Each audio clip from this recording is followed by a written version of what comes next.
I believe we are at a sidebar. So, to begin, thank you again for tuning in. My name is Grant Smith Ellis. Very good to see you all. This trial is about to begin, as I mentioned, and here we go.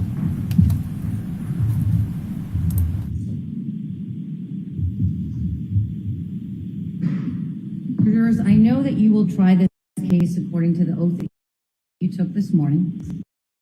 In that oath, you promised you would well and truly try the issues between the Commonwealth and the defendant according to the evidence and the law.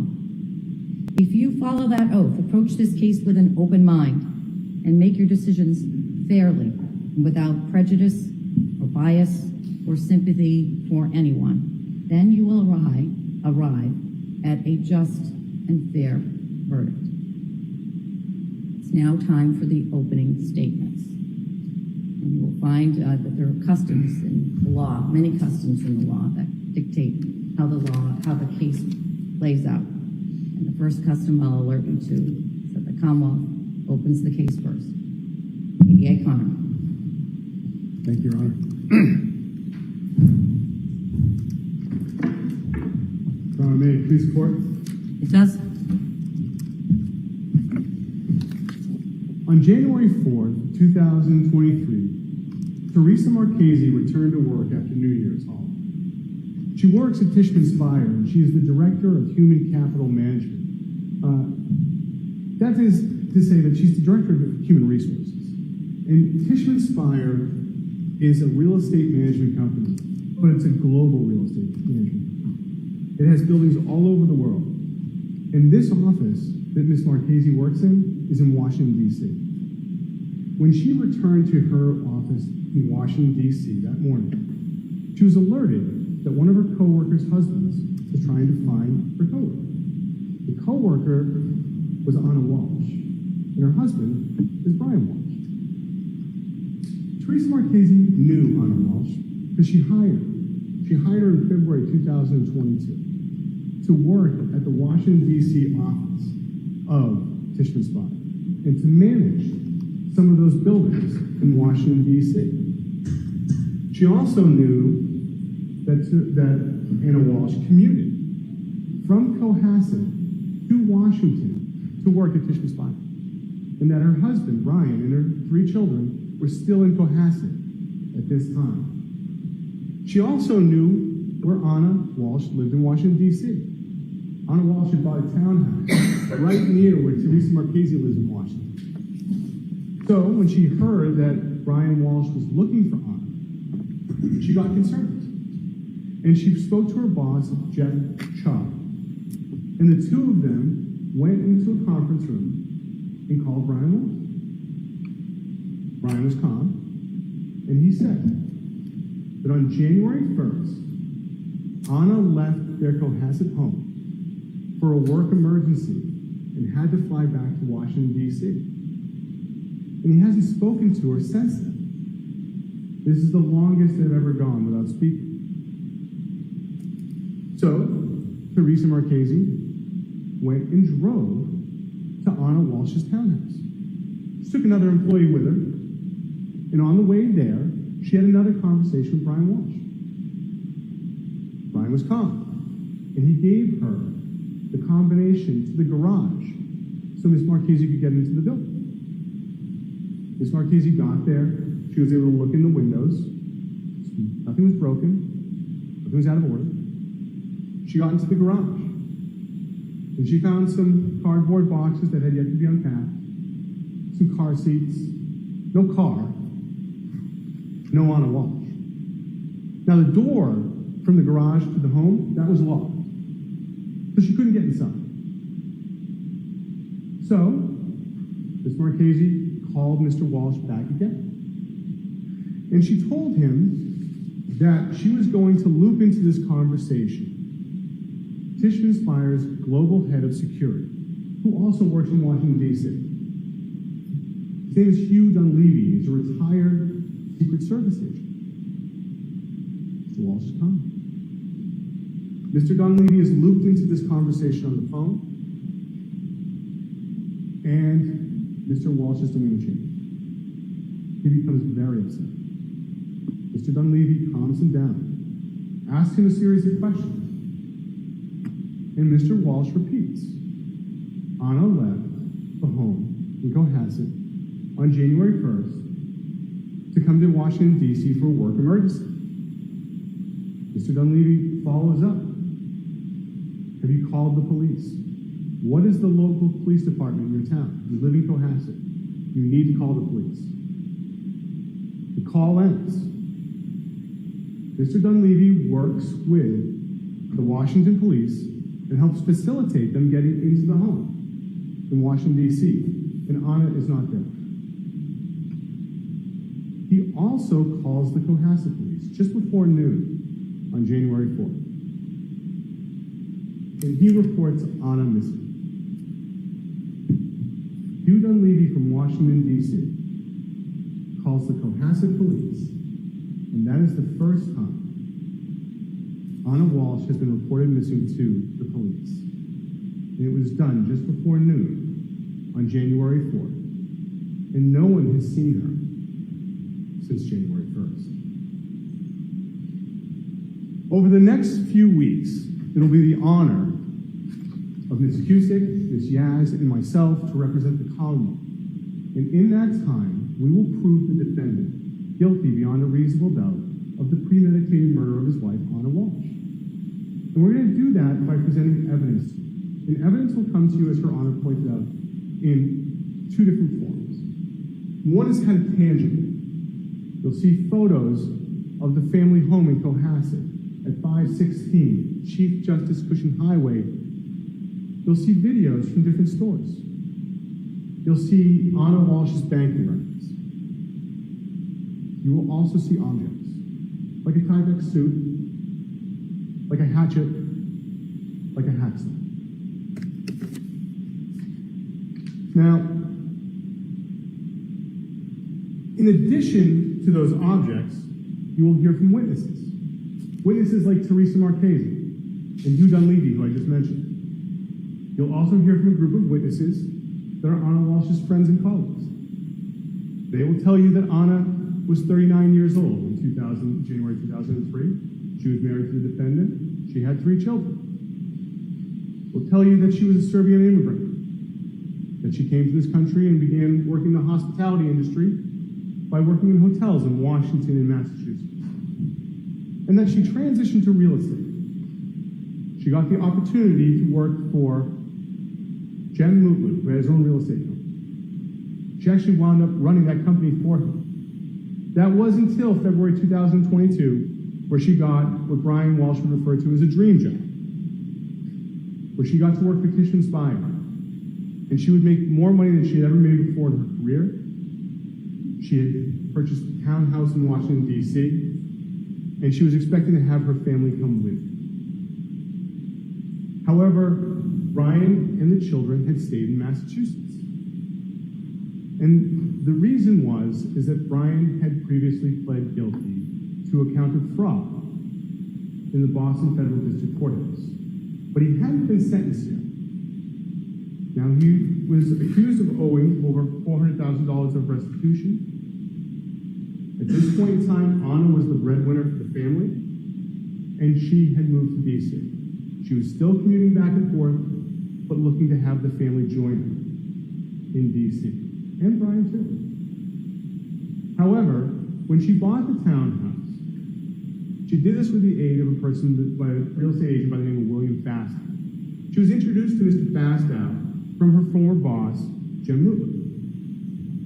Mr. Fastow will testify, and he will tell you that they became friends, and that friendship became romantic.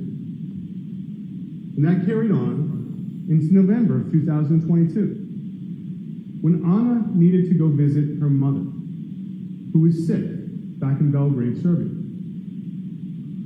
Anna flew to Dublin Island the weekend of Thanksgiving, and Mr. Fastow joined her for that weekend. She then flew and visited her sick mother in Serbia, and then would return back to the United States. Mr. Fastow, after Dublin, would go back to Washington, D.C. But Anna missed Thanksgiving with Brian and the children.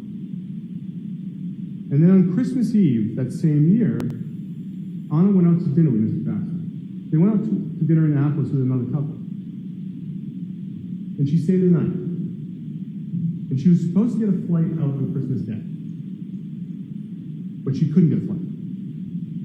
So she had to drive up from Washington, D.C. to Cohasset. And she missed Christmas Eve and most of Christmas Day with Brian.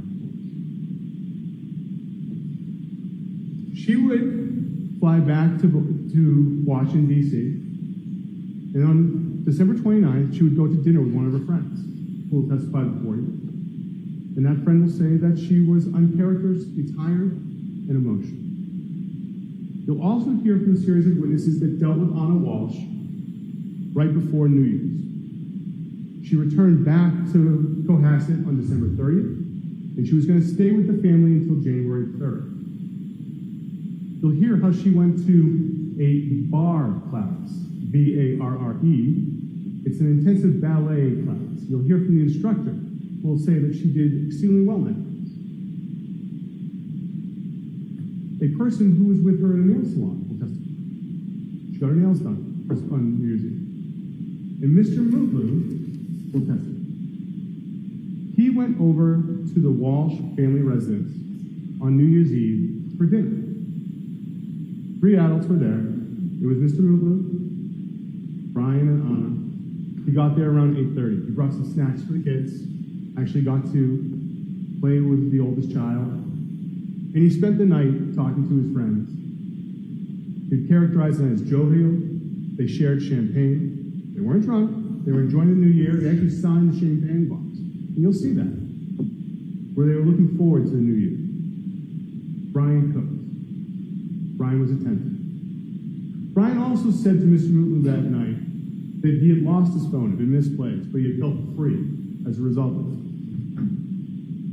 Mr. Mutlu left that home on New Year's Day at 1:30 a.m.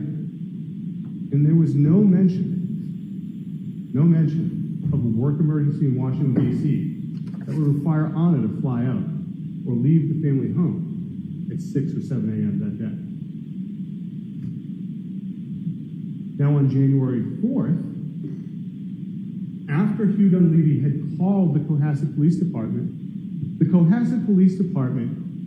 dispatched Officer Greg Lawrence to go speak to Mr. Walshe at his home. Officer Lawrence went. He was met outside by Brian Walshe. Brian Walshe informed Officer Lawrence that Anna had left on January 1st, had taken a Uber or Lyft to Logan Airport to fly out to Washington, D.C. for a work emergency. Gave her a phone number for Anna Walshe, described her as 5'2", that she was 39 years old, approximately 115 pounds. He hadn't heard her. Officer Lawrence went back to the Cohasset Police Department, worked with other Cohasset police officers, trying to find any connection to Uber or Lyft or local taxi cabs. Cohasset police would then begin the process of pinging Anna's phone. You're going to get to see the records from that, but essentially the process involves the cell phone carrier, in this case Verizon, sending a signal out to the phone to try and locate it. And the Verizon records will show that the last time that phone that belonged to Anna Walshe interacted with the network was shortly after 3 a.m. on January 2nd. And when it did so, it was in the area of the Walshe home. That same day, Cohasset Police also tasked Detective Schmidt with investigating this case. He and Officer Lawrence would go back to the Walshe family residence at 516 Chief Justice Cushing Highway and interview Brian Walshe. And he recorded it.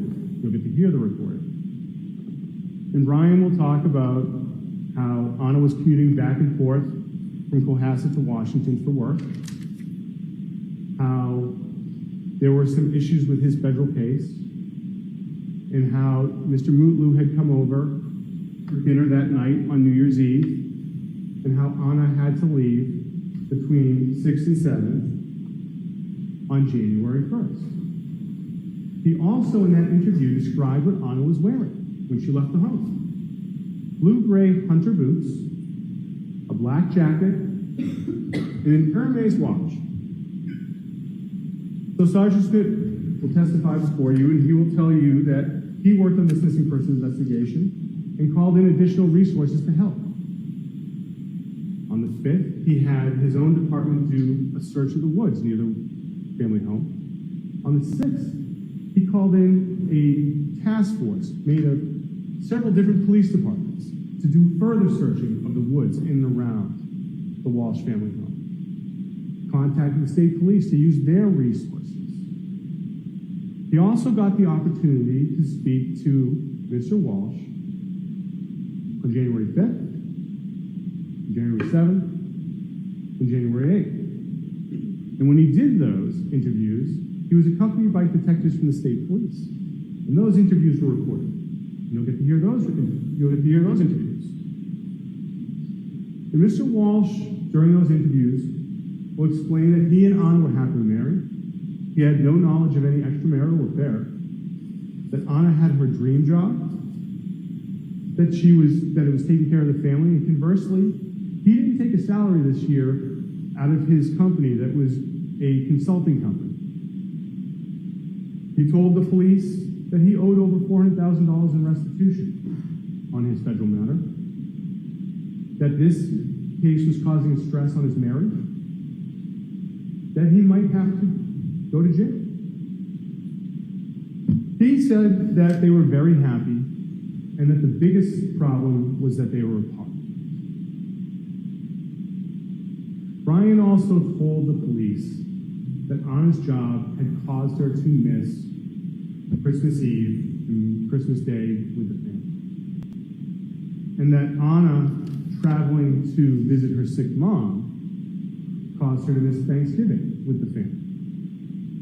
And that he did not want to have an argument with Anna about missing another holiday on January 1st. He had a discussion with her about Christmas Day. He was concerned that by him looking around trying to find her, that she had embarrassed her. So he tells the police, I didn't want to have an argument. So I understood she was going to come back, and she left for that emergency at work. You'll also have access to financial records that will show that Anna Walsh had approximately $200,000 in accounts at Fidelity, and that there was over $1 million in life insurance in Anna Walsh, and that Brian Walsh was the beneficiary of those policies. And in addition to the Cohasset police, the Massachusetts State Police also worked with them on trying to find Anna. You're going to hear from two troopers in particular, Trooper Nicholas Marino and Trooper Connor Keith. They are digital forensic specialists. They have special training in examining computers, tablets, phones, and in this matter, they had the opportunity to examine a MacBook, iPads, and cell phones that were at the Walsh house. And they will explain that on Christmas Day, when Anna had missed Christmas Eve and was after spending the evening with Mr. Fastow and was driving up from Washington, D.C., the cell phone that Brian Walsh was using looked up Mr. Fastow on the internet. And that on December 27th, a MacBook that used the Apple ID for Brian Walsh, between 8:30 and 9 o'clock, researched best strategies to divorce for a man, best state to divorce for a man, Washington, D.C. divorce laws. On December 29th, Brian Walsh's cell phone was researching buildings that Anna Walsh managed for Tishman Speyer in emergencies she had handled for them in the past. Trooper Guarino will also explain to you the internet history of that MacBook that had Brian Walsh's Apple ID beginning on January 1st. At 4:54 a.m., the MacBook searched best way to dispose of a body, and then went to similar websites for more than an hour. At 6:24 a.m., same day, the same device searched how long for someone to missing to inherit, how long missing to be dead. Can you throw away body parts? Later on that morning, on January 1st at 9:33 a.m., the MacBook went to search how long does DNA last? And then an article. Is it possible to clean DNA off a knife?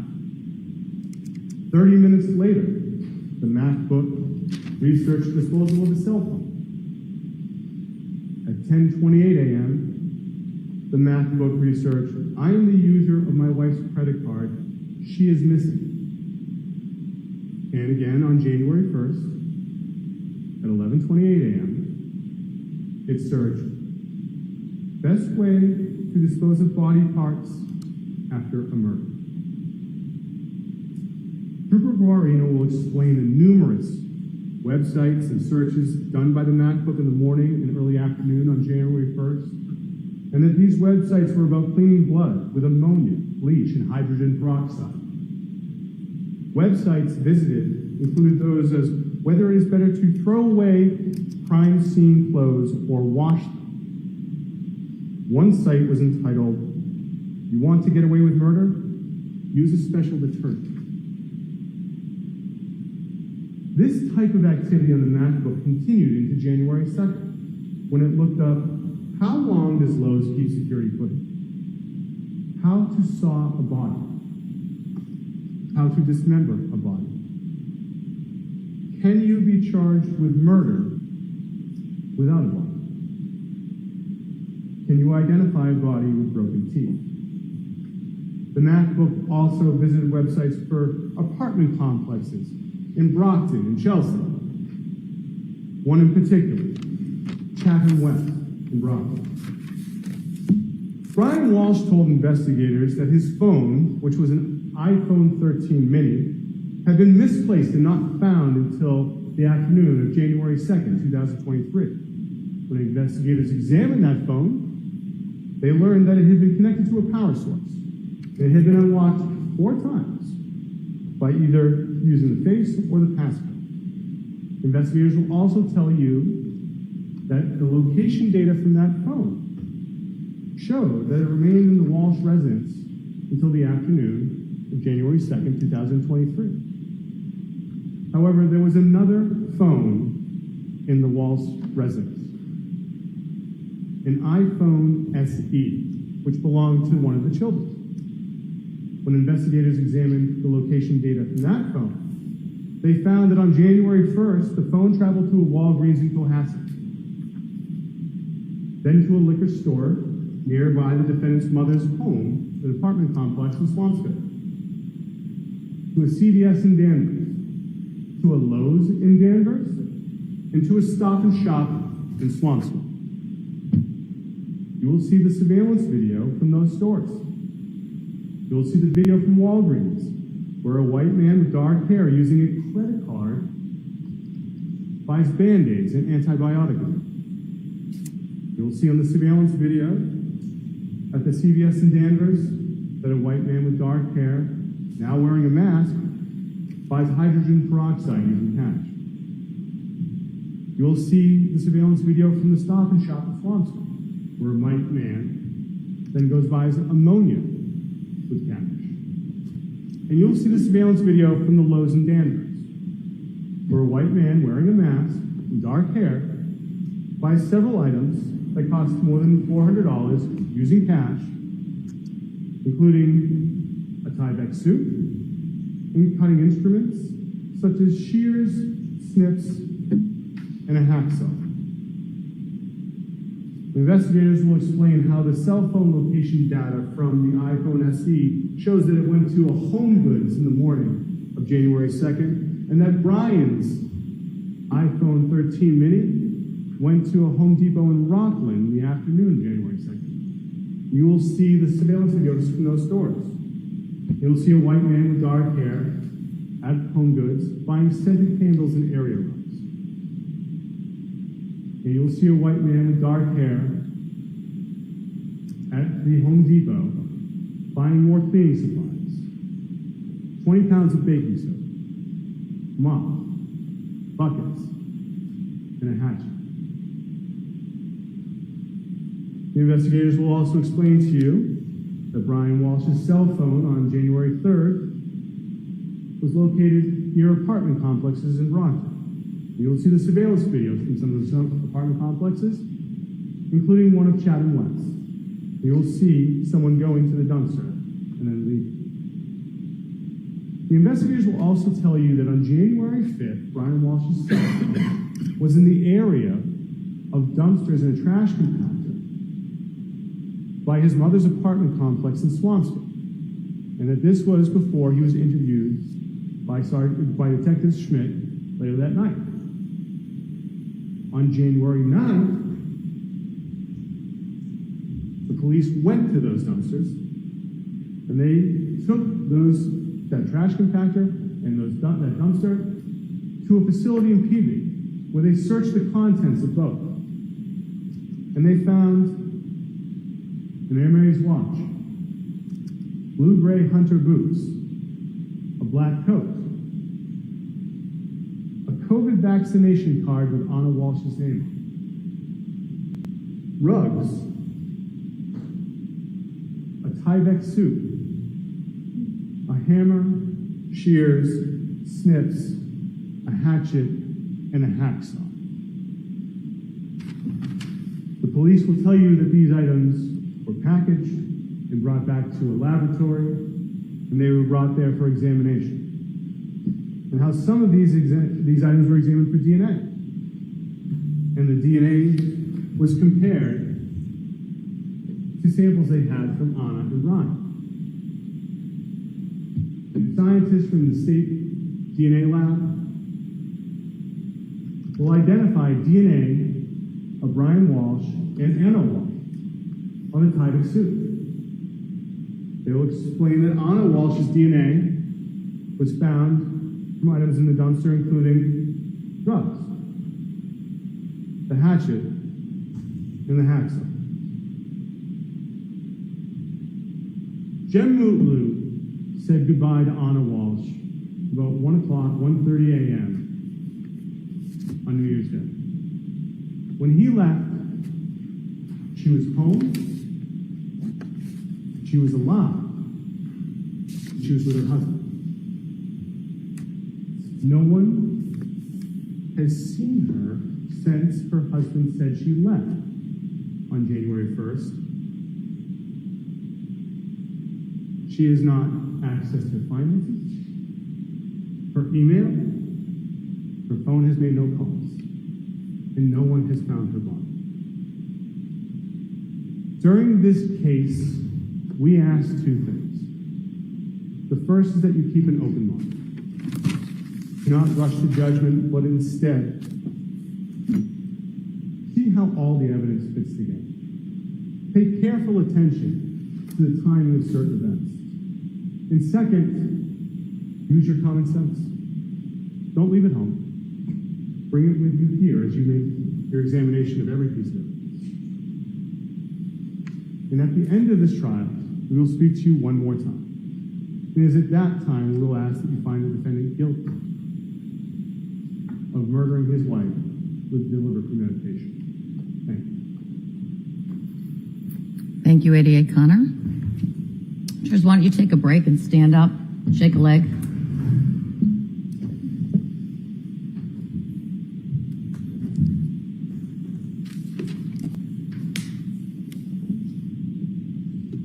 And when you're comfortable and have regained your focus, you may be seated.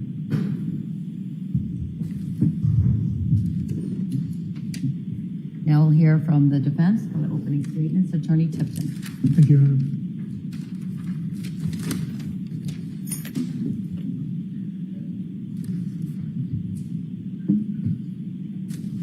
Brian Walsh, Why do you please? Lied to him on January 4th, lied to him on January 5th, lied to him on January 7th. Brian Walsh went to Lowe's and bought tools. Brian Walsh went to Home Depot and bought tools. Brian Walsh, beginning about 4:54 a.m., began a frantic and tragic search that you will hear about. You'll hear the evidence of that. You will hear evidence that those searches evolved from how best to dispose a body to even darker subject matter. As he wrestled with the fact that Anna Walsh was dead.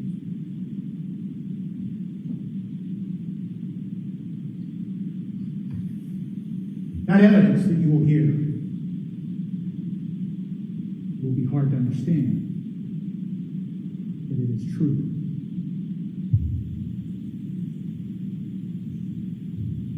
On January 1st of 2023,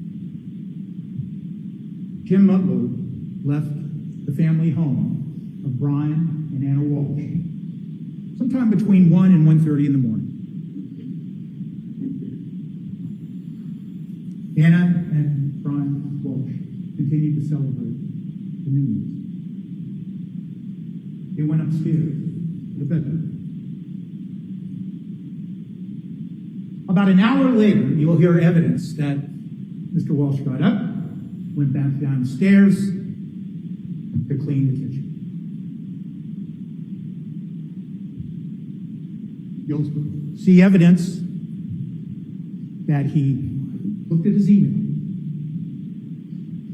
You'll hear evidence that he then returned to the bedroom, intending nothing more than to crawl into bed with Anna Walsh, the woman he loved.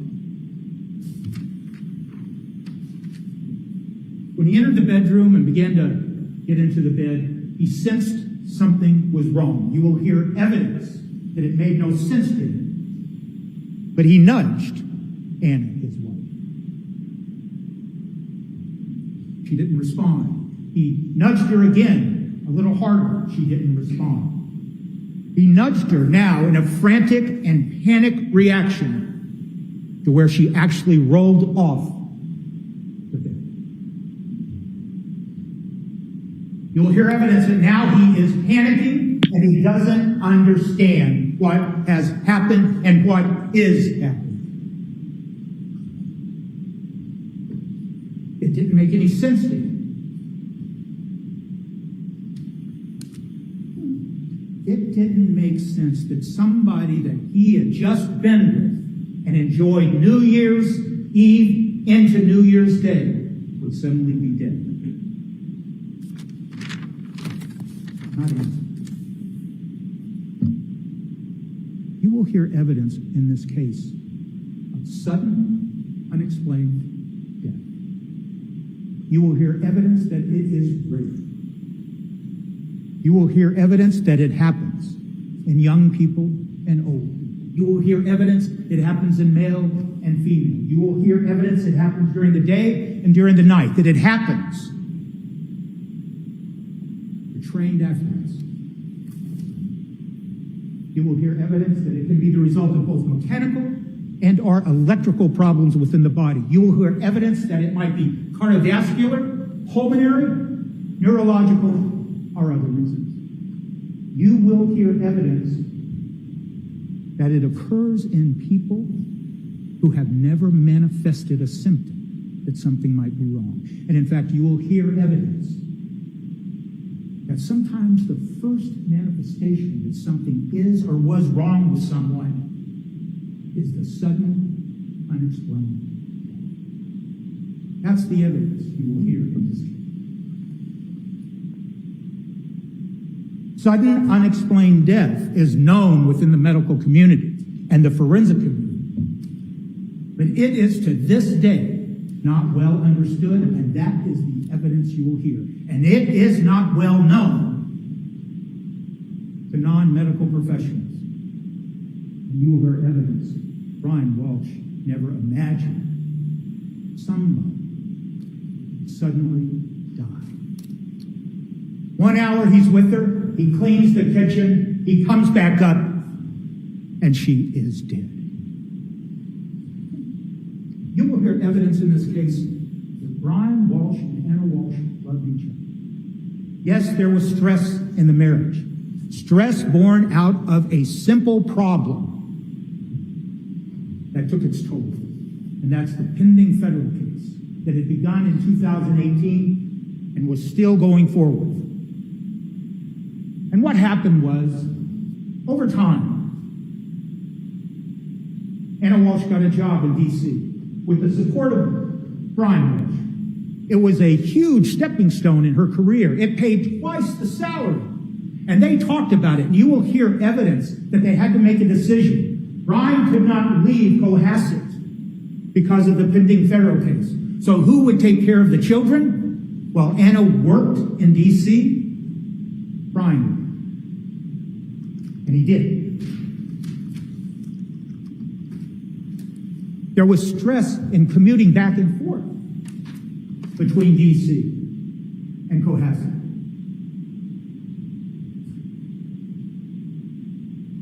Brian Walshe experienced that stress too. And Anna Walshe and him talked about it. They talked about it on Christmas Day of 2022. And that's what the evidence will be. Yes, there was an affair.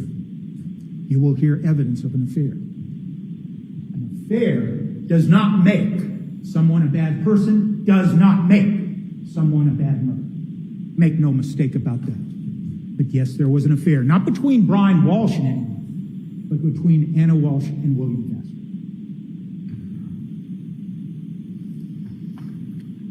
The evidence in this case will be that Anna Walshe did everything she could to hide that affair. That she did not tell her closest friends, her confidants, some of whom lived in D.C., the same person, Alyssa Kirby, that she spent December 29th with, drinking and talking about her life. She hid the affair. William Castor would tell me that he was unaware of any plans of Anna ever telling Brian about the affair. William Castor will testify that they behaved differently in public in D.C. to make sure there was no appearance of the affair. William Castor will testify that Anna Walshe told him she would be devastated if Brian ever learned about the affair. Brian Walshe didn't know about the affair. He did know. Anna Walshe had a crush on William Castor because she told him. And he did not react in a jealous way. And you will hear evidence that over the close to decade that these two people were in love, and all you have to do is look at the evidence and the photograph you'll see of Anna Walshe. And the evidence will establish she is a beautiful woman. And it was not unusual for her to comment to Brian, I had some man look at me today. I think he liked her. That didn't upset Brian, not over a period of 10 years. And when she told him that she had a crush on William Fastow, the man who had sold them the $1.3 million townhouse in D.C., it didn't upset Brian. He trusted her.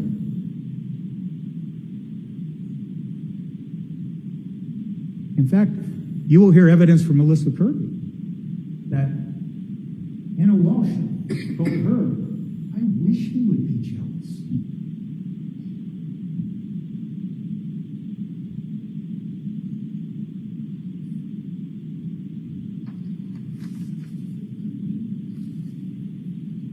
You will hear evidence that there was no financial issues or problems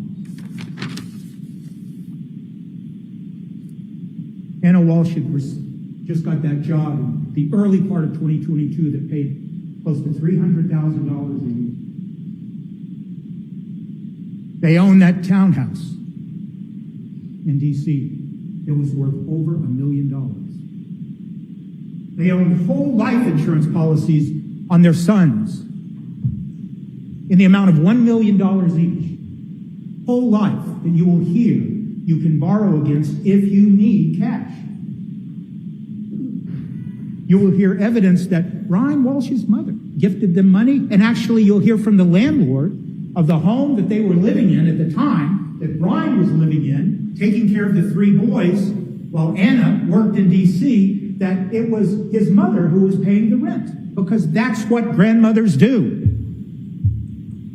There was no financial problems here. They owned investment property in Massachusetts.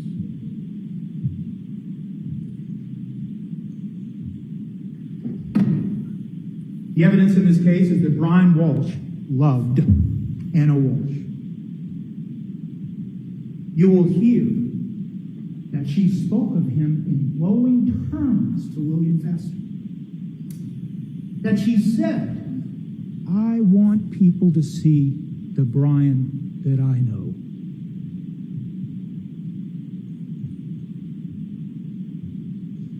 You will hear how she talked about her relationship with Brian with Alyssa Crim.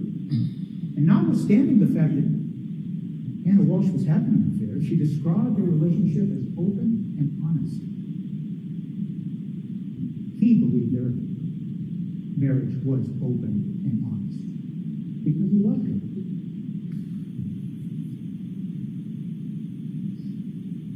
You will hear how she described Brian as her best friend to her friend Alyssa Crim.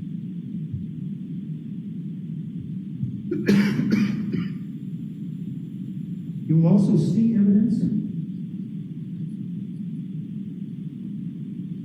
of text messages that you may use to determine for yourself if there was love between these 2 individuals. The importance about those text messages that you'll see is simply that they're dated. The ones you'll see are dated beginning December 25th of 2022, 7 days before New Year's Day. 12:25, Anna Walshe and Brian Walshe are texting each other, and she is sending him 7 properties, listings, primarily out of Zillow, 7 listings of properties in the greater D.C. area, Bethesda, Annapolis. They're searching for future investment properties for the future. You'll see that, and you'll hear evidence that then she comes up to celebrate Christmas with Brian and their 3 beautiful boys. You'll see on 12/27, now that she's back in D.C., these text messages between them. And they're talking about one of their properties. And they're talking about the fact that it, in fact, sold. So now they need to figure out what to do with the proceeds.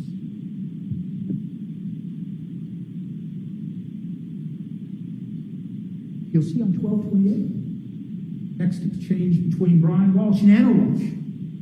Now, she's back in D.C. She's not feeling well. She's telling Brian, I don't feel well. So I'm going to stay at home and work at home today in D.C. And they joke. And on the text, Brian says something like, well, I guess I'll have to get you a plunger. Anna responds, I'll tell you what. I'll buy the plunger. You buy me that Porsche. Why? Because Anna Walshe wanted a Porsche. And what you see on that text exchange, right after she says that, is you'll see postings that he sent to her of the Porsches he'd been shopping for the women he loved. To get to Cohasset for New Year's. She texts him, I've landed. And what you see in those text messages are she begins to send Brian pictures of her playing with the boys, now that she's reunited with her 3 beautiful boys again. And then you see 7 pictures sent by Brian Walshe back to Anna, taken of her playing with the boys. And how do they sign off these texts? You'll see them. Brian says, love you. And Anna Walshe says, love you too.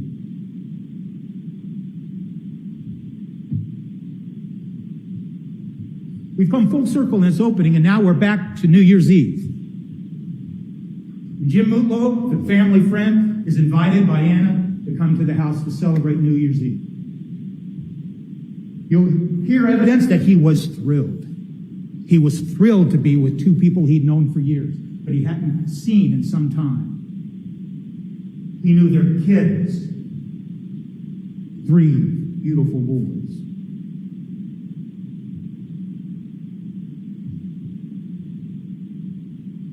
He'll describe how when he drove up in the driveway, Anna Walshe ran down the driveway in her heels, no coat, on a cold winter day to hug him. And then what happened? They all went into the house.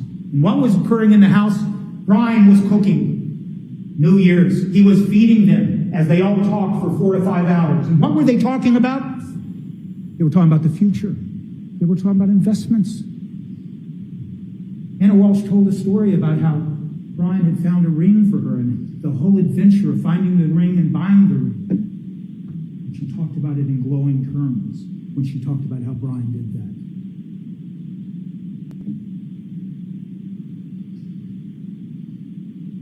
Mr. Mutlow will describe that for the 4 or 5 hours that he was there, he saw no problems between them. Said that Brian was happy and Anna was happy. He described the atmosphere as jovial, festive. He described it as loving.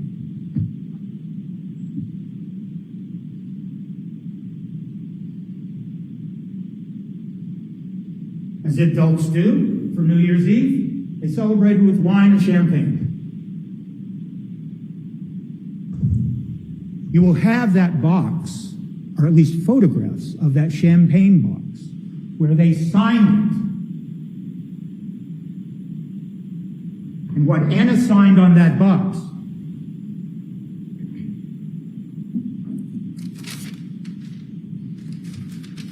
she wrote, "Let's make 2023 the best one yet." She went on to say, courage, love, perseverance, compassion, joy, and signed it, love. Nothing was more important to both Anna and Brian but those 3 beautiful boys. They had talked about the problem of the federal case. It was stressful.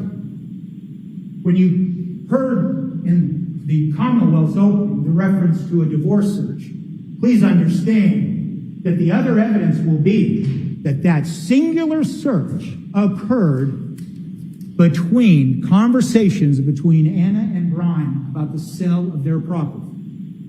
You'll see that that search occurred about 8:30 on 12/27. And why is that important? The evidence will show that the only time Anna Walshe talked about divorce with William Fastener, she talked about it in terms of Brian and I attempting to preserve the family assets. Why is that important? Because yes, there was $400,000 of restitution that was going to come due. And yes, Brian may have had to go to prison for some time. And what did that mean? It meant that there was going to have to be arrangements, not just to pay the money, which wasn't going to be a problem, but the boys had to move up to D.C. because Brian could no longer take care of them. And there would be all that added expense. And they went so far as to talk to Robin Howe, their nanny, their babysitter, and asked her if she would consider moving up.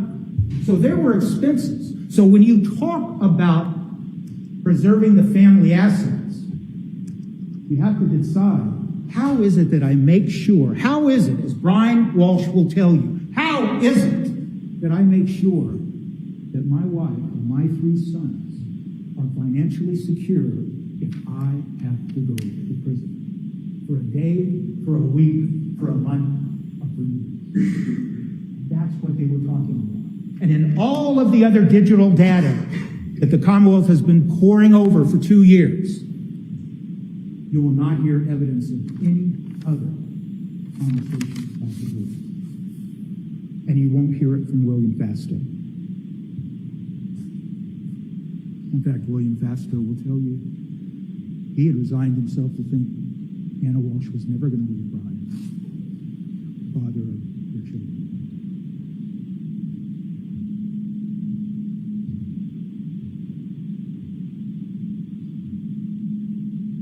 Jim Mutlow left around 1:30. Ryan Walsh and Anna Walsh went upstairs. He went back down to the kitchen about an hour later to clean it up. And then the impossible, the unimaginable happened. It didn't make sense to Brian Walsh. It was confusing. He never thought anybody would believe that Anna Walsh was alive 1 minute and dead the next. And all he could think about were those 3 boys. What would happen to their 3 boys now that Anna is no longer here? What will happen if they think he did something bad to Anna? Where will those 3 boys go? And so, he told the story. He told lies. He tried to hide so he could hang on to those boys.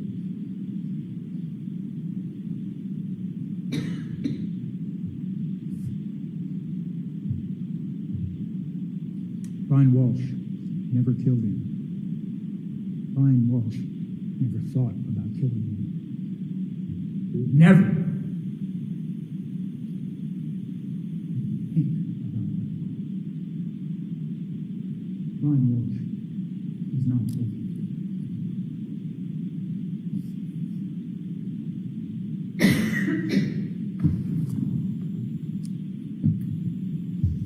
Jurors, once again, why don't you stand up? Shake a leg. 15 minutes before the break, but it's been a long little stretch here, so I can either break you now or we can start the evidence. Does anybody, just a show of hands, need a bathroom break? Okay, hold on for 15. All right, we're going to take your break early, and we'll see you back in about 20 minutes. All rise to the court, please. What is that? Front row.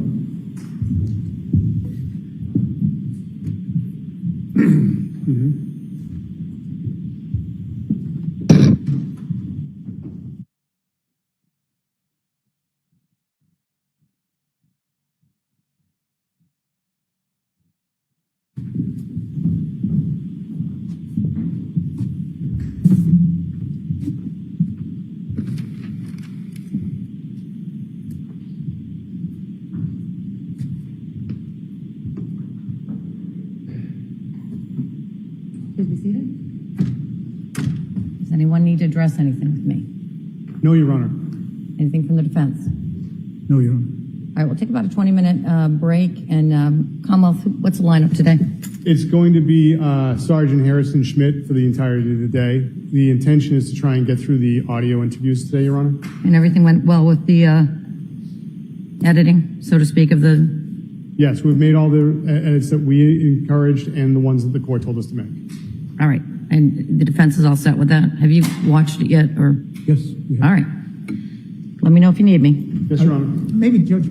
All rise.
I'm here, little towels. We are on morning break. How's everybody doing?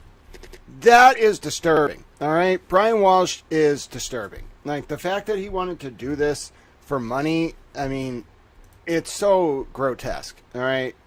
We're going to watch this trial because I want to learn a little bit more, but you heard the prosecution's opening.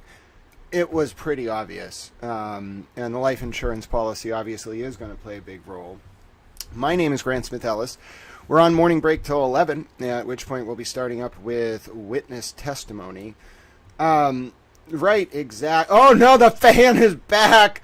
Oh no. Oh no, I must let people know about this. Oh dear God, ladies and gentlemen, the fan is back. I repeat, the fan is back. My name's Grant Smith Ellis. I'm having a tough day. Things are not easy right now, but I'm working on it. Thanks very much to those of you who have tuned in. I appreciate all of you doing your due diligence in following this case. Oh no, the fan has returned. Somebody get my broom. Ladies and gentlemen, the fan has returned. That is basically the news of the day. 1, Brian Walshe is a terrible criminal. 2, the fan has returned. And you might be saying to yourself, sir, I love the fan. Well, okay, you might love the fan, but I would not say that most people are a fan of the fan. You see what I did there? That was very punny. I am hilarious. In short, that's the fan. Oh no, the fan has returned for the Brian Walshe trial. Somebody get my broom. That was all I could say about that. Somebody get my broom. Oh, goodness, little towels. The fan, indeed. So we're on a quick break here. This trial, obviously, Yuri Buchanan was there earlier. DeChico was there. Anybody could end up getting called as a witness. We're not exactly sure who is going to get called as a witness. So we'll keep, well, obviously we have some idea. But we'll be keeping an eye on that. And we are on break, what is it, for about 10 more minutes. I did my best to boost the audio as well, so you can hear a little bit better. The law and crime feed tends to be a little bit more active, live with the developments in the courtroom. But the price you pay for that is that the audio quality isn't as high. So I did my best to boost it. I hope you're all able to hear it. The other thing is, obviously, not as many people, I think, have been following this trial. It tangentially touches on the same unit that investigated Karen Reed for John O'Keefe's death. It's in the same county. It's the same prosecutor. So that's why there are people who are paying attention to this. We don't know exactly what is going to come out. Obviously, the Walshe defense, it seems to be, is that this was just an unexplained, unexplained death. And then Walshe was like, well, I was worried people were going to blame me, so I hid her body. What? What? And then Walsh's defense attorney, if I remember, was also like, yeah, there was an affair, but, you know, there was not, it wasn't really like a breakdown in the marriage. He was going to buy her a new car. I have some notes here that I saw as well. Yeah, sudden unexplained death. And then Walshe found the body and panicked. I don't know if that's going to work. I'll tell you right now, the prosecution's theory of the case is a lot stronger. And I think the defense's version, to say that it is weak, I don't know if that's even like an appropriate like explanation. He Google searched a bunch of things that indicate it was not him just discovering his wife. So the prosecution made their argument earlier this morning. The prosecution's opening statement. The defense just finished up. If you're just tuning in, we're on a 10-minute break before the start of witness testimony. Then things will get going. Right, he was on camera shopping for cleaning supplies as well. Then things will get going. Once they do get going, we will be moving on. We'll be moving on to this witness testimony from the prosecution until lunch.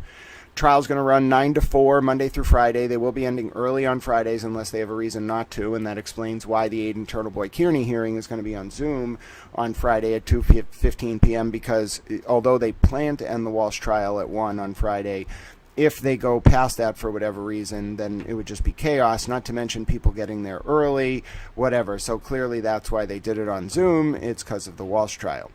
As I mentioned, we are in the morning break, so about 5 more minutes until the resumption of this trial. You heard opening statements not nearly as long as some of the opening statements we've seen in prior cases, not nearly as long at all. Little towels.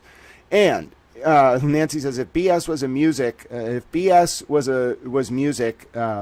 what's his name? Walshe would be a brass band. Absolutely, Nancy Towell. Absolutely, 100%. And those were rapid fire openings. I think that's a fair characterization. The state's theory obviously ties together a lot of what I think is the most reasonable scenario here, which is Walshe was looking to collect money. He was facing more and more pressure. And in that regard, I think that he saw his wife's death as an opportunity. It's disgusting. He saw it as an opening to fame, as an opening for money, etc. Disturbing. And the fact that his defense is that he just woke up and found her. I mean, come on. You didn't call 911. You just decided to hide her body. Like that, forget about whether or not that's gonna fly. It's just not reasonable. It's not a good defense. I don't know why he's doing it. You know what I'm saying? I just don't understand. It doesn't really bring a lot of. It's not really a good introduction of reasonable doubt. It's the opposite of that. It screams, you have come on, you instead of any reasonable person would just call 911 and be like, I didn't do this. Instead, he's like, he hides the body, and his defense is, I was worried people thought I did it. I've never seen anything like it. Strangest defense I've ever heard of. I'm telling you right now, strangest defense I've ever heard of. I've seen a lot of weird things in this courtroom, but most of the time they're tactically efficient. There's some purpose to them. There is very little purpose. And if you're just tuning in, you only have 2 minutes to go, by the way, before court resumes. We're coming back into session at exactly 11 a.m., so you should expect Judge to take the bench in about a minute here. Once witness testimony resumes, we're going to take that live coverage right through until lunch. And then once we get to lunch, I'll kind of give you a recap of what it is that I'm thinking about, where this trial's going. Obviously, I don't think there's very much... I don't think that this is going to be very contested. I think it's going to be more of an opportunity to find out about the investigation, about the evidence that was collected, see it presented. But I don't really foresee this being contested. I don't really think reasonable doubt is at issue here. I don't think anything's at issue. I'm not even sure why he's taking this to trial after pleading guilty on the other things. So, very bizarre. And, it's not... I'm kind of looking around at some of the different commentators. There's only a few networks covering this. The courtroom's only half full, which is a little weird because it does have a lot of the same players as the Reed case. But I think it's a testament to the fact that it's not really a viable defense. And that's kind of why I think a lot of criminal defendants in this position would have been are envious of what Karen Reed was able to accomplish, because she did create a viable defense. Whether you agree with her or not, it was viable. It worked. This is absolutely not going to work. Also, Brian Walshe will be testifying, ladies and gentlemen. Brian Walshe will be testifying. That was the news of the morning. I just noticed that. I think it was Kathy Russin from Law and Crime noticed that the defense attorney said Brian will tell you. So obviously Brian Walshe is going to testify. And let me go back to the prosecution's opening argument here. Yes, the fraud charges, the art fraud, the Andy Warhol painting. He was awaiting sentencing while Anna disappeared. Because of his guilty plea, he wasn't allowed to leave the state, and Anna was in D.C. Anna came back for New Year's. They had a friend over, cooked dinner. The friend left at 1:30, and then that was the last person to see Anna Walshe alive other than Brian Walshe. Anna Walshe had a $1 million life insurance policy naming Brian Walshe as the beneficiary. Brian owed $400,000 in his restitution case. Anna was in a relationship with a man in D.C. She had spent Christmas Eve with him and had missed her flight home to Mass. Right, and then the Google search is December 27th, best strategies, best state for a divorce, January 1st, best way to dispose of a body, how long for someone to be missing to inherit, how long missing to be dead, can you throw away body parts, how long does DNA last. Then an article, is it possible to clean DNA off a knife? I'm the user of my wife's credit card. She is missing. Best way to dispose of body parts after a murder. How long does Lowe's keep security footage? How to saw a body. How to dismember a body. Can you be charged with murder without a body? Can you identify a body with broken teeth?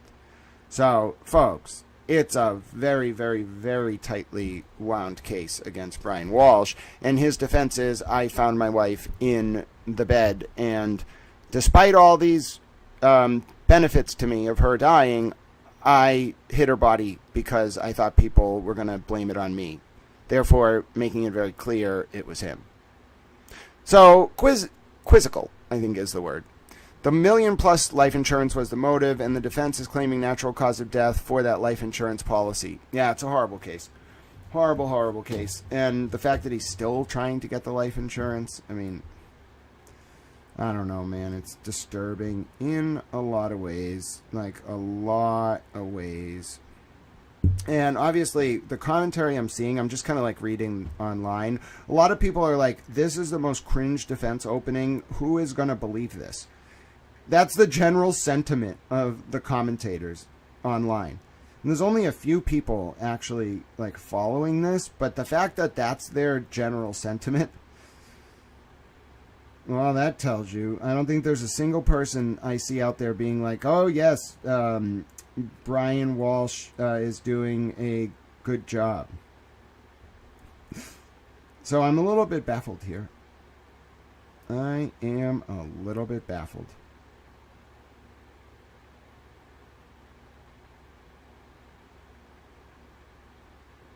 All right, it's 11 a.m. We should be expecting court to be returning any second. We're going to start with witness testimony in the Brian Walshe case.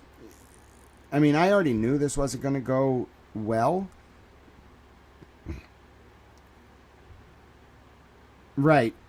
And someone else, I think lawyer noticed that Walshe taking the plea deal about lying to police didn't eliminate the evidence of him lying to police. So I don't even know why he took that plea deal. But yes, strangest defense opening in recent memory.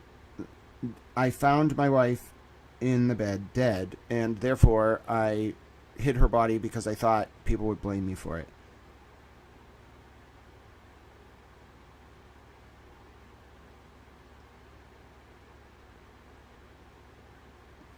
You know what I'm saying? I'm just baffled.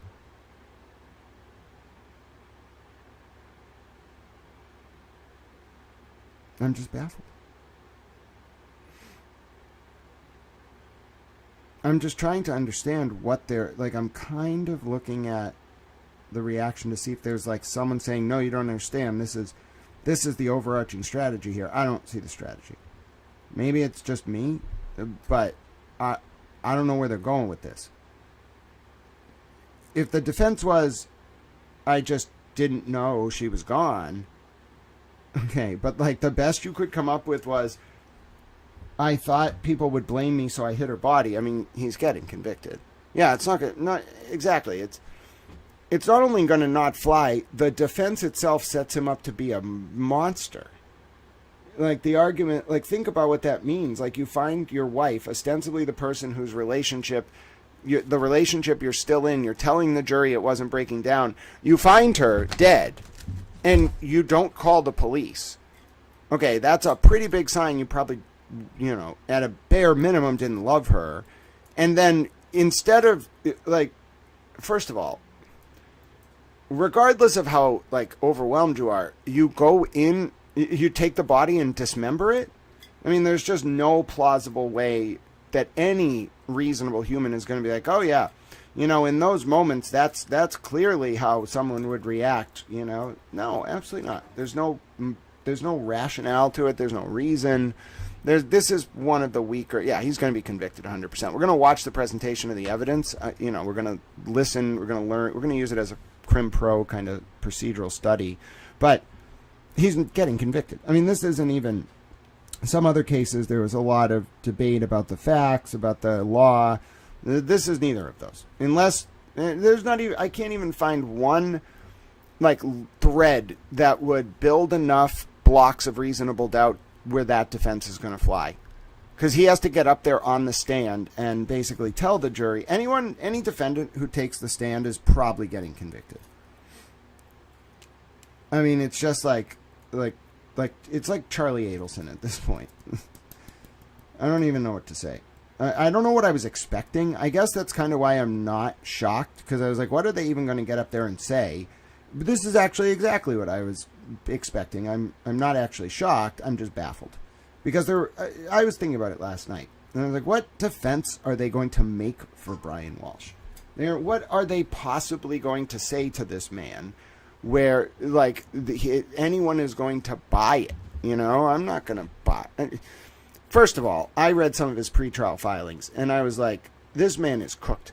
This man is cooked 7 ways from Sunday. He's 100% cooked. I just see it as the embodiment of hubris that he even took this to trial. And so I was playing it out in my mind. Well, all right, what defense are they going to offer? Why? A lot of people were saying, why did he plead to the misleading investigators and hiding the body or disposing of the body? Obviously, that kind of tipped it off that he was going to admit to, like, finding the body, Anna Walsh's body, which has never been recovered, by the way. So the reason I'm just utterly baffled by all of this, it's twofold. One, I'm utterly baffled because if they don't have the body, that's the strongest defense. But he admitted to seeing the body and disposing of it, and he got rid of his defense, and now his defense is, I found her and got rid of her because I was worried people thought it was me. All right, well, if you were worried people thought it was you, do you realize consciousness of guilt like makes you look more guilty? So what is this guy doing? Why is he taking this to trial? Does he just want to bring stuff out? Does he just want to bring stuff out on the stand about the investigation? Does he just want to get up there and talk? Has he just realized he's going to get convicted no matter what? I'm not really sure. I just can't figure out what the game plan is here or what the point of this trial is. I get the point is to get justice for Anna Walshe in the sense that that's what the state wants. But the state was probably trying to get him to plead guilty on this. I don't get why Walshe is taking it to trial. It was like when I was at a public comment session once for a regulatory body over some minutia. And I was like, why are we here? This isn't really a debate. And I feel very similar about this case. I don't understand why Walshe is doing this. I'm very baffled. We also might have to bring back Chewie and the Marshmallow Man if this fan keeps up, because I really don't like the fan. Was the kitchen considered the crime scene? I seem to recall something like that. I don't remember. I don't remember that part of the filing, but I also haven't read them all. I want to say that there was something that tied the cleaning material to the kitchen.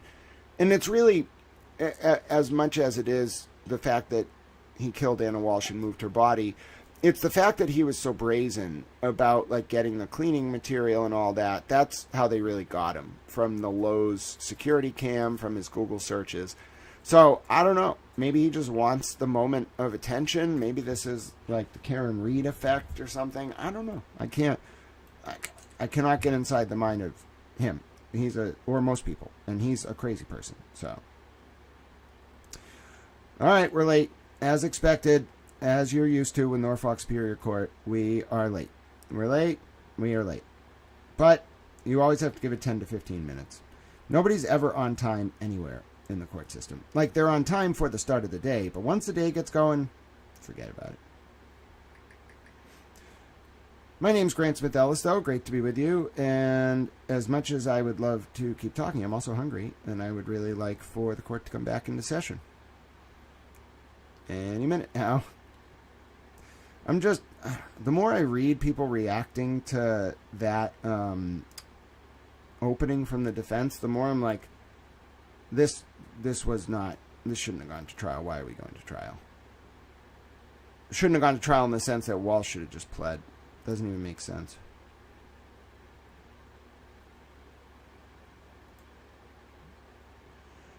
checking if anything else is going on in Norfolk County today. I'll let you know if any developments happen on the various dockets that we are tracking.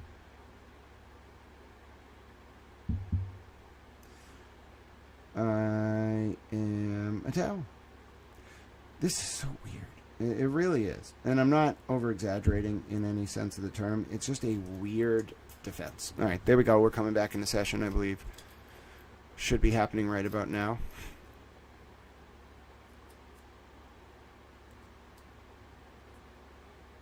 Anna Walsh's family, I believe.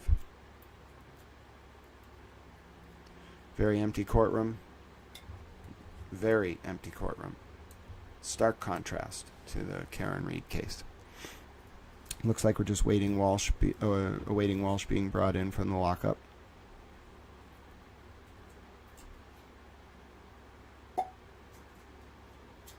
I am a towel. Such a different atmosphere. So cold, so stoic. Walsh brought back in, carrying the rosary in his hand. They must be permitted to do that. Must be a religious observance symbol.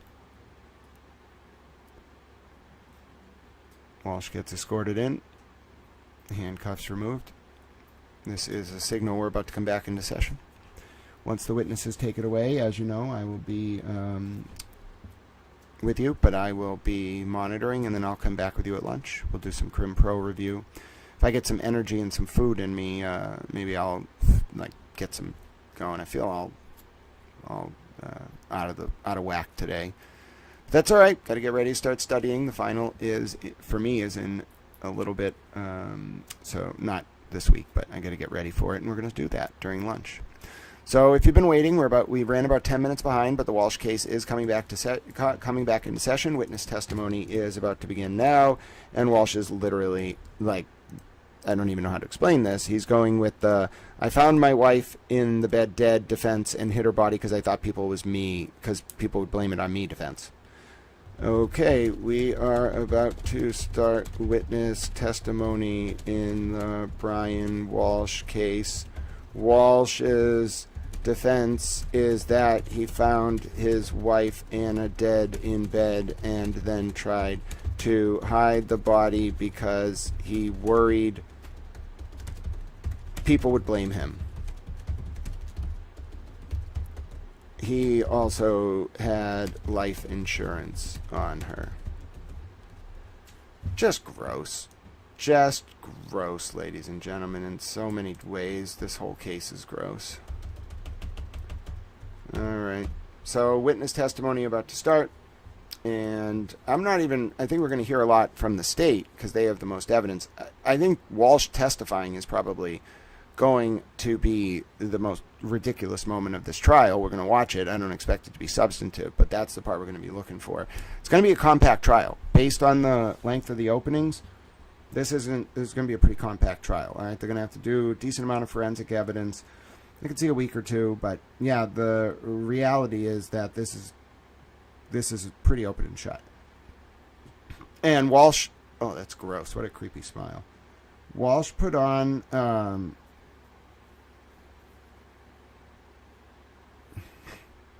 the strangest opening again I've ever heard. And his whole defense is going to be he's going to get on the stand and tell the jurors he found his wife's body and only hid it because he was worried people would think it was him.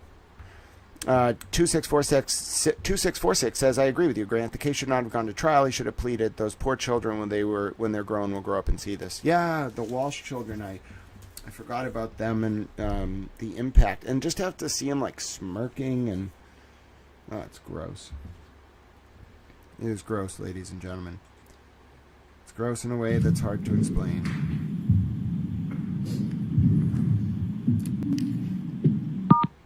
All right, here we go. You are unmuted. Judge, could we come to sidebar? Yes? Okay.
Not yet. So I noticed during the opening statements that this room, which... All rise to the court, please. Not yet.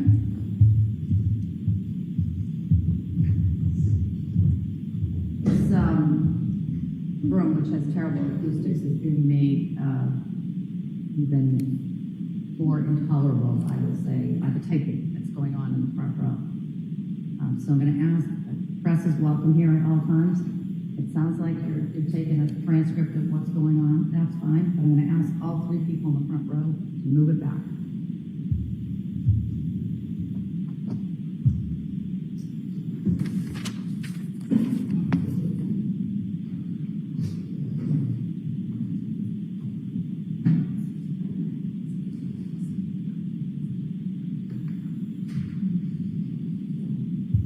We'll see how it sounds in this next time. And I encourage the lawyers. I hear certain things, but I'm quite a distance from you. I found it disruptive to what I'm doing. And so I expect that you found it disruptive to what you're doing. And I want to make sure that you are clear-headed and can do your job. So if you find that that's not working, you let me know. All right? Thank you, Your Honor. Thank you, Judge. You can bring them in. All rise to the court, please. Jurors entering.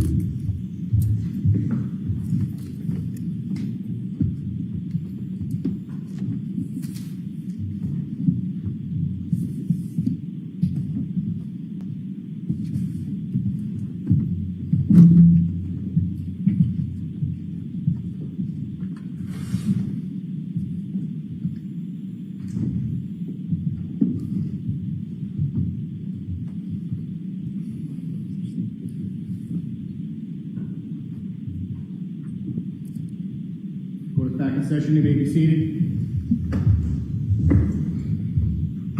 So, jurors, now we're going to start the evidence in the case. The Commonwealth may call its first witness. Thank you, Your Honor. With the court's permission, the Commonwealth would call Harrison Schmidt.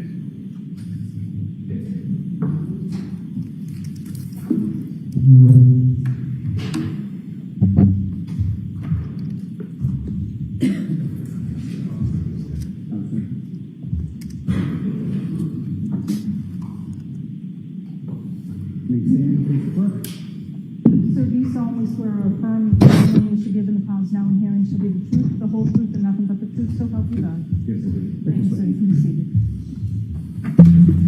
Just step right in there. Slide this across. Thank you. And you may proceed. Thank you, Your Honor. Sir, could you state your name and spell your last name for the record? Harrison Schmidt, SCHMIDT.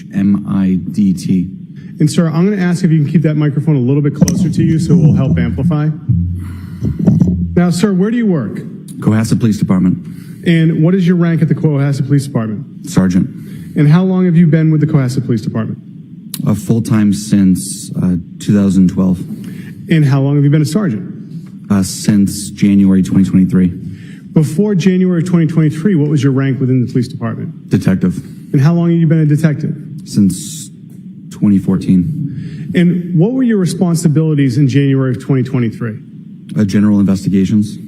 In addition to doing general investigations as a detective, did you have additional responsibilities with the Cohasset Police Department? Yes. The lead firearms instructor, taser instructor, certified to certify officers to become firearm instructors, use of force for the department, and active shooter. Now, in addition to the Cohasset Police Department, do you work with any other law enforcement organizations? Yes. Which one, sir? The Metropolitan Law Enforcement Council. Can you tell us what that is? It's MetroLEC. It's a consortium of police departments that come together with mutual aid to share resources and personnel to create specialized teams. How many police departments are a member of MetroLEC? About 50.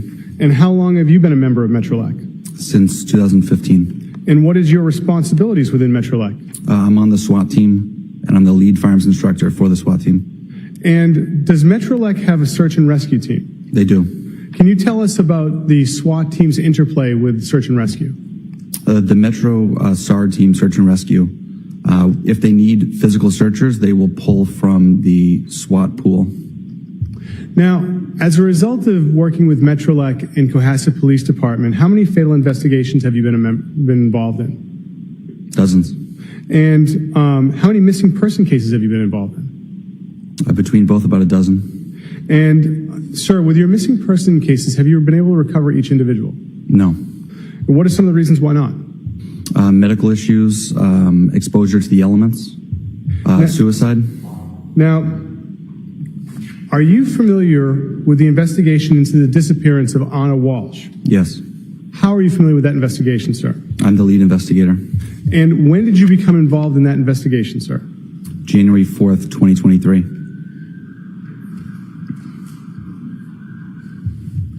And about what time on January 4th did you become involved? I was notified on my way back from SWAT training by a supervisor that there was a missing persons investigation beginning in patrol. So I was requested to respond and assist. And so about what time of day do you think that may have been? I went to the police station about 4 o'clock p.m. Now, sir, when you went to the police station, what did you do to begin your investigation? I coordinated with the patrol officers that initially responded to investigate. Yes. I reviewed their reports. I conducted queries in law enforcement databases to get background information. And after doing all of these activities, did you have the opportunity to do anything else to further your investigation that afternoon or evening? Yes. What did you do? I went to Mr. Walsh's home and interviewed him. Now, where is Mr. Walsh's home? 516 Chief Justice Cushing Highway. And can you tell us about that street? First off, I take it's in Cohasset. Yes. And does that street go by any other designation? CJC Highway or Route 3A. And so, as it being Route 3A, is it a busy street or is it like kind of a smaller side street? It is 2 lanes divided by a double yellow line, main thoroughfare through town. And about what time did you go to 516 Chief Justice Cushing Highway? About 6:30 p.m. And who went with you?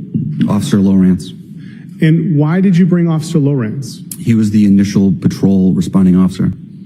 And so that night when you got to the Walsh residence, can you tell us what happened when you arrived? I was greeted by Mr. Walsh. Okay. And when you were greeted by Mr. Walsh, who else was home at this point in time? His 3 children. And what were the children doing? They were eating McDonald's. And whereabouts? In the kitchen, there's a kitchen island that they were seated at. Your Honor, with the court's permission, the Commonwealth would seek to what's been marked as Exhibit 1, a photograph with the file number SLD 7068. Any objection to that? No objection. Ms. Gilman? Marked and admitted as Exhibit 1. Thank you, Your Honor. Do we want to move them all in? Are there There's no objection. objections to this group? I just want to be as efficient as possible. Do you want to move them all in? Yes, Your Honor. All right. How many are there? 52, Your Honor. Okay.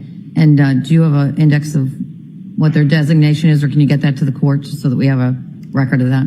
Yes, Your Honor. I'll give that to the court at the lunch. All right. So any objections? I know you've, and by the way, jurors, before a case starts, the parties work together collaboratively to see what evidence they can agree to and what they can't to limit the rulings. And they've agreed that these 52 photos are fair and accurate representations of what they report. And so the defense is agreeing that those 52 photos offered by the Commonwealth are now marked and admitted into evidence. They will be marked by the appropriate court staff as 1 to 52. Thank you, Your Honor. No in evidence. Thank you. Now, sir, looking at Exhibit 1, can you tell us what we're looking at? Oh, well, you were going to have a tough time looking at the back.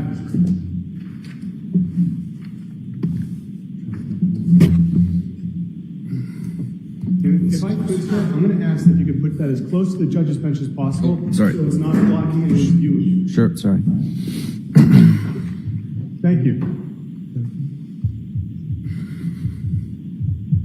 Sir, can you see it? Yes. Excellent. What are we looking at? This is the front of the residence at 516 CJC Highway. Thank you. Now, Ms. Gilman, if we could have Exhibit 2, file number SLD 7067. What is this we're looking at, sir? Still the front of the house, focusing on the right front corner. And at that right front corner, are there any other entrances or egresses to the house? Yes, there's a side door recessed on that little three-step porch. When you went to the house that night, which door did you go to? That door. And perhaps now's a good time for me to ask you, can you tell me how this house is situated from the street at Chief Justice Cushing Highway? It's set back a long driveway. In front is another house and a used auto car dealership. It's in a wooded area. And that's what's around the house, is the wooded area? Correct. Ms. Gilman, could we have Exhibit 3, file number 7175? Sir, what part of the house was this? This is the kitchen. And when you got to the home that evening, where were the children? In those island bar seats. Now, you get to the house. What is it that you do with Mr. Walsh that evening? We sat at the dining room table and conducted an interview. And do you see Mr. Walsh here today? I do. Could you identify him for the court, please? The gentleman seated over there, blue suit, white shirt. Your Honor, if the record may reflect that the witnesses identified the defendant. The record will so reflect. Now, sir, where did the conversation with Mr. Walsh take place? The dining room. Ms. Gilman, can we have Exhibit 4, 7178? So, what is it that we're looking at here? This is the dining room. And where was Mr. Walsh when you had your conversation with him? Seated in that front right corner towards the camera. And where were you seated? The far seat, the seat that has that black jacket on the back of it. Where was Officer Lorenz? On the window bench. And where were the children while this interview took place? They were in and out of the room. And Ms. Gilman, can we have Exhibit 5, 7177? Sir, what are we looking at here? This is the area in between the dining room table and that kitchen island. And Ms. Gilman, can we have the next exhibit, Exhibit 6, 7131? I'm sorry, 7124. My apologies. And sir, what is this again? This is a closer view of that buffet table. And then when you were there that night, what was in the house as far as pets? A dog. Ms. Gilman, can we have 7131, which I believe is exhibit now 7? Sir, where is this in the home? If you go in that side door, you're in a hallway. If you take a right, there's a sunken-in family room. And is that dog the one that was home that night? Yes, Hans. Any difficulties with the dog that night when you were talking to Mr. Walsh? No. And where was the dog that night when you spoke with Mr. Walsh? In that crate.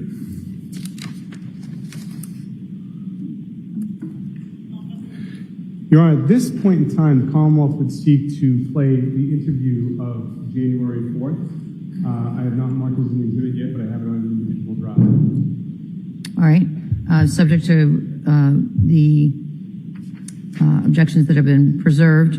Any other objections? No, Your Honor. All right. So this will be, are you offering it? I'm offering to have this marked as the exhibit, and All right. Ms. Gilman will be able to play it. It'll be marked and admitted now into evidence as Exhibit 53. Thank you,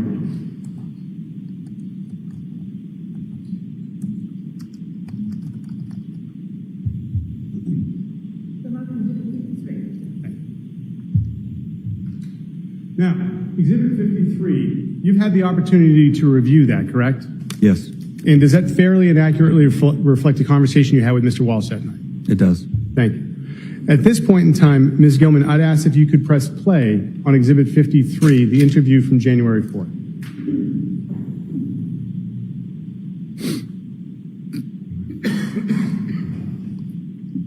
Okay, the order is on. It is 1839 on Wednesday, January 4th, 2023. My name is Harrison Schmidt. I'm a detective with Cohasset Police.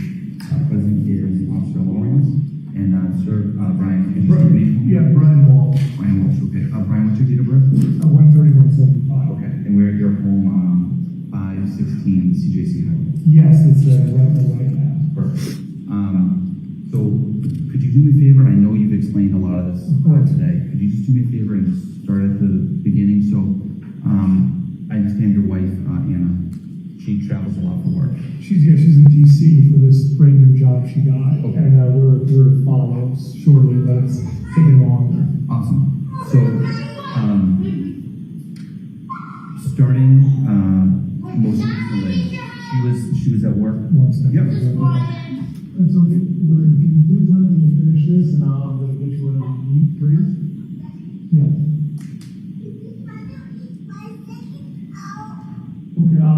Okay. 1 second. Do whatever. We're on your turf, so do whatever you need.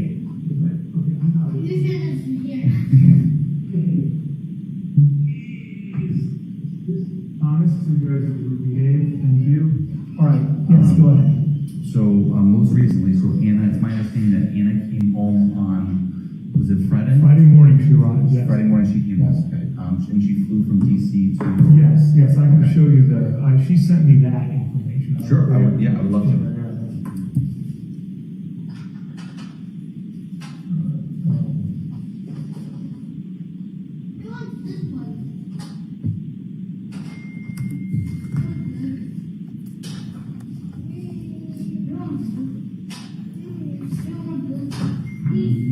You can look up.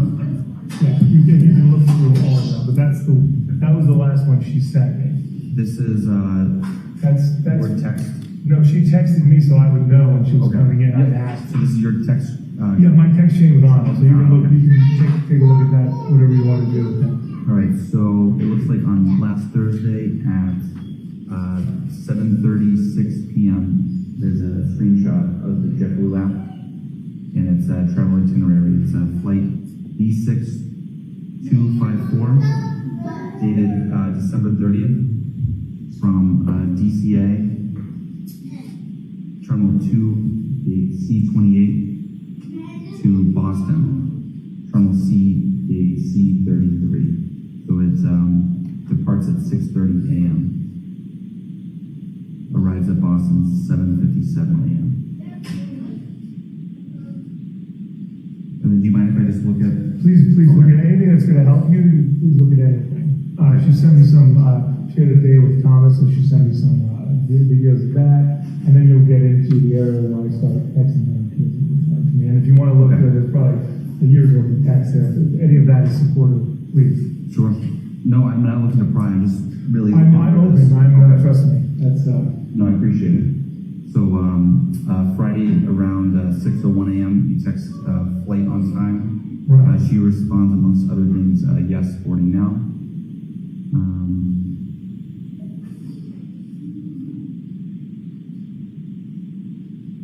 So okay, Friday 7:59 a.m. landed.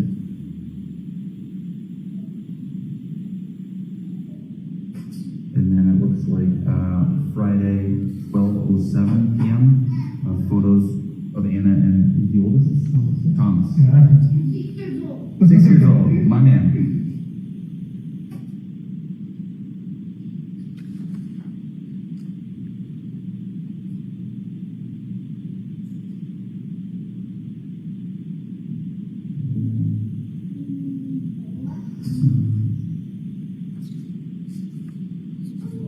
More photos Friday evening.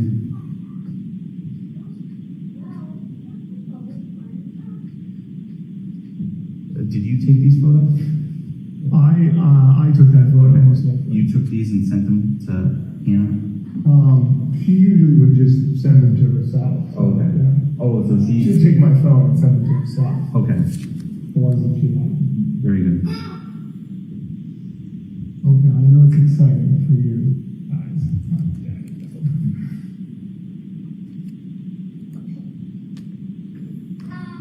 So that was a series of 7 photos sent Friday at 6:33 p.m. And Anna sent this group of photos? I believe so. So I take the photos. A lot of times I take the photos and she takes my phone and sends them to herself. Okay. Monday, 2:33 p.m. A text from you to Anna. Monday, 7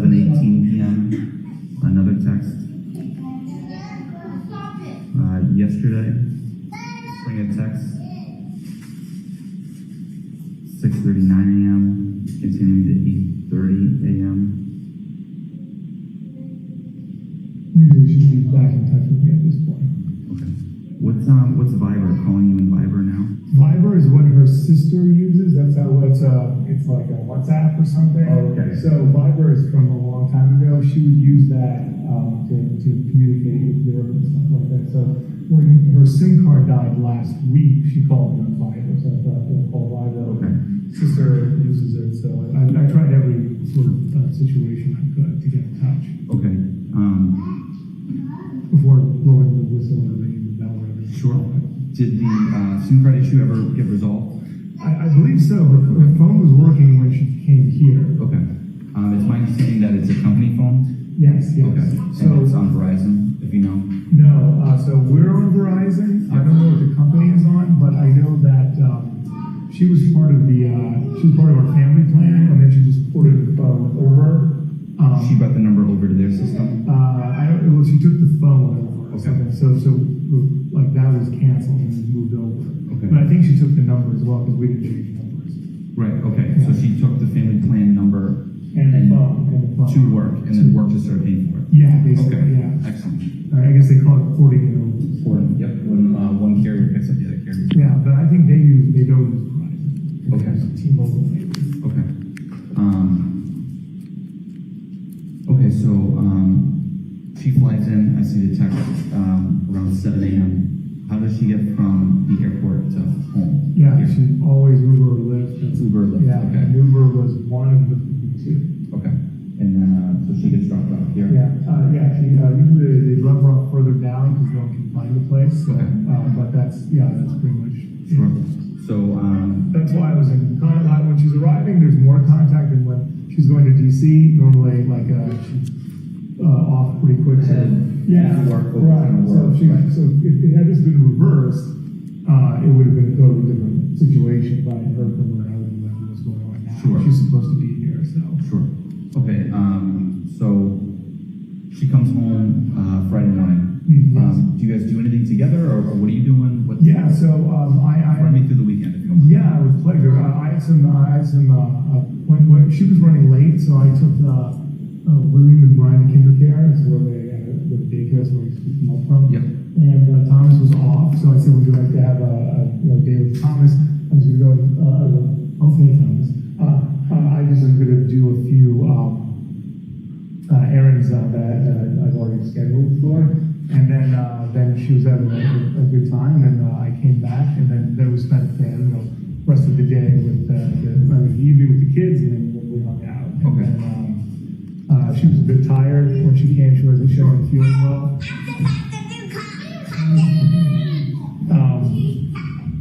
Okay, guys. Okay, and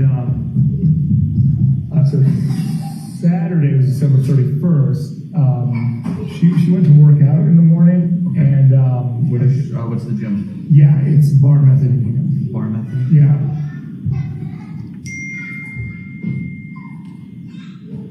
Okay. She went to Glossy Nails to have her nails done for the new year. Is that also in Hingham? I believe so, yes. Going back to Friday, do you guys just hang in the house? Or Yes, you, that's it. you didn't Yeah. go No, we didn't dinner go or lunch or No, anything? we were just here in the house. So she was here, you ran some errands? Yeah. And then you just hung out in the house? Yeah, then with the kids, doing family time. Alright, so then she hits, Bar Method and Hingham for the gym in the morning, Yes. Saturday? Yes. And then Glossy Nails? Yes, Okay. and that was the last time I used my phone to say, they're okay. Yep. And she said, yeah, I just decided to get my nails done. I was like, okay, great. Oh, thank you. Okay, I hold this. and then she said, then she came over and she said, hey, I'm going to take the kids. I'll give you a break. I'm going to take the kids to a place in Canton, the Wonderland over there. It's an indoor play. Guys. Okay. So this is what, and then my son took my phone up to his room. Okay. Sorry. Okay. Sorry, I'm going to give you. Oh, thank you. Okay. Thomas, can you make a movie? Can you organize a movie for your brothers? Thank you so much. This guy's mesmerized by you. What happened was, I was like, that would be great, so I get ready because we're making dinner for her former boss, Jen. Okay. She hadn't seen him face to face for a while, so I said, I got some time alone to prepare dinner and get everything together, and she took the Jim. Yeah, GEM. A lot of people call him Jim. He's been on the phone with me 5 times today as well. So he came over, and then we had Dinner here? yeah, we had dinner here. Yeah, we had dinner here. We celebrated the New Year, and then signed the bottle. She signed 23 being the best year ever, and then I'm working on it. I'm working on it. 1, 2, 1, 2, 1, 2. There you go. Okay.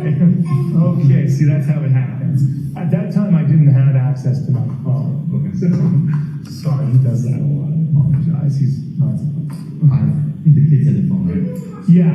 So William, the excited one, took it up to his room. I didn't know it was there, but I knew it was going to turn up. We have a lot of worry that it's going to be thrown out into that. So, he had thrown out my wife's phone apparently a while ago. That's the age of the kids, but they have a tendency to throw stuff away. So then she's been on the phone a lot, or texting with work, and she mentioned with Jem that she was worried about work and things like that. Okay. And I was like, all right. She was scheduled to leave Tuesday morning early. And then she said that there was an emergency at work, one of the buildings, and that she had to leave early in the morning. Sunday morning. And I was like, okay, normally I would have been like, that's ridiculous, but she worked up until 7 p.m. on December 24th in another building in D.C. Okay. So I thought, all right, this is, we're going to be together soon enough as a family. It's fine, we made this decision together. So, do you know what kind of issue arose? She didn't explain it to me. Some kind of but there was one of the buildings had a bunch of leaks. Another building the FBI raided at one point. Another building there was a disgruntled tenant, and so she was dealing with all of that. She's the regional manager there. So I didn't know because I didn't want. I was like, all right, whatever has to be done. Then she said, hey, I'm going to have time off for Martin Luther King Day. I can be here for 4, maybe 5 days. And I was like, well, that's great. That's great news. And then she only brings her bag. Her carry bag is normally a Louis Vuitton bag, and she didn't bring. She just brings a little bit of stuff. She's got a bunch of stuff all over this place, or she just goes and buys it. And then what happened? Then she woke me up around 6 and said she was going. She came down. I guess Thomas heard her and came down, and she said, I have to go. And he said, I love you very much. And she said, I love you very much. And then he said that she left. He got in a taxi, but I don't think he saw it because it was further down. But if you want to talk to him, but he said it was a taxi. And I was like, he described the car. He's like, well, I really didn't see it, Dad. So I was like, okay. So he was coming down to get, I think, Maybe Anna said taxi. Maybe she's my driver. But I know that she was not driving. There's no way she was driving a vehicle. There's like zero possibility of that. Okay. When was she originally scheduled to fly back? Well, it was Tuesday at probably 8:30 or the early flight that she takes. What was I going to say? I never got the confirmation for that. Okay. But she usually just sends me her arrival because that's the most important for us once she's with the kids and everything and scheduling. Right. So. Okay. Does she particularly travel on JetBlue? Yeah, she got a JetBlue credit card. Okay. That gave her 80,000 points, and she doesn't like getting new credit cards, but she was like, well, we're doing this a lot. So she had got that. I had no access to that. She just got it, but she also started to use it more because she needed to spend a certain amount of money to get the points. So that changed our whole dynamic over the last month. Yep, that makes sense. So she's been flying JetBlue lately. Is it a particular airport that she's going to as well? Yeah, I mean it's JetBlue or American Airlines. American Airlines is second. Okay. Jim. You guys don't want to talk to him, do you? Not yet, yeah, to focus on that, gotcha. yeah. So JetBlue number 1, American Airlines number 2. That's all I know. I don't think she ever took anything else. And someone said maybe she took a connecting flight. She never took a connecting flight. Even once in the summer where they had the thunderstorm, because she spent 8 hours at the airport. She didn't even consider, like, well, I just go get stuck somewhere that's not DC or Boston, so that's no good. So I don't think that happened at all. I can't imagine that. And then it was always DCA and it was always Logan. It was never, she never went to national or anything like that.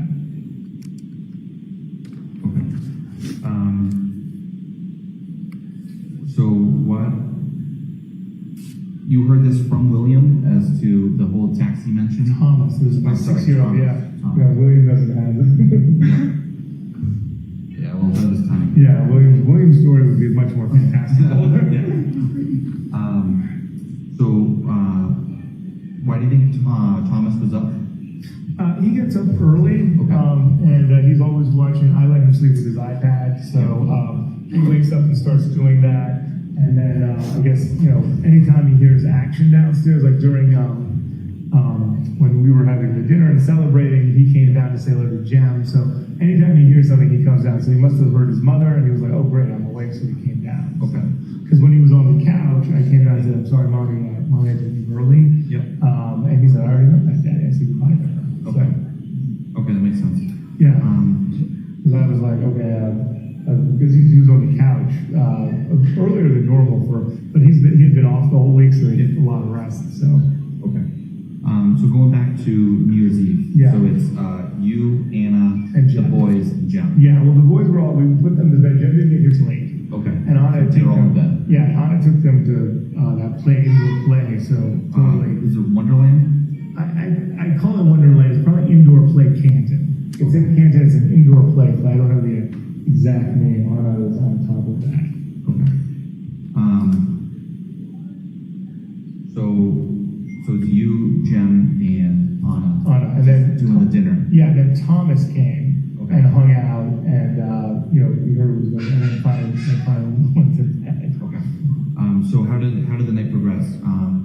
How late did Jem stay over? Yeah, Jim stayed till almost 1 or so. Like after midnight at our age with kids, we're like, okay, good, we did it. That's I was like, it's past our bedtime. When you're younger, you're like, hey, what's next? I was in bed at 10:30. Yeah, right. There you go. So, and that's when during that time, Anna was dealing with her phone a lot, and she'd gotten a message from Adela, who I've spoken to today, who was like, "Hey, you didn't see me before you left," and so he was upset. And then she was seeming, I don't know, like she seemed like the last couple of weeks, she seemed like under pressure at her job. But she mentioned, even Jem spoke about it today. There were a lot of things she didn't like doing or she was not good at. So that seemed to be on her mind. She spoke to me a few days before saying she wanted to see a psychiatrist. And I was like, yeah, we're apart. It's been difficult for all of us. I've seen a therapist, like I told you today, the last 35 years. So anything that would support you is fine. And then, but I mean, I always make fun of her as my super sturdy woman. So, it seems like she was invincible. And so that was going on, and then she said that she had to go. After Jem left, she said she had to go. Okay. And I was like... So maybe around 1:30? Yeah, maybe before, like, after 1:30. Okay. And then, because she was like, we're going to go to bed, and I was like, what's this? She's like, Brian, I really have to go back. And that's when she told me, and I was like, that seems odd, but I get what's going on. She was supposed to be here the whole week. Right. But she didn't get here till Friday because she was just too much work that she was trying to keep up with. So the schedule has been, thank you. Thank you. But the schedule has been like that for the past few months, like where she's been having to cut back on family time. And it's been difficult for all of us, definitely. Sure. When exactly how many months ago did she start the job, or when did the whole new arrangement? Yeah, it's been a while. We've been here for 9 months almost. We were supposed to be here for a few months, and then things took longer. Hello, hi. Okay, thank you. Okay. And then at first it was supposed to be in Boston, the job. Yeah. and she worked at the Boston property. And then that wasn't working out, and then she moved to DC, and then I was like, all right, well, we'll do this. It shouldn't take long, and then, things progressed, so that was not the best. Okay. I can imagine that's gotta be tough. Yeah. But, the only problems we had in our marriage were that we weren't spending time together. That was like, during the pandemic, a lot of people got divorced. We enjoyed family You loved time. it, yeah. I really loved it, yeah. Sure. Okay, so what's the time frame? So Jem leaves between 1 and 1:30. No, Jim leaves like 1, yeah, let's say 12:50, 1 o'clock. Because I remember looking at the clock, it was close to 1. Okay. And then Anna and I were talking, and then I went to the bathroom, and she said, I have to, let's go to bed. And I said, sure. And then I was like, let me clean up. And that's when she said that she had to go. She was like, I really have to go tomorrow. Okay. And she'd made mention that she might have to leave early. Yep. Earlier on Saturday. Then she confirmed it, but she always was like, hey, I'm gonna be there early, I'm gonna stay longer, and then she's like, I can't do it. So I think maybe I was putting a lot of pressure on her for more family time, and Right. she was having a hard time That's speaking up. understandable. Yeah. Yeah, that's understandable. All right, so you think by 1:30 you both were upstairs and going to bed? Yeah, absolutely. Okay. Both sleeping. Okay, and then she was to catch a early flight. Early flight. So Sunday. she only got, this is why she's always been tired. She wasn't feeling well Yeah. on Friday to begin with, and she was very ill the week before, I want to say. Because I got sick too. The kids got sick, then I got sick, and she came, everyone got You sick. get boys run around everywhere. Yeah, so everyone's sick a lot. So, but I want to say on February 27th, she worked from home. She was so sick, which is very rare. Okay. So, but she was feeling better, but I noticed a difference there. And then she probably got 2.5 or 3 hours of sleep. Okay. And then she gets up and you hear her like in the bathroom getting ready. Yep. And then it must have been 6. I didn't see the clock, but it was dark outside still. So. Okay. And that's when she came down. Then she does the final, like cleans up and stuff like that. Okay. Did you sleep through that whole morning routine? Yes, I did. Yeah, I used to get up, and she was like, "You're gonna be ruined, and the boys are gonna get up." So Yeah. I was like, "You're right." But she comes and kisses me. Okay. And then, have you heard any other communication or seen any other, does she have social media? Yes, she has a bunch of social media. People have already been looking into it. Yeah. I guess her iMessenger comes up on my phone for some reason. I don't know. So people have been sending messages, and I think they're for me, but they're for Anna. And her Instagram, I have some access to, but I don't do any social media really. So it's her domain. But everyone is called saying that they thought that they saw some action on the Facebook, Jem and Adela. And I said, it must be me, comes through, and I look at it, because normally I don't, but now I'm looking at everything that comes in. Yeah. But there have been I don't think there have been any new posts, because I've asked everyone who does it. To keep an eye out. Yeah, if there have been any new, but it does not seem like she's on Instagram and Facebook. Instagram, Facebook. I don't know of any other platforms. All right. So Sunday morning when she leaves, Yeah. you haven't heard anything. Don't know. Okay. But just to be clear, I didn't have the phone, and last week it was the 24th. She had that work at Mazda building or something. So I didn't hear. We spoke in the morning, but I didn't hear from her all day. And then she was supposed to be here on a flight, and she missed that flight on the 25th. Okay. She drove up. Okay. At that point, that's when I freaked out, because she was coming here. So I'm like, well, where is she? I haven't heard from her. Right. Super weird. And that's when I said, you're missing. And I'm going to call Sally, her sister. This is the 24th. The 25th, I'm sorry, 25th, yeah. So Christmas Day, Day. because she worked all night, New Year's Eve, Yeah. which I was not happy about, but I understand. She was supposed to be here early on the 25th. She wasn't here, and I didn't have, she hadn't sent me her flight info. Okay. That's one of the few times. So then I started to really get nervous, and I called Sally and Alyssa, and I called Jim, but I didn't say anything to Jim. And then I called my mother, and I was gonna file this first report right there. So I was like, Yep. And then she called and said, I'm driving up, I was at the airport. My flight was canceled. I was busy. I couldn't get in touch with you. Okay. And I was like, okay. So this time around, it was a bit different. She's going to DC now, and I didn't have the phone, so I just emailed her saying, I hope everything's okay and all that's fine. So, where was your phone on Sunday? So Saturday at 11 a.m., I guess William took it and put it up in his bed. It was under, Thomas found it under his pillow on Monday at that 2:30 time when I got in touch with her. Okay. But I emailed her twice before that, but I was like, you know what, it's fine. I don't want to, I'm going to see the person every time my wife needs 5 minutes. So, and then I started getting nervous, and then on Tuesday, I started to call around, and I remember her telling me, hey, don't call work, don't embarrass me at work, Brian. And I was like, sure. So I called Sally and everyone, and then I was like, and then this morning, that's when I was like, I have to, and We're going on another day. yeah, so that was Wednesday, today's Wednesday, right? Yes. Okay, I'm sorry, I lost, and then this morning, that's when I started calling everyone, and then the tissue spot group got back to me very quickly. I left a message at their off-site sales. I said, can you please say Brian Walsh called? I called another building that we would pick up, and I was going to call her boss, Jeff Chod. I didn't have his number, but I was looking for it. Yeah. And then it was Graham that called me and said, is everything okay? And I said, I don't know. She had hurt. And he said, I didn't see her yesterday. Okay. And that's when things kind of moved a lot quicker. Okay. All right. Very good. That all sounds reasonable.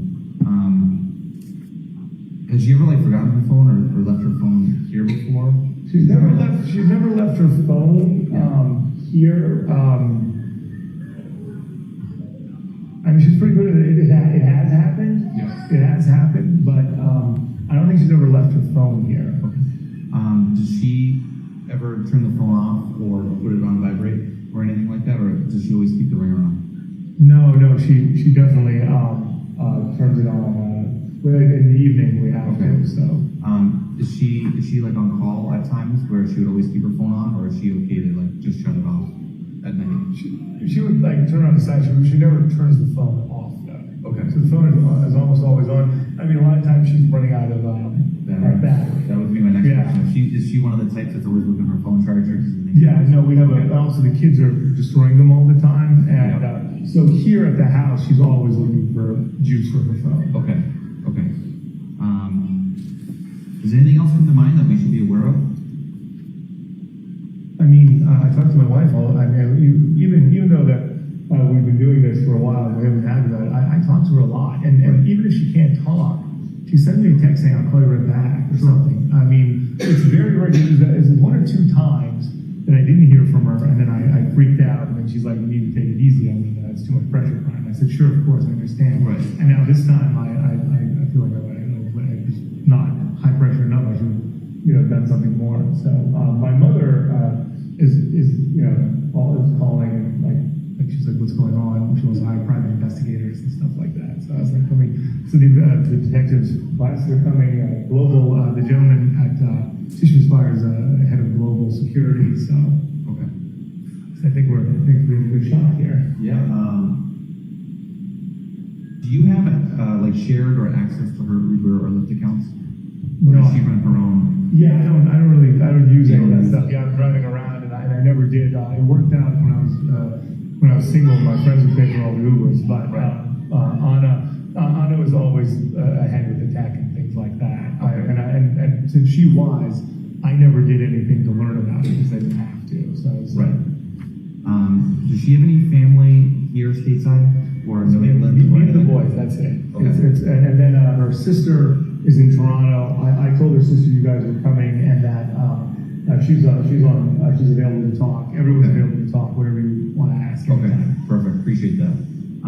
So she got a sister in Canada.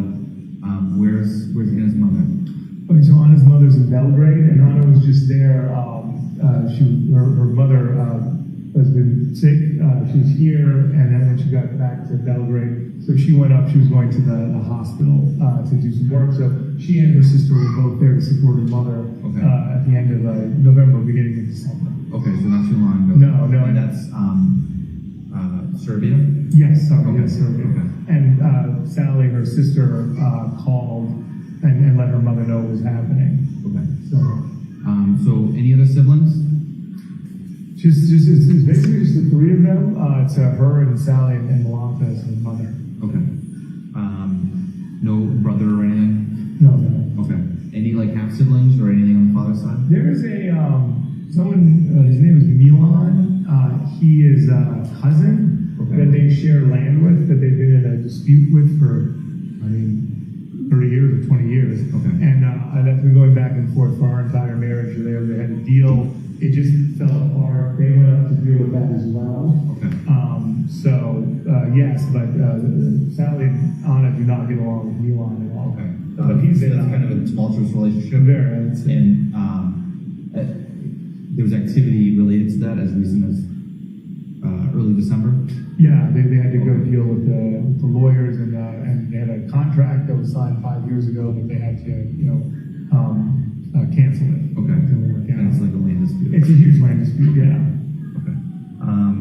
Was Jimmy like best friends? I know you mentioned Jim, which was an old. Jem is, there's a girl named Carrie Westbrook. Carrie Westbrook. She's a very good friend of Anna. They both worked at the Inn at Little Washington. Okay. Jim and Adela called to say that she posted something about it's been 10 years or 13 years, and Anna would normally always say something. Okay, thank you. Where did they work together? At the Inn at Little Washington. That was Anna's. I think Anna's one of Anna's first jobs when she was here. Okay. So Carrie, and then in town there's Adela who works at the Melrose. He's been in touch with me several times today. There's a neighbor. She made good friends with the neighbor. I don't know who the neighbor is though. That's Winta is her name, but I don't have any numbers. And she hasn't spoken about it for several months, which is, I guess now I think about it is odd.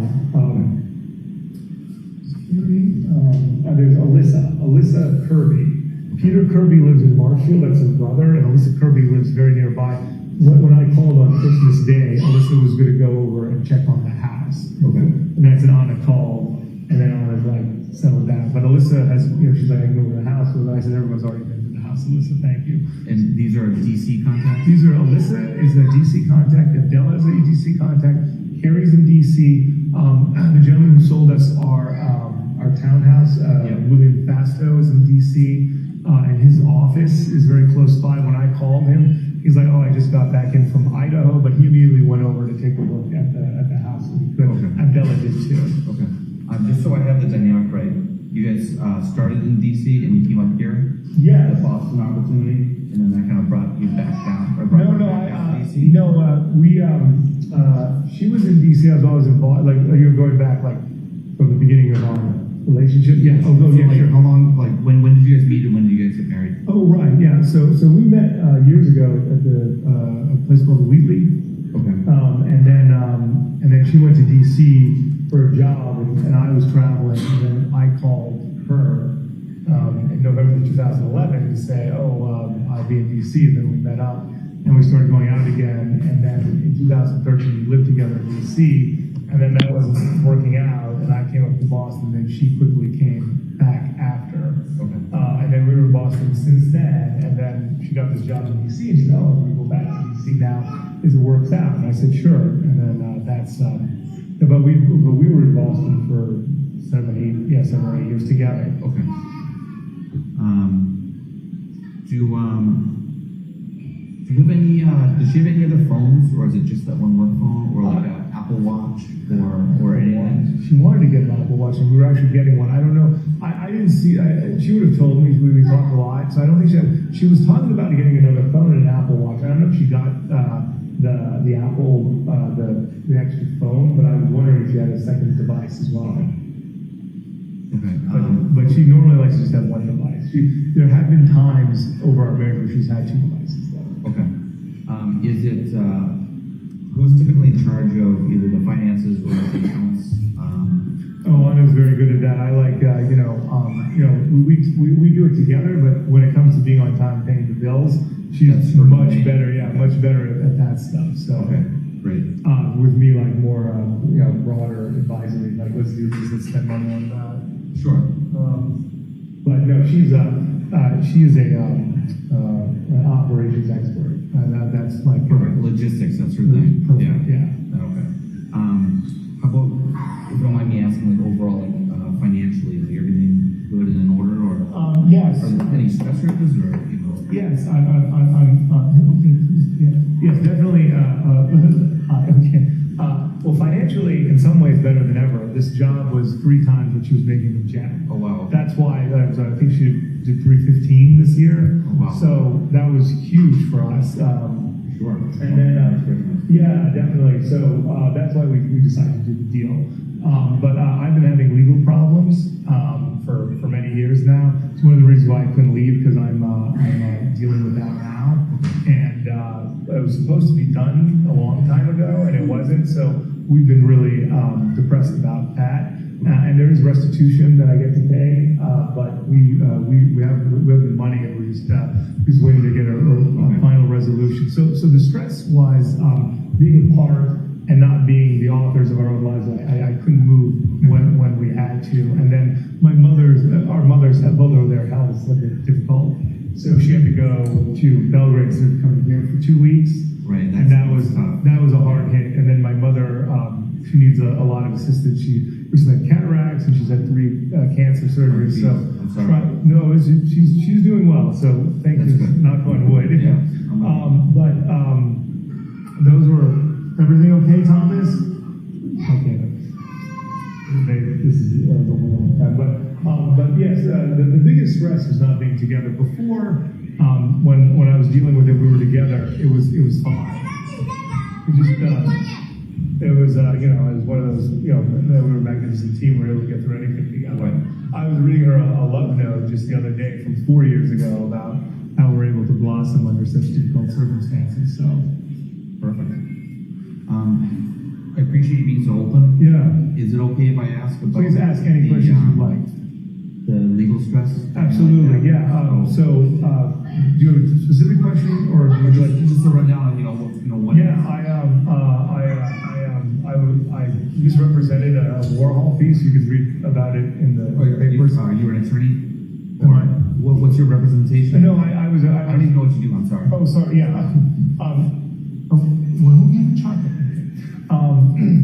So I had some art, and I lost money on it, and I misrepresented it to another person in the gallery in LA. Okay. And then the FBI got involved, and I was arrested, and that occurred in 2018. So I've been dealing with that, and then I went to sentencing in October 8th of 2021, and everything was going to be fine. Yep. But the bank had called for the bank check saying that some of the money had been returned, but none of the money that was in the bank check, and then things were postponed. Okay. And then things continue to be postponed, and that's, so I'm kind of locked down here at the house.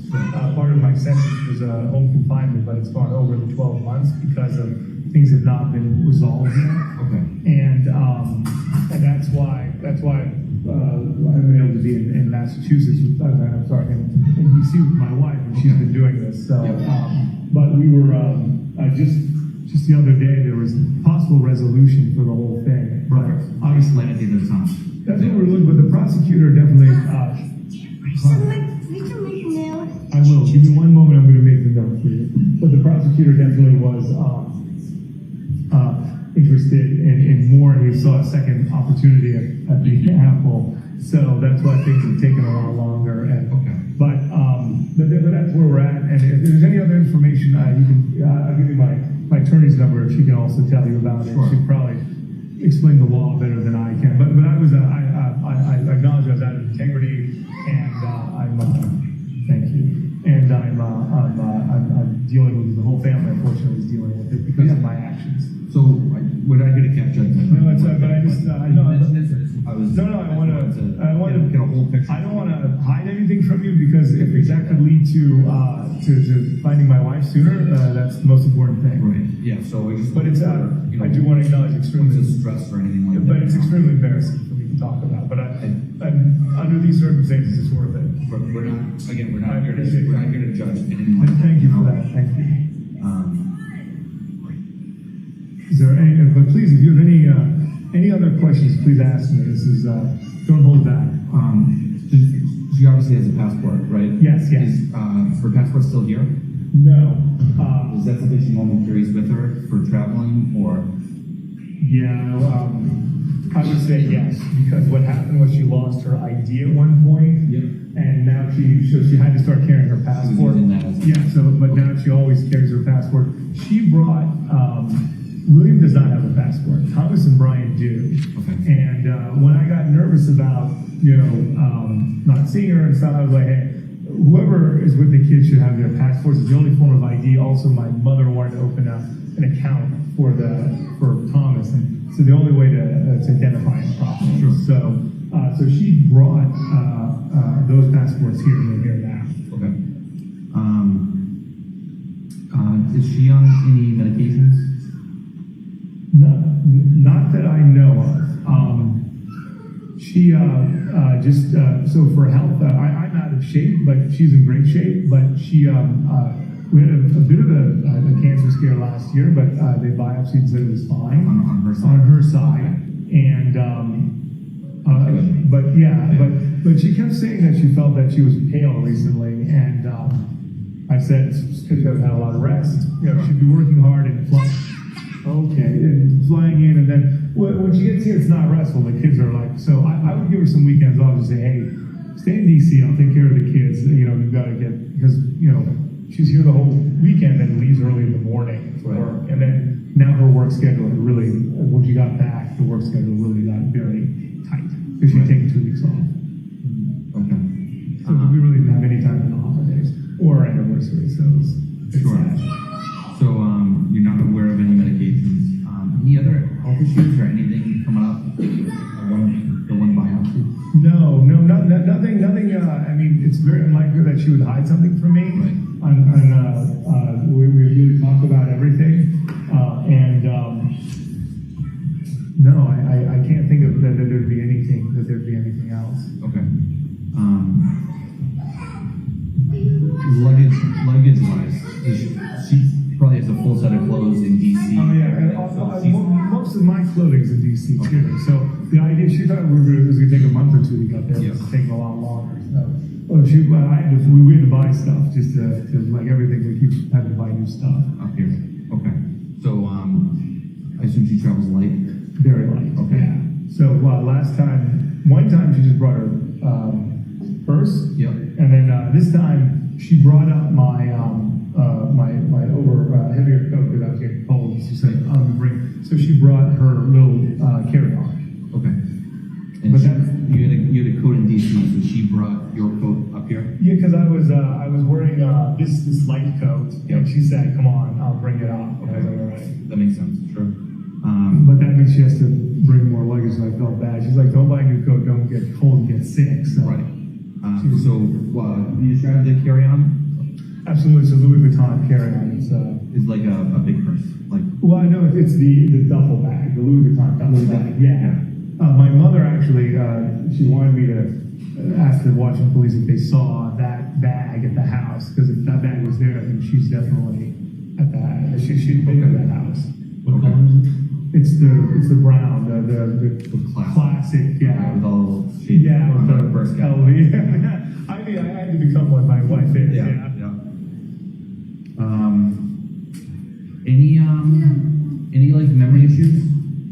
Yeah, she has a terrible memory. We make fun of it since we've been together. Yeah, she's like, I said that's why she's always happy. She doesn't remember anything. But I mean, so she's not losing like big gaps in the day, like. No. Like hours go missing. Nothing Just like classic, like what I had, I forget what I had for lunch. Yeah. Oh, well, yeah. I mean, she.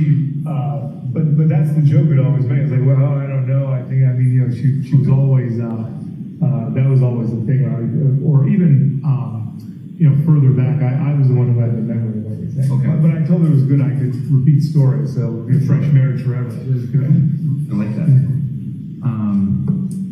Any substance abuse? No. Anna basically drank nothing when she met me. She started to drink more, Okay. and then we both, with the kids and stuff, pretty much shut it down. But New Year's Eve we did have some champagne and stuff Yeah, like that's, that. that's completely reasonable. But no, Anna's they're totally through there always. Do you have any sort of like family tracking on the apps? Like Find My iPhone? I don't. AirTags, anything like that? So my mother just bought AirTags for us, and Yeah. Anna had picked it up on Saturday. She said, "Can I have one?" I said, "Yeah, one of these is for you." Sure. But because things went so, those are sunglasses. Where'd you find them? You forgot them. Okay. All right.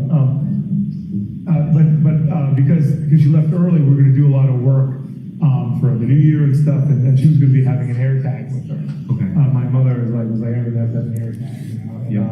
but they're right on my desk, all wrapped up and everything. And she's the one that like launches all of it. She's the one that puts stuff together. So Yeah. so, and I would always just say, oh, okay, we'll wait till you come back. I was always waiting for her to come save us. Four guys over here. That's what happens. Yeah. Okay. Thank you. Okay, I should take these. No. It does look expensive. Yeah, your mother's gonna get upset, okay? Don't break them. Okay. All right. Okay. Where did he find those? I don't know. They must have been over here or something like that. I didn't notice. I didn't notice. I didn't notice the. Okay, no swearing. Sorry for that. I thought he was saying truck for a while. I heard truck. I'm on his side. I heard truck. Okay, good. Thanks. Did she bring the big duffel bag back with her? Have you seen it yet? I know we haven't. So when you asked me what she might be wearing, her black coat, but it's a small coat. Yep. The hunter boots were gone. Blue and gray. The duffel bag, and then the purse that you brought. Okay. A black purse, probably. Okay. Do you have any cameras in the house? Not Like, this one. Oh, Ring doorbell. I know it's a rental, no. but Yeah, no, we don't have any here. is the We, landlord or property owner or anything? I don't think so. I haven't called Peter yet. I've been calling a lot of people, but haven't been ready to go to the next level again. But I don't think he's got. He might have something down by the garage. He might have some stuff down there. Sure. But I don't think he's got anything on his. I haven't seen any Ring doorbells anywhere. Okay. Any cameras at the townhouse in DC? There's she installed. We had the door. What's the not Ring, but what's the other one? Not our. Blink. Yeah. There's a lot of them now. Ring, Blink, Net. Arlo. What's the one that has a thermostat too? Nest. The Nest. I think we had a Nest camera. But that would be on her phone. But when we were, I'm going to one moment.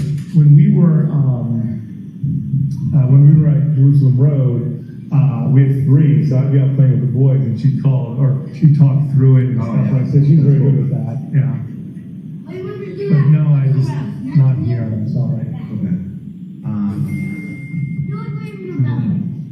Any other questions? Or? Sheila, anything else? I can't think of anything else that you haven't already explained. Appreciate it. No, I appreciate it. No, I appreciate it. I know it's 7:30 and, you guys are still here, so thank you for that. Do you mind if I take a look at the camera roll? Maybe if she took if she took The photos I have on this? Yeah. Just if there's something that jumps out, you know what I mean? Sometimes the kids get it, so sorry. No, But no problem. that's everything there. You can take a look. There's probably 1,000 photos.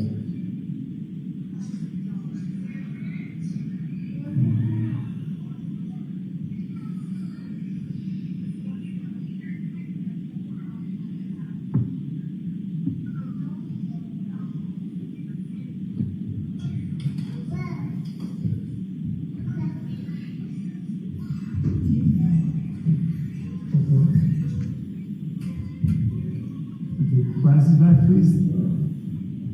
White glasses, please. Okay. You said it would be okay if they went around. Yep. That's fine. You know that happens. Yeah. I always make the joke, I'm going to make it extra happy for you guys. Yes, Thomas. Okay, well, please tell him not to. That's not common. William, please. Oh, no. I would like to say I don't know where you learned that from, but I'm pretty sure it was me. You're taking it. That's your brother's. He's going to get very upset. Thank you. All right. Can I have those glasses back, please? All right.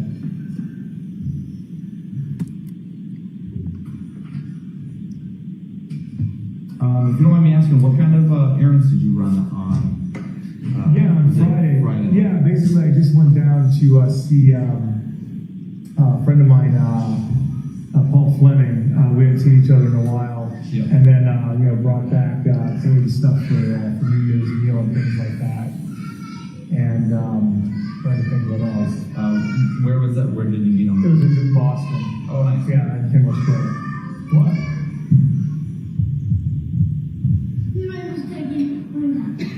Oh, great.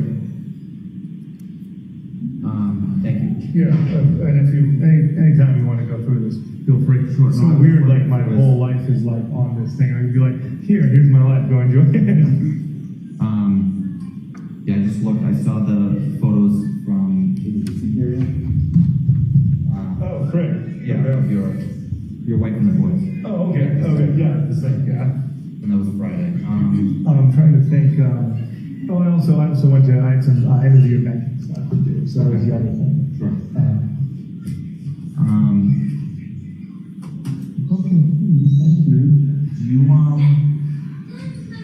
if we just do a walkthrough of the house, just see if anything jumps out to us? Yeah. So we have a fresh set of eyes. Yeah, You know what I mean? let's do it. So, unless, is there anything else? Because I'll shut this off. Is there anything else that, I think that's it, that's all, yeah. Greg, do you have any ideas? I know we covered a lot. I really appreciate you going. Yeah, no, of course, absolutely. Sometimes every little thing helps, you know? I believe that, I honestly believe that. You know, let's move on and see if we can track something down. So, Right. all right, it is 7:31. I'm shutting off the recording. Sergeant, I have a few questions about that interview. How old were the children at this point in time? 2, 4, and 6. And the oldest child, what was produced during that interview? An iPad. An iPad. And when it's heard the defense saying 121212, what is going on at that point in time? The child needed help unlocking the iPad, and the defendant assisted in punching in the code to unlock it. Now, in addition, at some point in time, someone produced glasses. Who did that? The middle child. And directing your attention to what's been marked as Exhibit 6, file number 7214. Ms. Gilman, if we could have that.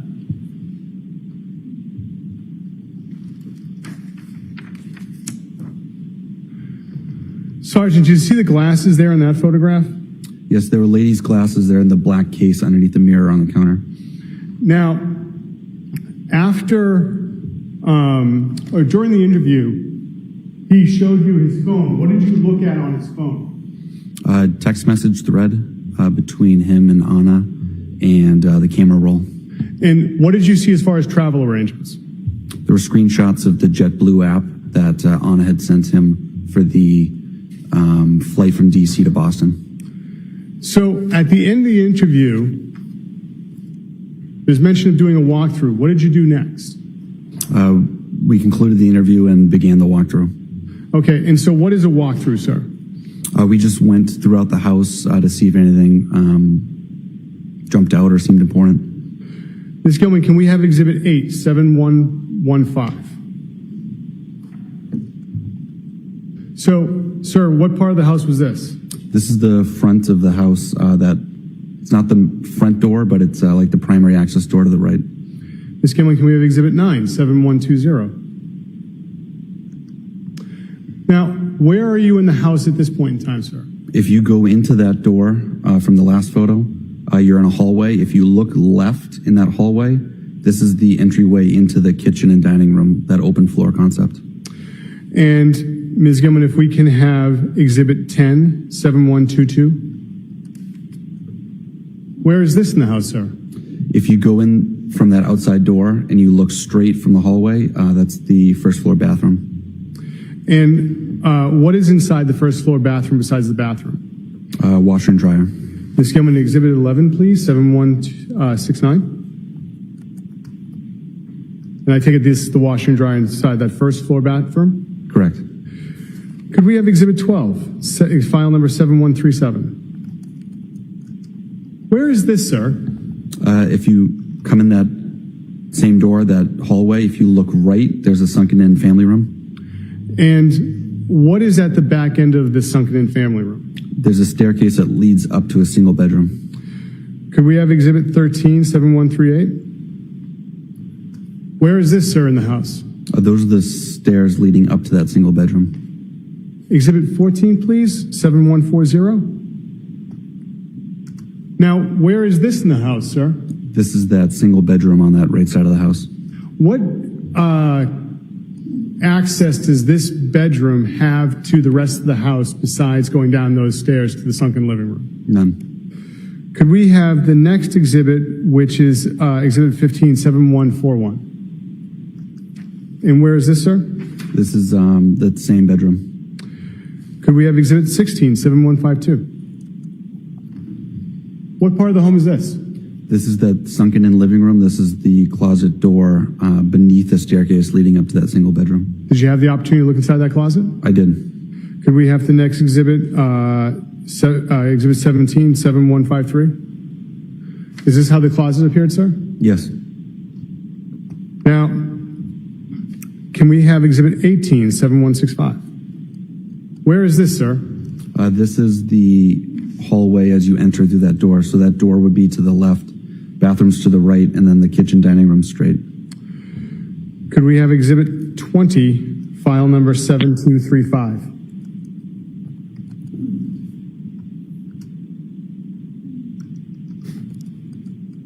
Now, what part of the home is this? That door on the left is the front door. So this is, if you're looking away from the dining room, you'd be looking at the stairs upstairs to the main part of the house, and the living room straight ahead. What's at the far end of the living room? A fireplace and a TV.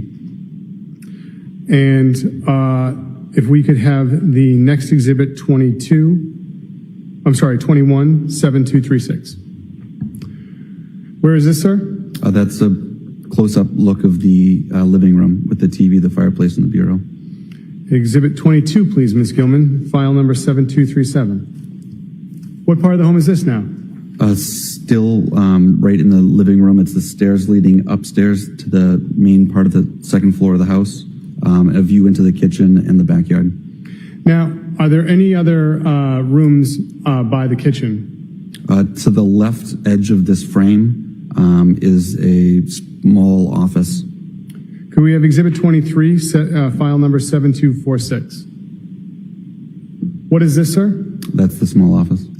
And could we have Exhibit 24, 7288? Where is this in the home, sir? That is the second floor bathroom. And can you describe the second floor layout for us? If you walk up the stairs to the second floor, the front door would be to your back. You enter a hallway. Straight ahead is a second floor bathroom. There's two bedrooms to your left, and there's a primary bedroom to the right that also has a bathroom in it.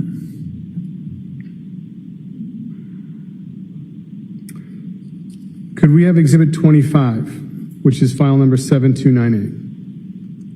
What are we looking at now, sir? If you were in that hallway coming up the stairs, if you look left, that would be the doors to the two bedrooms on your left. Could we have Exhibit 26, file number 7301? Which room is this, sir? This is the front left bedroom on the second floor.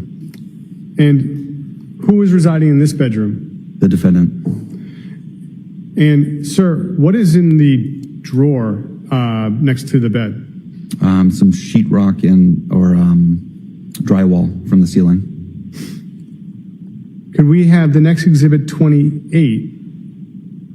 Well, actually, I'm sorry, 7301. Could we have 27, 7302? And, sir, where is this? That same bedroom. And then could we have exhibit 287309? And what orientation is this, sir? This is looking at the bedroom door from that same bedroom. Your Honor, we would object for the reasons stated before. Excuse me? We object for the reasons stated before. Thank you. Preserved. And then I'd like to have exhibit 29, if I may, Ms. Gilman, 7319. What is this, sir? A hole in the ceiling in that bedroom. Now, what is above the ceiling in that home? An attic. Did you go into the attic that night? No. Now, can we have exhibit 307320? What room is this, sir? This is the second bedroom to the left in that hallway. And could we have exhibit 317321? What is this, sir? That same bedroom. And who was residing in this bedroom? The middle child. And who was residing in the bedroom that was by the sunken living room? The eldest child. Could we have exhibit 327259? What room is this, sir? This is the bedroom to the right, the primary bedroom. And with this primary bedroom, what was it attached to as far as a bathroom? There was an attached bathroom. Could we have exhibit 337269? What is this, sir? That's the attached bathroom. And could we have exhibit 347335? Bless you. What's this, sir? If you're standing in the kitchen, looking towards the front of the house, this is the basement door. And what was on this door as far as child safety locks? Up top was like a child safety device.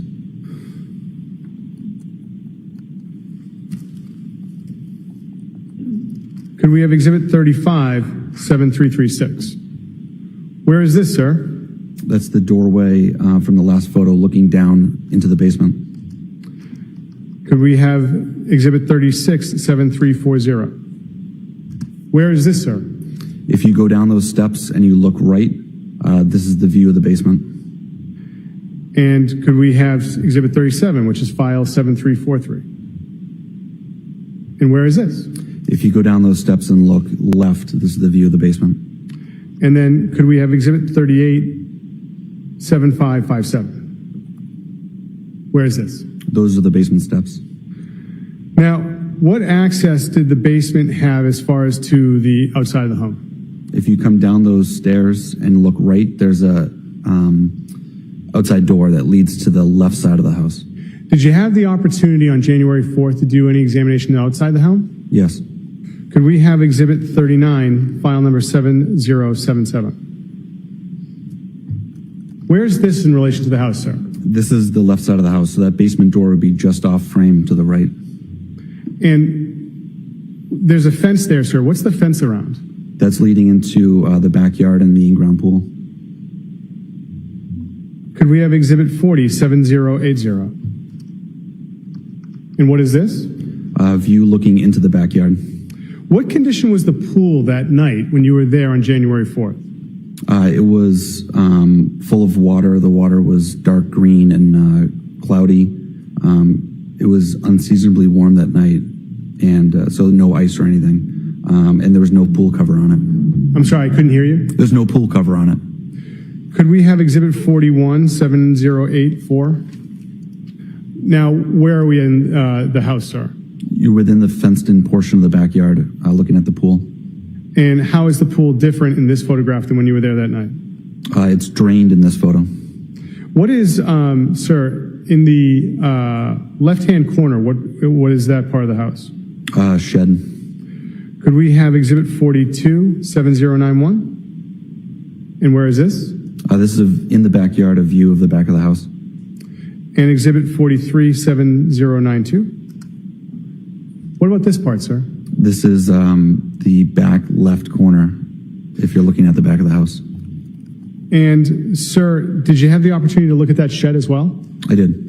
Could we have exhibit 44, 7097? And did you go inside the shed? I did. Could we have Exhibit 45, 7390?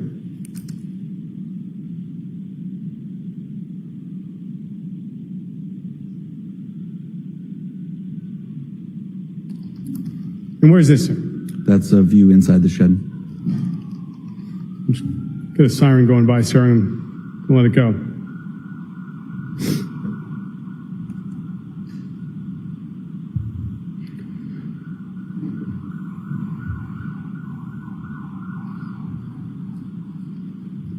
Sir, did you find anything that night when you were there on January 4th? No.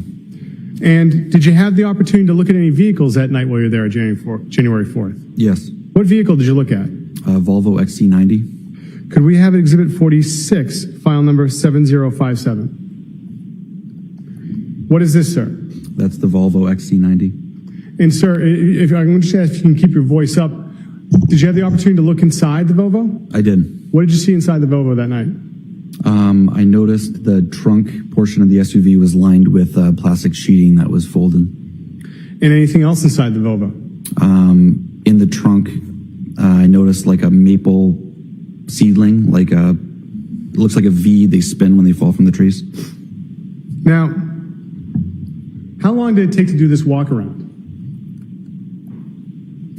About 30 minutes. And what did you do after the walk around? I returned to the Cohasset Police Station. And what did you do when you went back to the station? Furthered the investigation. How so? I checked for any international flights, if Anna had taken any, by putting a flag on her passport. Yes, sir.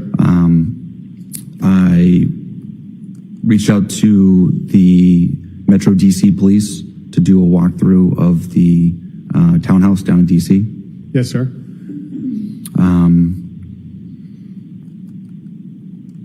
And I called Anna's sister. Now, after doing those things, did you ever have the opportunity to return back to 516 Chief Justice Cushing Highway? Yes, that evening. And why did you return back to the home? I brought the fire department back to the house to investigate the pool. And so, how did you do that, sir? The fire department brought high-powered floodlights and a pike pole to scrape the pool to see if there's anything inside. And what did you see happen when they did that? They found a pool skimmer at the bottom, and then they used that pool skimmer, because it was wider than the pike pole, to scrape the bottom of the pool. And was anything recovered? No. And about how long was this? Did it take to do this checking of the pool? 15 minutes. And after you did that, what did you do next? Returned back to the police station. But what time do you think you got back to the police station? 10:30 or so. And so, did you do anything further on January 4th? Would have reviewed the notes I had thus far. Okay. And then, what's next in the investigation? I spoke to Jem the following day. Okay. So now we're on January 5th. Yes. Okay. So walk us through January 5th as far as what you did as the investigation to find Anna Walshe. I began contacting friends and family, gathering more background information. I created a missing persons bulletin, and I disseminated that to the department internally. I believe it went out on our social media. I sent it to the Mass Fusion Center, the Mass Crime Net, and the South Shore Detectives as a shared distribution list. And may we have Exhibit 47, the poster?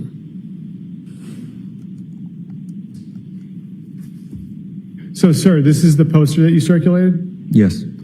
And I want to ask you about some of the places that you circulated it. You can take it down now, Ms. Gilman. Thank you. You said Fusion? What's that? The Massachusetts Fusion Center. It's a information sharing system for law enforcement. And besides them, what other organizations did you share it with? Mass Crime Net. It's a distribution list for detectives and investigators. And then, was there a third? South Shore Detectives. And so I take it that's just the police departments in the South Shore. Correct. So you've circulated the flyer. It's January 5th. Now what are you doing? I began checking for financial records to see if there are any recent transactions. The phone was pinged the night prior, and we were reviewing the phone location data that day. Okay. And so you're reviewing phone location data, and in addition to that, do you do anything as far as searching the area that day? A canine track was conducted a area search with a canine was conducted in the house. Can you tell us? The rear of the house, excuse me. The rear of the house. All right. So what's the rear of the house like at 516? It's wooded. If you go through the woods straight back behind the house, you'll reach another neighborhood. About how far is it between the two neighborhoods? Less than a quarter mile. And how is this area search conducted? You said a canine, but what's that entail? A canine handler and the dog will do a scent search to see if there's any odors that jump out to the dog, if there's any indication. Who is the canine handler that worked on this? Sergeant Reardon. And what department is he affiliated with? Cohasset. And so was anyone else involved in the search at this point in time? No. So after the canine search is done, what else do you do on this case on the 5th? We checked for any Amtrak travel. We had troopers that are assigned to the Logan Airport check each ticketing agency to see if there's any travel for Anna. And what did you do as far as checking in with any cab companies or anything like that? I began calling cab companies from Quincy to Plymouth. Any other ride shares that you checked on? We checked with Lyft and Uber to see if there were any pickups in that area of town. And besides checking with the troopers at Logan Airport and cab companies and ride shares, what else did you do on the 5th? We requested additional resources. And who did you request additional resources from? My supervisor reached out to the Norfolk County, the troopers assigned to the Norfolk County DA's office. And did you have the opportunity to meet with any of those troopers on January 5th? Yes. About what time did you meet with the troopers on January 5th? About 5 p.m. Where did you meet with them? Cohasset Police Station. And who did you meet with? Trooper DeChico and Sergeant Buchanan. And what did you do when you met with the troopers on the 5th? I brought them up to speed on the investigation thus far, and we listened to the audio recording of that first interview. After that was done, did you do anything else besides just reviewing the recording with the troopers? We went to the house. About what time do you think you got to the house? 8:30. And who went to the house? Myself, Sergeant Hunt, Detective Lieutenant Lopes, Trooper DeChico, and Sergeant Buchanan. Who is Sergeant Hunt? Cohasset Police Sergeant. He's now retired. And who is Detective Lieutenant Lopes? My supervisor. And the other two were the state troopers? Correct. And so who was present at 516 CJC when you arrived on January 5th? The nanny, Robin Howe, was leaving as we arrived. Present was the defendant, his mother, and his 3 children. And so what did you do that night as far as dealing with the defendant? I conducted a second interview. And who participated with the second interview? Myself, Sergeant Hunt, Trooper DeChico, and the defendant. And where did this interview take place? That same dining room table. Where was Detective Lieutenant Lopes and Sergeant Buchanan? They were in the living room on the other side of the staircase. And who was with them? The defendant's mother. And what access did you have to the living room? It's an open floor concept, so the only barrier in between those 2 rooms was the staircase. Now,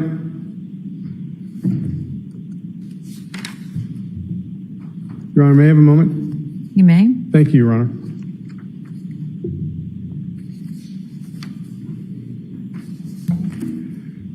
That interview on January 5th, was it recorded? It was. And have you reviewed that interview? I have. And does it fairly and accurately depict the interview you had with the defendant that night and Sergeant Hunt and Trooper Chico? Yes. Your Honor, the Commonwealth will seek to enter a drive with the interview from January 5th as the next exhibit, which would be, I believe, 54. Subject to the earlier objections, any new objections? It'll be marked and admitted as Exhibit 54. Thank you, Your Honor. I have it as 50.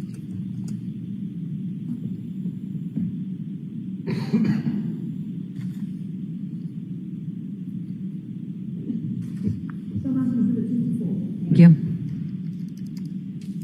Your Honor, with the court's permission, may we play Exhibit 54? You may. Thank you.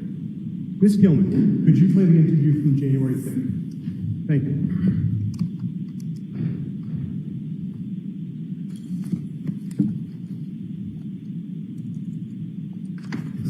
The reporter is on. It is 1956, January the 5th, 2023. We are at, we're home, we're at 516 CJC Highway. My name is Harrison Schmidt. I'm a detective with Cohasset Police. Present is Trooper Chico, I'm a assignment at Northwest DA's office. My name is spelled B-I-C-I-C. and Sergeant Garrett is Cohasset.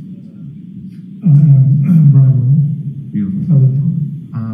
So I'd just like to circle back to, I'd like to circle back to last weekend. So could you start me with in the morning? So when you woke up, I remember when we talked, I was just going back to my notes and taking everything up. When we talked, I had up until and 11. Could you fill me in starting from when you woke up on the first, so Sunday morning? Oh, yeah, definitely. Baby Brian normally gets out of the crew at 7 or around 7-ish, so when it's about light, and then I get up, and then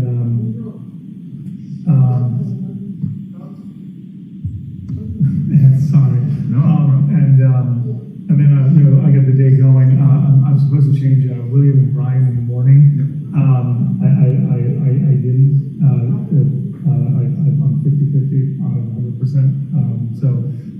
So we went down and I made French toast for one of the days off. I made French toast and so I made French toast. I was expecting to see my mother and later. So the kids and I played with all the gifts and things that we had at the house. And then Robin showed up at 2. And then I had to go out to get we're low on orange juice and milk and things like that. So I went to Shaw's, and then I went to then I got off a bit late to go see my mother, and then we went Whole Foods and CVS, and then I came back, and that was pretty much the whole day. Okay. Before that, I listened to your interview. Yeah. And you said that, I think you said at the beginning that Brian had woken you at about 6 when she was leaving. She kisses me goodbye normally, yeah. So you did wake up and you didn't? I knew, yeah. I didn't get out of bed or anything. She just said bye and I went back to sleep. Okay, no other conversation? That's pretty much what I had to go. We've gotten into a routine. I used to get up with her, and then I would be too grown up for the kids, so. Okay. And then, but your son also saw Anna before you left? Yeah, when I came down, I said, sorry, Mom, I had to go early, and he said, I got to fine. So this is like, you got about 7 years old? Yeah, I came down at 7. He was on the couch playing with his iPad. Okay. Sorry, to interrupt. No, it's to clear that because it wasn't kind of completely. No, I understand. Nothing's clear anymore. Can you tell me what she was wearing? Like when she left, if you remember? I'm sorry. I really. She never dressed on her underwear. I guess the stuff is down here. Sometimes she keeps it in her. Sometimes because she's getting herself ready in her underwear normally. So I don't. I mean, but I know she always got a black dress normally or something on. That's her standby, or she has one of the flowery dresses, but I don't know what she was wearing that day. I do know that she wore, she had to have worn her short black coat, because I was listening, she wore her hunters, which is odd. Normally she wears fancier shoes to leave. And what color are the boots again? They're blue gray or something like that. And the pocketbooks, stuff like that? Yeah, she had a Louis Vuitton bag, Yeah. and then she had her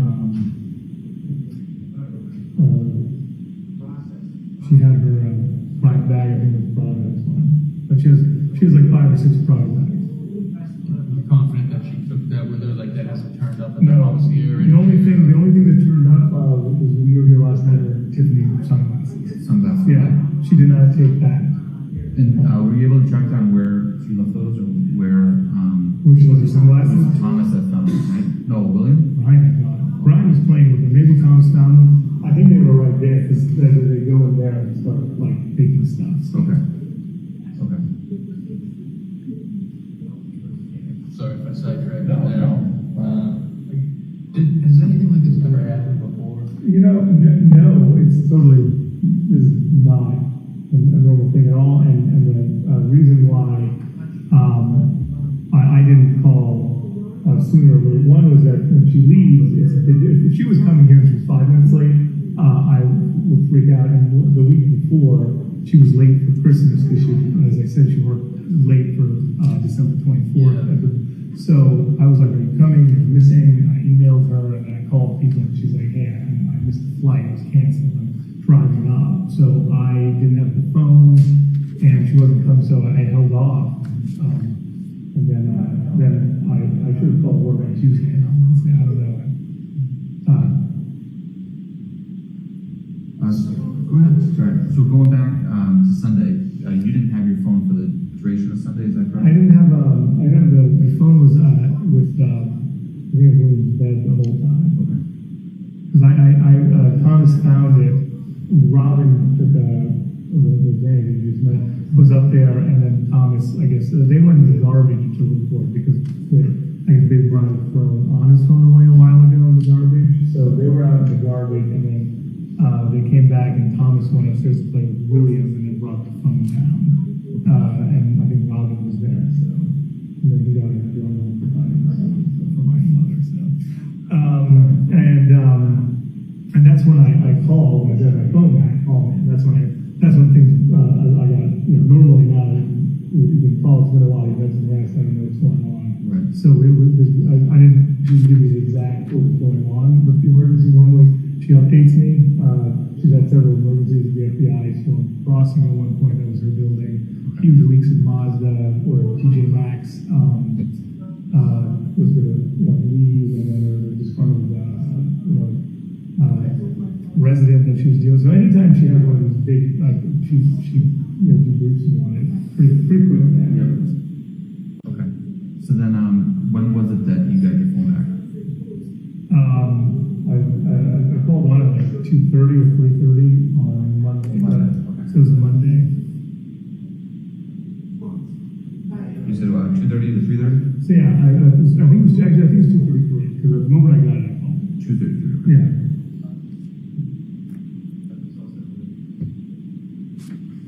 Okay. So then, going back to the morning of the first, so you do French toast, you run some errands, OJ and milk. Yeah, that was later in the afternoon. And during the morning it was the French toast, and then we played with a bunch of toys from Christmas. They were going to watch a movie and things like that. So, Okay. So then, you went to see your mother? yeah, after so I left around here 4. Did you take the boys and go? No. They stayed with Rob. They stayed with Yeah, Rob, they okay. stayed with Rob.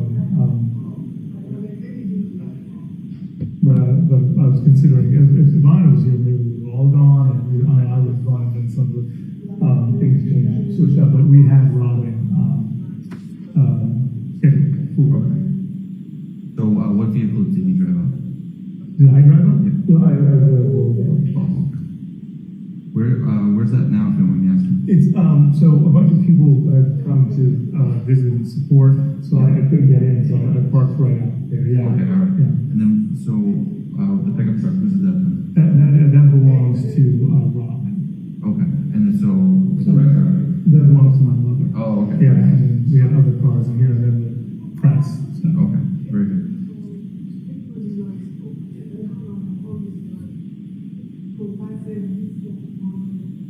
So how long were you visiting with your mom? A few hours. And, what, is she, it's the Swampscott? Yeah. Excuse me, address? 330 Paradise Road.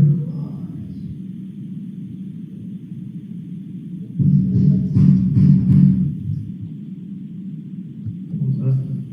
Well, I'm doing something. Okay. So, it sounds like Anna had a really stressful job. That's a trend, some people would call me. Yeah, I bet. It sounds like Anna had a really stressful job. So, just to be clear, her experience was that she was over her head, as I said, it was huge. It was the job of her dreams, and she'd done like 2 or 3 times the money that she had been making before. Yeah. And she was worried to a certain extent that she was over her head, and she kept talking about that. And then being away from the family was very difficult too. Yeah, that's a lot. And what did she do prior to this job? She worked for Jan, who was here on New Year's Eve. But what did she do? Yeah, she was his, he runs a real estate company, Yeah. and she was the operations officer.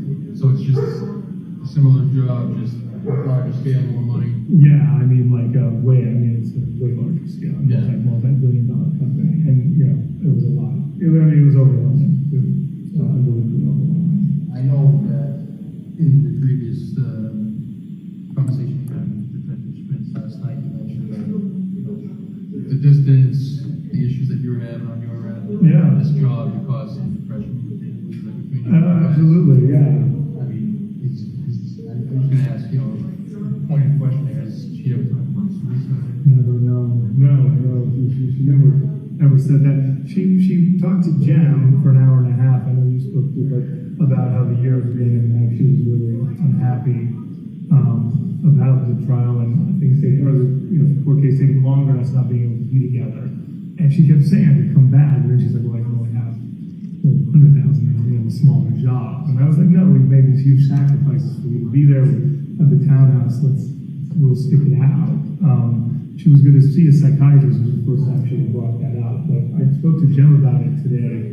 He spoke to me today, and he basically said, hey, it's fine. It doesn't mean there was any problem. If she had a problem, she should do it in a healthy way. So that was his experience. Okay, so no past thought of it, no past attempts of it? No, Nothing like that? No. And is the marriage okay? Have you guys talked about separating or?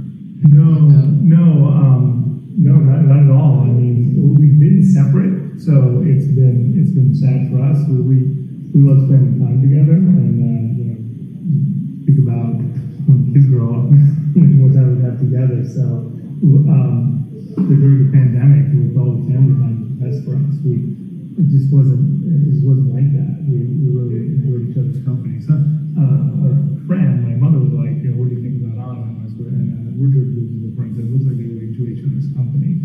I keep bringing that up to her all the time, but that wasn't, that was the problem. Also, I mean, there's just the idea of separation for her comes from like a family that, her mother and father were for 47 years. And for me, coming from a divorce family, not enjoying that was like, it just really wasn't, I don't think so, at least for me, that was my experience. And maybe she wasn't telling me something, what was that possible? But for me, I just couldn't imagine it.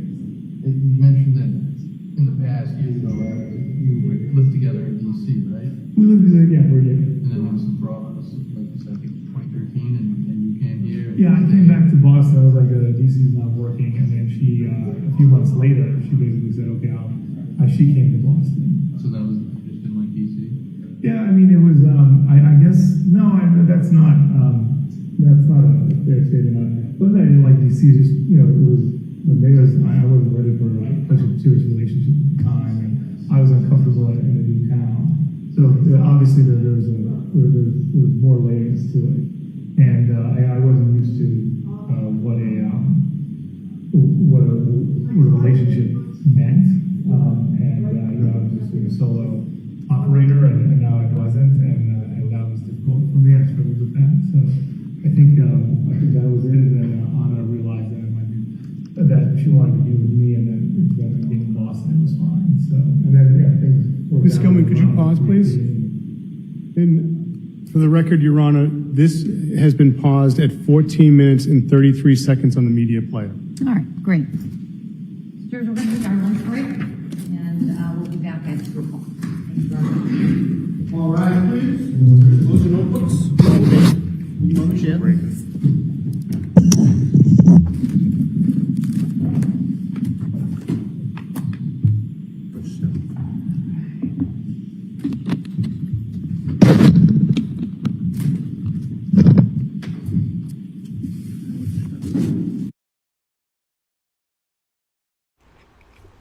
Love this judge.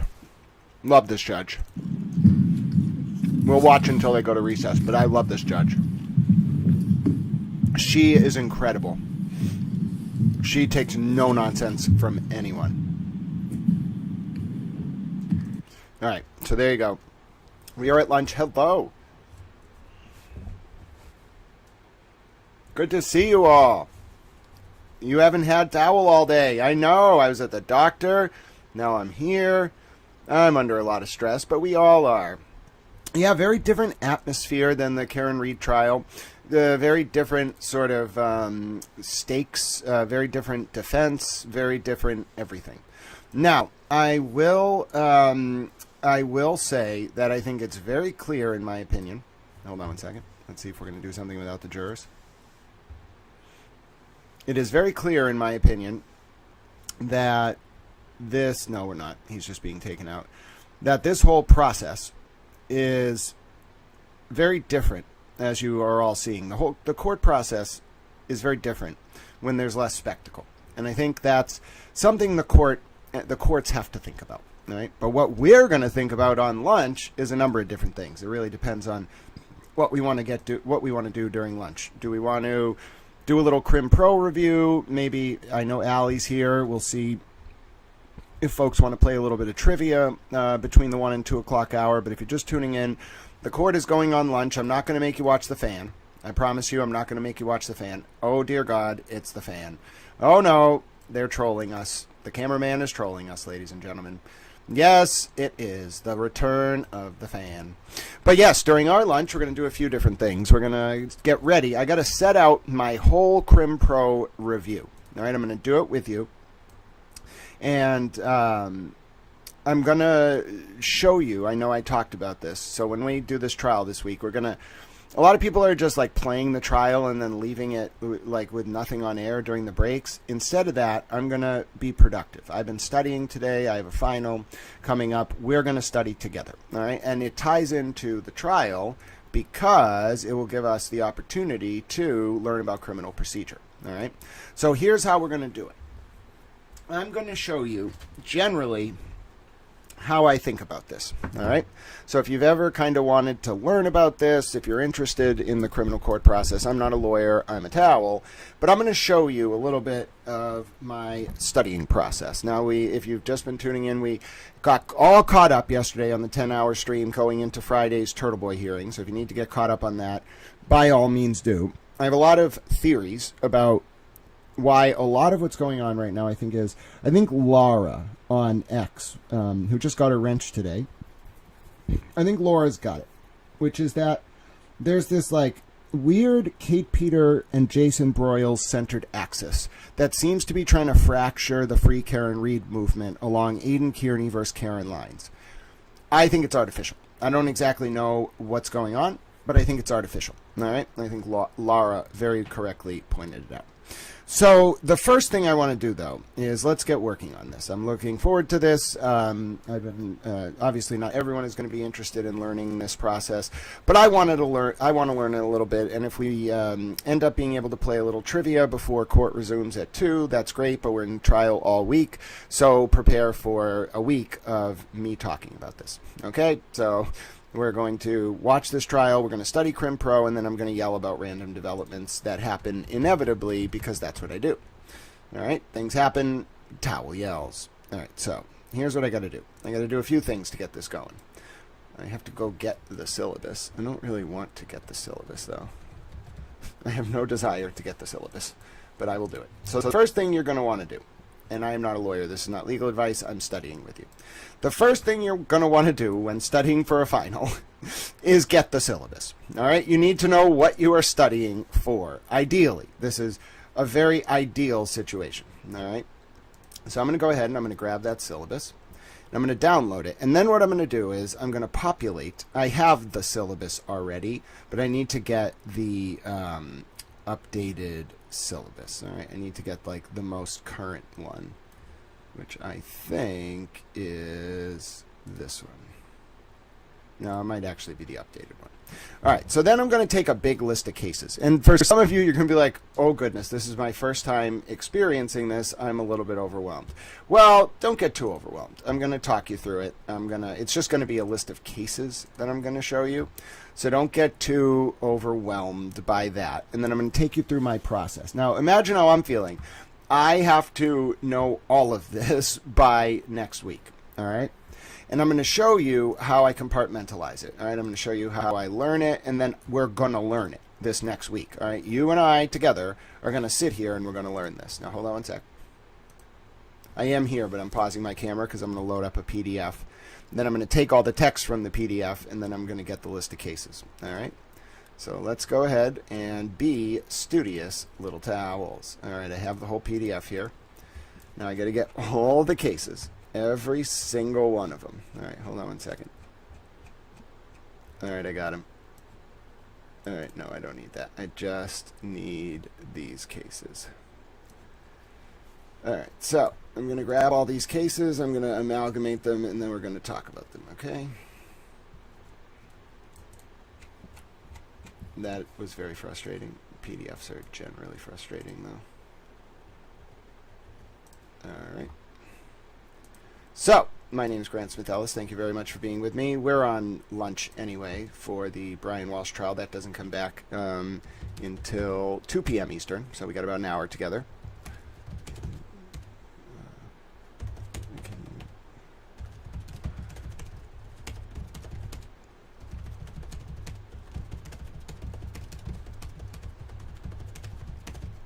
All right.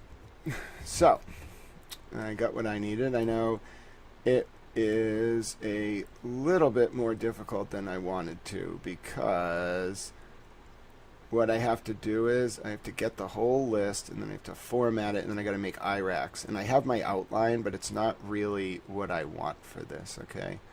What I want is this. All right, so.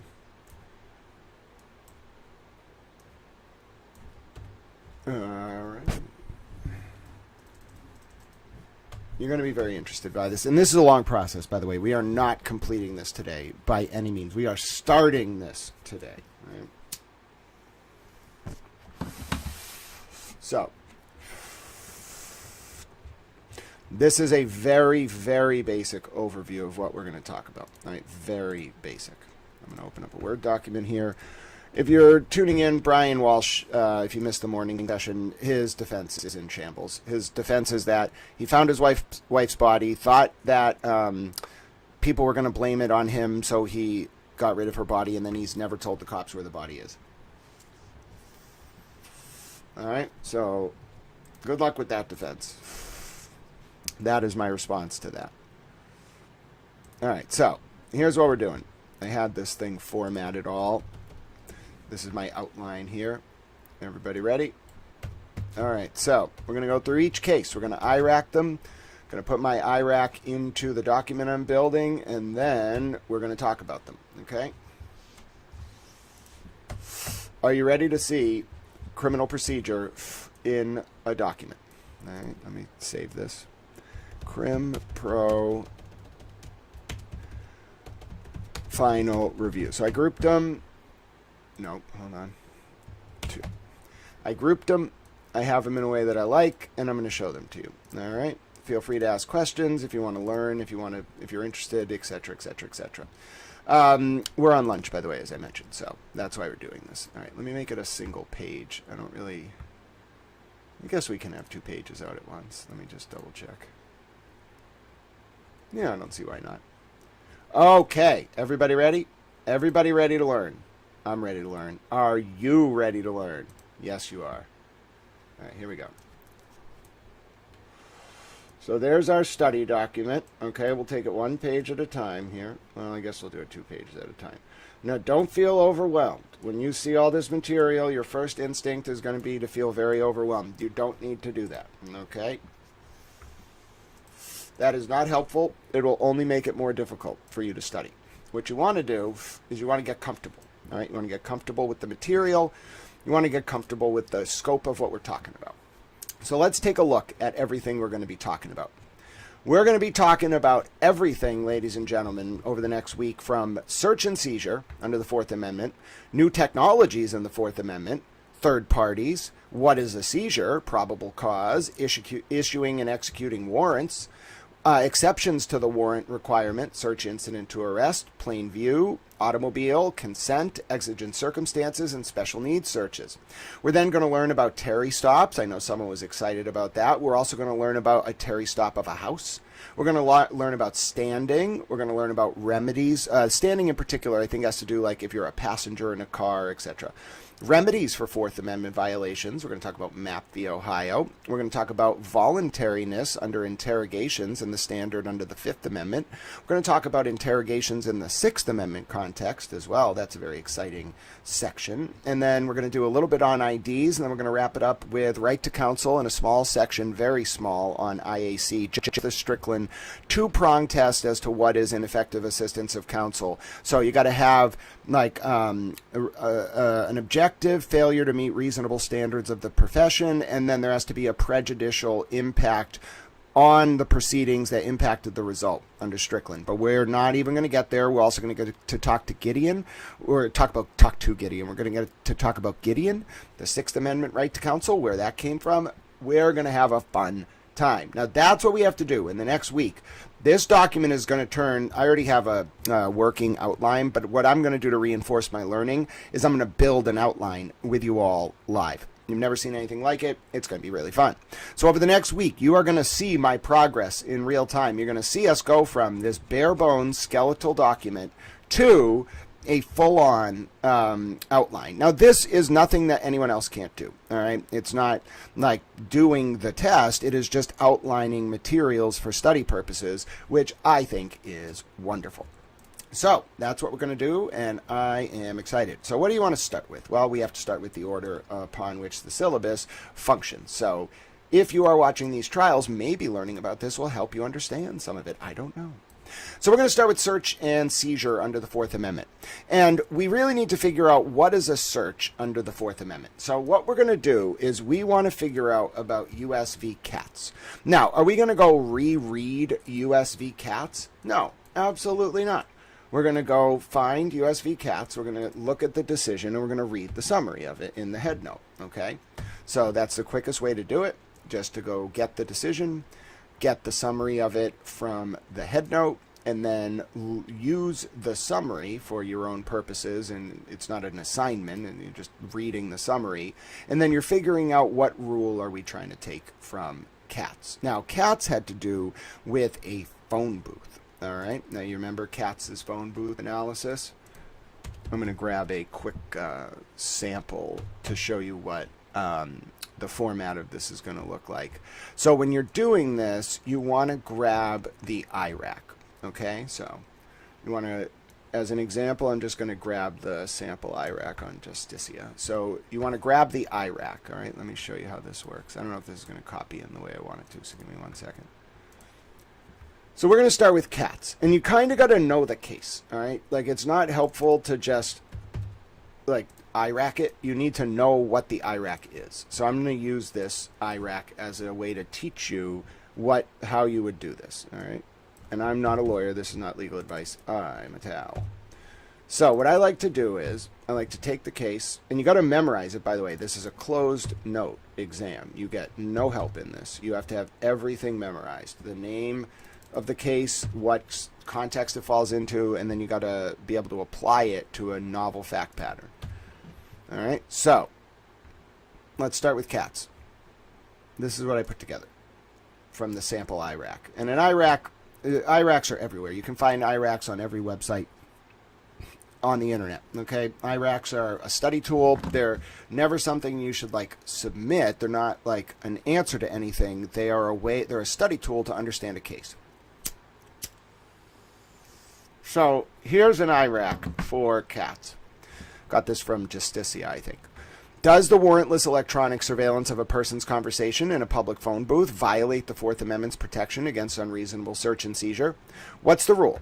The Fourth Amendment, as a baseline, protects against unreasonable search and seizure. Next, this protection applies to areas where an individual has a reasonable expectation of privacy. So see what we're building here? The search cannot be unreasonable, and what is reasonableness? Reasonable expectation of privacy. The 1967 Katz decision shows that the Fourth Amendment protects people, not places. Katz was in a phone booth, okay? He was in public, but in a phone booth. Now, we got to look at the reasonable expectation of privacy test. This is really like the baseline of the entire Fourth Amendment. Where do you have a reasonable expectation of privacy? And here the court found that Katz had exhibited an actual expectation subjectively, albeit, of privacy because he entered the phone booth, closed the door, and paid the toll to use the phone. And here the court, this is a very important kind of component of it. It's a very baseline building block of Katz and the Fourth Amendment, which is it's kind of like the societal recognition, okay? Because it can be juxtaposed or it can evolve over time. But what you're looking for is like, does society think that the area the person was in have a reasonable expectation of privacy? All right. So in that regard, the court says, well, yeah, like at that time, phone booths, like everybody used phone booths. So you went in a phone booth, you close the door, everybody thinks you have privacy. However, the court goes one step further and says you don't need a physical trespass. Like, you don't need to physically go in the booth and listen to him to actually spy on him. You can do it by doing a electronic intrusion. So do you see how that gives us, like, for our Fourth Amendment cases, that is a really good baseline. You can see why it's the first case on the outline. It gives us everything we need to know. If we see anything about, like, a wiretap or a guy in a phone booth or a guy who, what's a good example? Like a guy gets a cell phone call and he goes into like an area where he closes the door and he might have an expectation of privacy. Anytime we see like electronic surveillance, and we're not talking about like pen registers, anytime we see electronic surveillance at all, we're thinking about cats. We're thinking about, like, does this violate a societal reasonable expectation of privacy, notwithstanding whether there's a physical intrusion? Are we all on the same page? So this is what we're going to do over and over again during the breaks for this next week. Some of you are going to be like, Grant, I want to rip my hair out right now. Well, okay, yes. Hi, Noel, how you doing? We're studying for Towel's final next week. I hope you're excited. We're on lunch of the Brian Walshe trial. I am excited. Now, a lot of you might be saying, Grant, I want to tear my hair out. We've been going for like 5 minutes. Don't worry. You don't have to tear your hair out. Okay, I have a plan. I have a towel plan. All right. Here's my towel plan.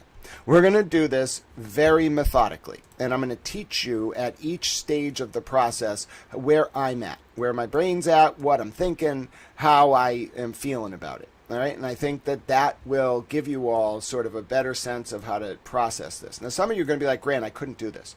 If you, like, threw me into this, I would lose my mind. Well, yeah, like, I've been doing this for a few years, and it still scares the hell out of me. I'm not gonna, you know, like, completely give up.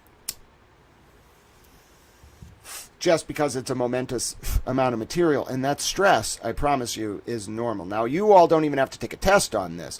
But if you're looking and be like, Grant, and looking at this and be like, Grant, if you IRAC all of those cases this week, that is going to be like 60 pages of material. Yeah, that's what I got to memorize.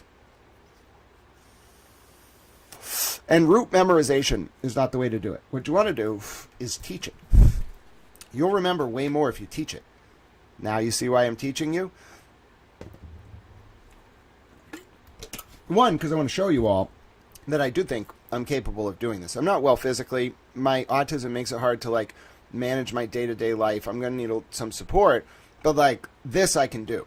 All right. My physical body might need accommodation, but I can do this work, and I want to show you all, and I want to help you learn, because then we can apply it. What if this stuff comes up in the case? Oh goodness, ladies and gentlemen, we'll be the most informed stream on social media. All right, so we got to get to the conclusion of Katz before we go to Jones. So the conclusion of Katz is that the warrantless wiretap constituted an unreasonable search in violation of the Fourth Amendment. Therefore, the evidence obtained from the wiretap was unadmissible in court. Everybody get that? So if any time we see something about wiretaps or whatever on a final that you're not taking, then we're looking for Katz. Now, what's our next case? US v. Jones. How do I demarcate that we're going to US v. Jones? Well, one, no hanging section headers.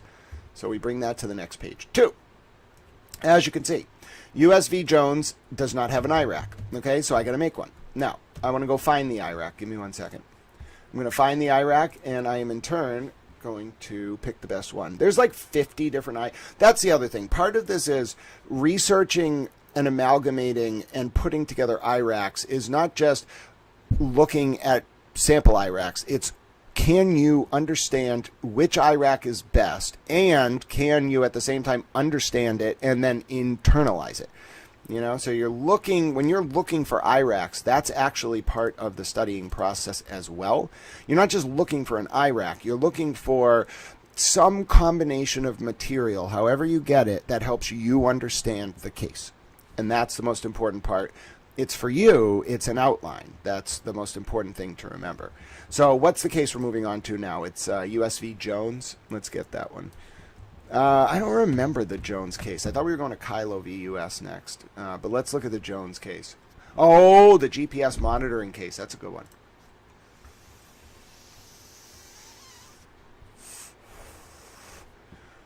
All right. Now, let me show you a different example of an IRAC, okay? You can also do it in a paragraph. I don't like doing it this way, but you can do it this way.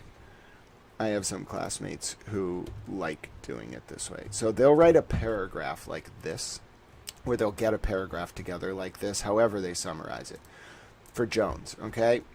And then, instead of just writing it out as a paragraph, they'll do this. So they'll write it like that, then they'll do issue, okay? And then they'll start breaking up the paragraph, okay? And then they'll move to rule. Rule. Take out the word is, and now you have a rule, okay? And then you need to do your application. You just can get rid of the is. And then the physical trespass standard for the GPS. And then you just want to find the conclusion. Okay?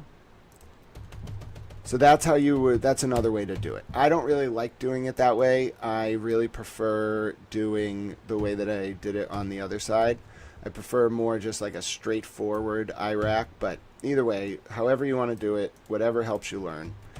For me, as long as it ends up in an IRAC like this, I can memorize it. I can understand like the wider application. I can understand what we're talking about. I can contextualize it. So we have two cases here under the umbrella of the basic principle of what is a Fourth Amendment search. The second one is the Jones case. We're really thinking about Katz when we're seeing those baseline cases. But if we want to add in Jones, it might be in a case where there was GPS tracking. Because that kind of tracking, we're going to find out there's some developments to this standard in the context of like cell towers, stingrays, whatever, like how long you can go back on a cell history. That's under the new technology stuff. We'll get there in a minute. This is the very baseline rule that if you attach a GPS device to a vehicle and you monitor its movement, that's a search for Fourth Amendment purposes.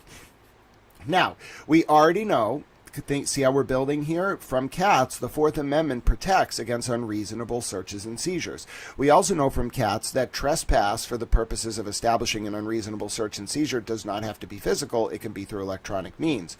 Therefore, this requires a warrant. There was no warrant here.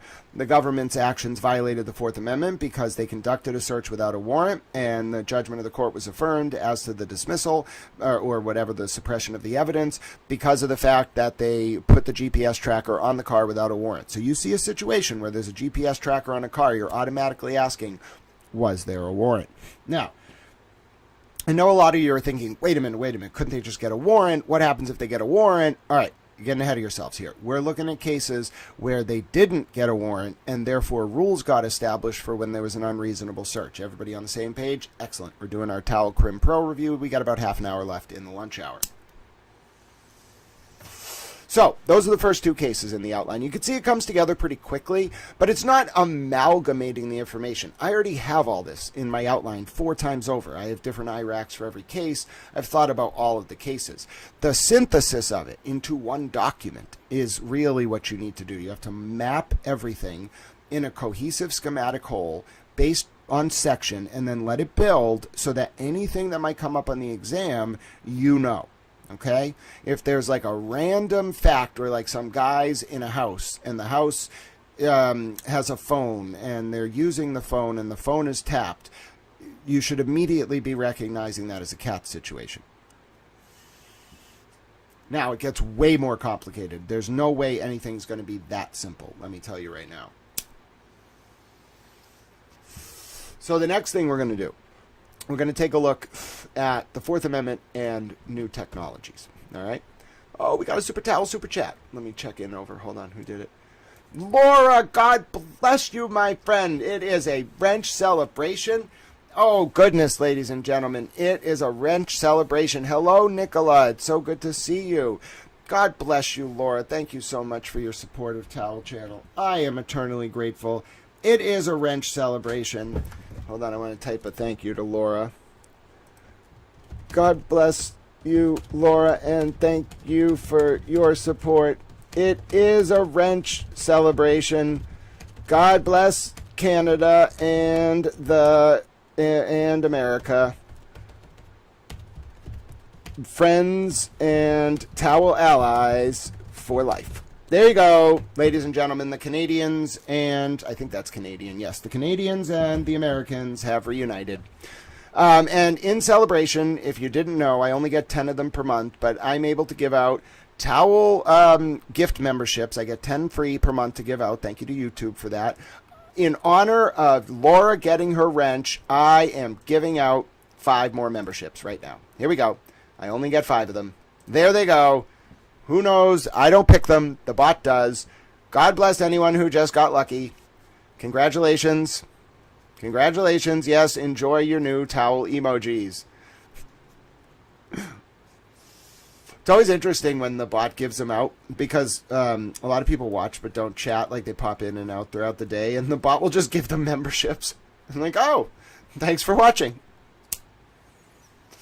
But yes, well, congratulations not only to Laura for getting her wrench, and thank you so much to Laura for her wonderful super chat, a wrench celebration indeed, but congratulations to everybody who got their Super Towel memberships. Did you know you can now use emojis in chat, ladies and gentlemen? Yes, you have access to a suite of towel emojis. We even have a Chloe the dog emoji. There's even a man bear pig emoji. Oh, goodness, there are emojis all around. Yes, thank you so much, though, to Laura, not only for getting her wrench and being a wonderful contributor to Towel Channel, but also for your support. I'm a little towel. Some might call it a spanner celebration. Yes, I love it. But yes, if you're just tuning in, you are you, if anything, I think are getting really useful information. As you might know, Towel is in law school, and I have a final coming up. So I thought it would be really fun if we spent this week just studying together. I have to study otherwise. I've already been working on this. But what I thought I would do is just show you, like after my first round, after I put together my whole outline, how I go through it again. Like, because my outline right now is incredibly unwieldy. It's just like every single IRAC I could find and develop put together at once. That's not helpful. What's helpful is a synthesized outline that I can memorize. And that's what we're doing if you're just tuning in. Also, I don't. I do my own production. I don't use StreamYard and stuff, so I don't have the ability to like hang a super chat on the screen, so I have to scroll the chat. But I just want to say thank you again to Laura. Hold on, let me turn the camera back on. It might be working. Oh goodness, what a towel lunchtime. Hey, it's me. Thank you so much for your support. Towel is so very grateful. I have the camera paused because we're using Microsoft Word, which is very system intensive, and it slows my computer down when I copy paste things. So, but yes, I'm so grateful you're all here and we're learning together. Folks are like, he just has one expression permanently. Well, yeah, but it also makes the whole process work for faster. So it's an acceptable trade-off. All right, we are moving into our next section now. Listen, this next case is fascinating.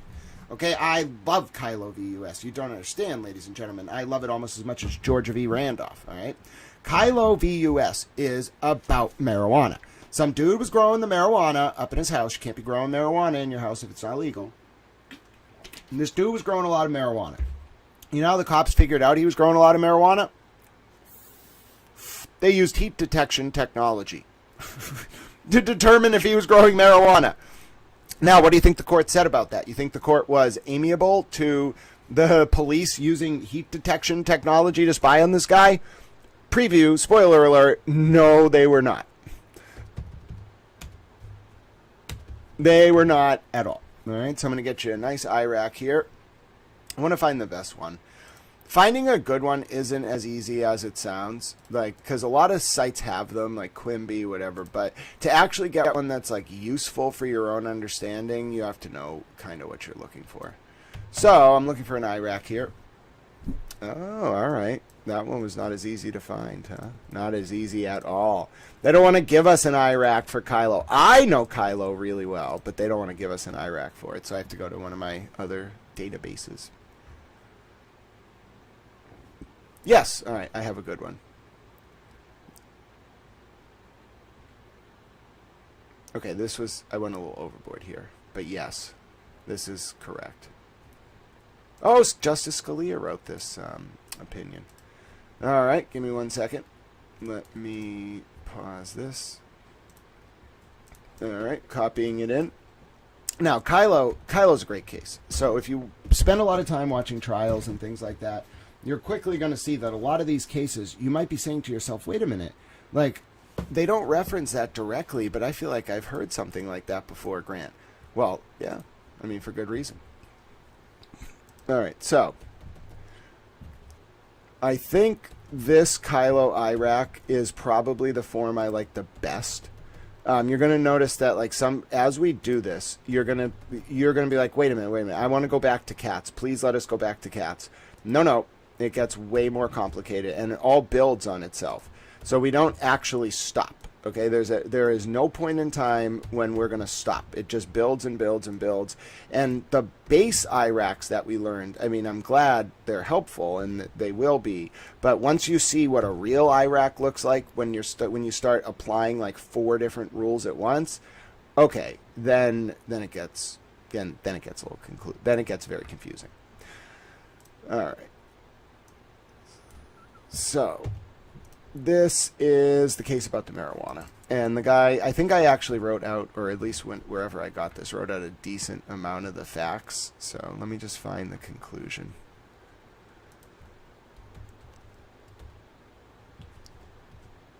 Got it. All right, so let me show you a real IRAC. I know, right? I've said that like 4 times. But it's harder than you think to put together like a complex IRAC.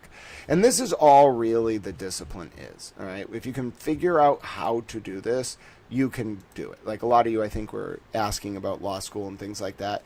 So going to class is important, paying attention, respecting your professors, etc. Is all very important. But what's also very important is this, being able to synthesize cases into a cohesive schematic framework.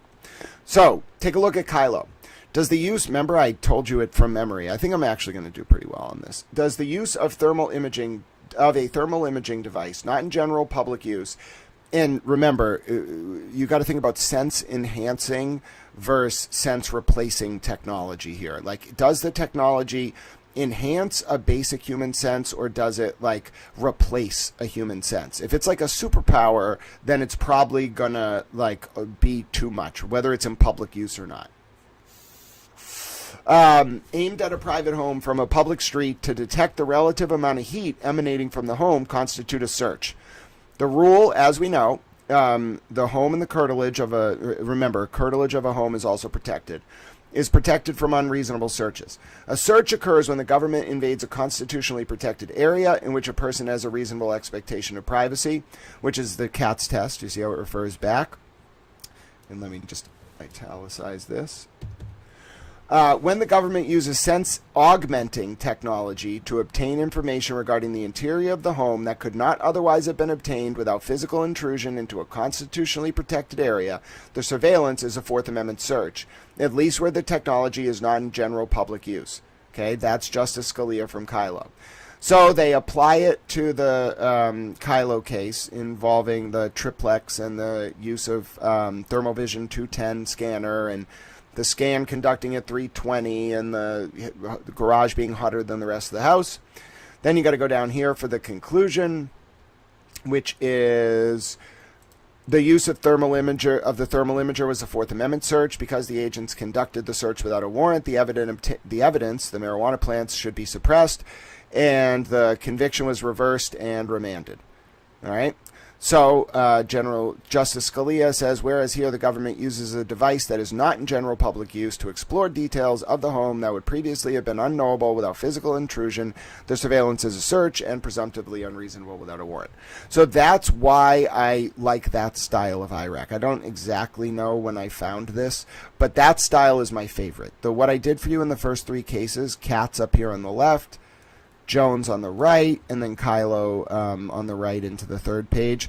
What I was really doing there was just showing you three styles of IRACs. You can get IRACs from wherever you want, okay? Wherever you want, whatever helps you understand the material is fine. You can get them from the Supreme Court website. You can get them from Justicia. Quimby has them. But what you want to do, that's not the important part. I want to keep re-emphasizing this. It's, can you look at these three cases as an example after we've just done our IRACs and been like, oh yeah, like Katz to Jones to Kylo. Like Katz makes sense. That's the baseline. Jones adds GPS to this equation, like GPS tracking of a car. And then Kylo talks about like, okay, now we're going beyond like wiretapping some guy in a phone booth to like the notion of a guy like having his home spied on by thermal imaging. All right, all similar concepts, but developed in the context of each other. Okay, we're going from one to the other to the other. And the reason why I really like that third IRAC is the first two don't, and you don't need quotes. Nobody expects you, at least as far as I know, on a closed note exam to quote verbatim from an opinion. But it helps me because all you're really doing when developing an IRAC is looking at the majority and trying to understand the rule that they created with their words. And so getting that quote that really emphasizes how the rule evolves from the doctrine of the decision is my favorite form of IRAC. But yes, I am glad we're all having a good lunchtime break learning criminal procedure with Taof. As you can see, we've been at this for about 20 or 30 minutes. I will do this all week. Just wait till you see me. Like I won't stop until this is done. And even once this is done, this is my second go-through of all this material at once. I've already amalgamated my outline. Now I'm synthesizing my outline. By the time we're done with this, at this pace, if each case is this long, like my synthesized IRACs, this document that we will produce together by the end of the week, or at least you will watch me produce and I'll tell you about, is going to be upwards of 50 to 60 pages, okay? Single spaced. And then I have to memorize it all. And then understand what each case means, remember its name, and then apply it.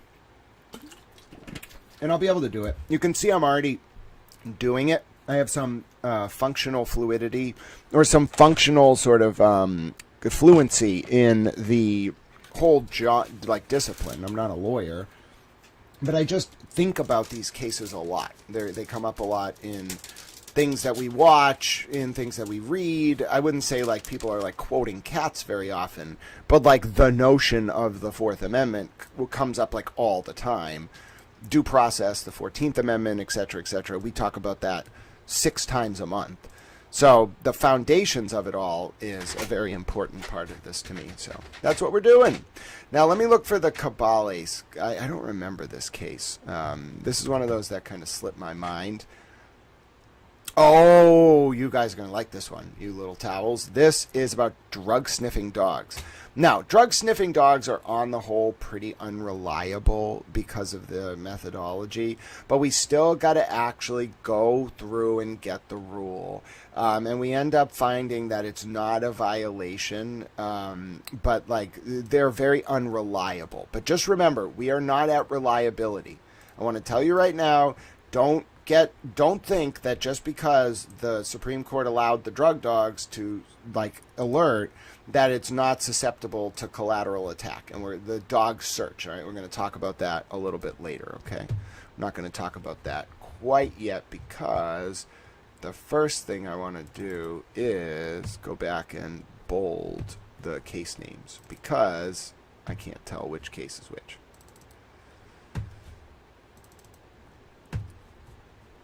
All right, so that Caballes case, it is fascinating. All right, it's from, I think it was from 2005. Yeah, it's from 2005, and it has to do with drug sniffing dogs. Okay, and the question before the court was whether drug sniffing dogs are a violation of the use of drug sniffing dogs without a warrant, even in the absence of reasonable articulable suspicion, or even in the absence of anything, is enough. Okay.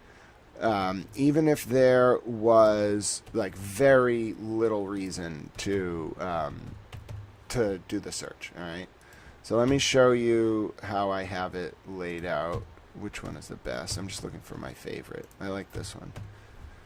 Like I said, there's a certain style of IRAC that I just personally prefer. Whatever works, if you ever end up doing this or studying this stuff, it's really whatever works for you. Some people use a completely different format. They don't even use IRAC, okay? They use CRAC or SCRAC or whatever, CRAC or whatever, CRIAC or something. It sounds Irish, frankly, but it's not. Whatever works for you, though. Please don't feel that like me saying this is how I'm able to understand it is the only way to do it. All right, so we're on lunch, by the way, of the Walshe trial, if you're wondering why we're studying criminal procedure. Let's take a look at this. No, I don't like that at all. I don't like that style. All right, so let's take a look at this. Because I don't need those words emphasized. I know some people like them, but I don't. All right, so let's take a look at this. Here we're looking at Illinois versus Caballes, okay? Does a drug sniff of the exterior of a vehicle during a lawful traffic stop conducted without reasonable suspicion of drugs violate the Fourth Amendment? Now, remember how I said that even though when we were doing cats, it seemed like it was really easy? We did that IRAC in a third of a page, technically a full page, okay? But it was nothing compared to the rule set we now have to know when we're looking at Caballes, all right? We know from cats that the search occurs only when the government intrudes upon a reasonable expectation of privacy or physically trespasses on a constitutionally protected area. Now remember, the physical trespass doesn't have to just be walking in, okay? A canine sniff, by a well-trained narcotics detection dog that reveals only the presence or absence of contraband does not compromise any legitimate privacy interest because there is no reasonable expectation of privacy in possessing illegal drugs.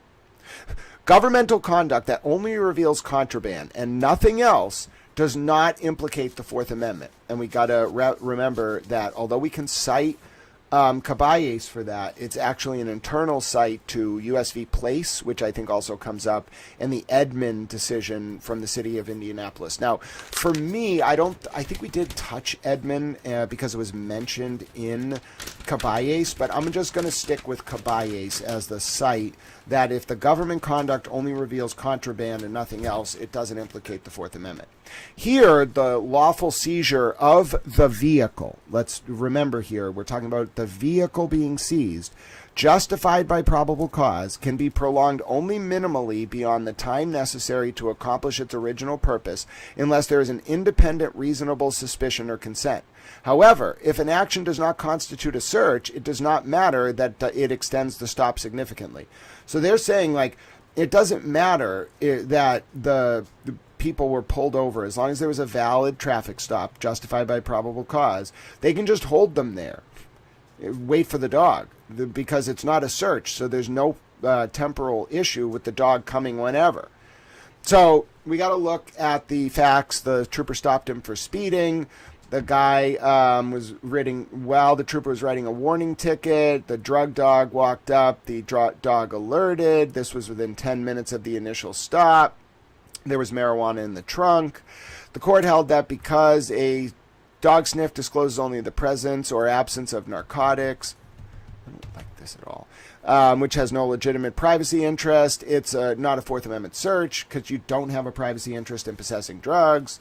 The court distinguished Kylo because unlike with, this is tenuous reasoning, unlike in Kylo, where the intimate details of the home might be more than just your possession of drugs, here the drug-sniffing dog is only trained to alert on drugs. Very interesting. The majority explicitly reaffirmed place and rejected the idea that the sniff test searched the car in any Fourth Amendment sense. So we got to distinguish a drug-sniffing dog from a thermal camera, and that's the Caballes decision. The dissenters argued against, but we don't care about them. They lost. So the conclusion is a drug sniff of the exterior of a car during a lawful traffic search that reveals no information other than the location of illegal drugs does not violate the Fourth Amendment, even in the absence of specific reasonable suspicion of drug activity. So therefore, the suppression of the evidence was reversed. The conviction was reinstated. Okay. So the Justice Stevens wrote the majority there, and it comes down to the fact that there's no legitimate privacy interest, and this is not a search. So for me, I mean, now a lot of you are going to be like, wow, now I see why cops use drug-sniffing dogs so robustly. Yeah, I mean, we're going to get to the issue of whether or not their reliability can be challenged, and it's not, I don't think that is like the most important takeaway, like the fact that their reliability can be challenged. The most important takeaway is that when they use a drug-sniffing dog, because it is per se not a search, you have no privacy interest. Like, because it's such an interesting and novel like thought, because it's the court's basically saying, like, there is no, this dog can only detect drugs. So you can't possibly ever have a valid reason for having drugs the dog can detect. So therefore, there's no privacy interest because having drugs is not a privacy interest. Now, what's very fascinating about that, though, is they must have to retrain all the drug dogs now, because that whole logic is centered on the argument that the dog can only detect illegal narcotics. If the dog hits on a legal narcotic, then it's completely, forget about its reliability, then it's no longer purely searching for an item in which you have no legitimate expectation of privacy. So I wonder what they do with these dogs. What, every time a new drug is legalized, they have to retrain the dogs? Interesting. That's the kind of thing you might get from me in class. I'll raise my hand. That's the kind of question you'll get from Little Towel. By the way, the Walshe case is going to come back into session in just the next 12 minutes, 10 minutes. So at the top of the hour, 2 p.m., I will turn us back over for more testimony. That was good. I think we got some good work done there. So you're going to see this a lot this week. Literally all I'm going to do with you this week is I'm going to go out, I'm going to go, and I'm going to take these cases, okay? I'm going to take them, and I'm going to break them up into sections like I've been doing. We just got through the first two. That was actually pretty good. I felt pretty good about our review there, all right? And what we're going to do is, and also I'm going to turn, I think I want to increase the font size. Hold on. Yeah, and then I also want this in Times. I don't like the font that it's in at all. All right. I'm going to take you through this all week. And I know I would be doing this anyway, but I think it's a good use of our time during the break. I think it's a good way to, like, tie everything into an ongoing case.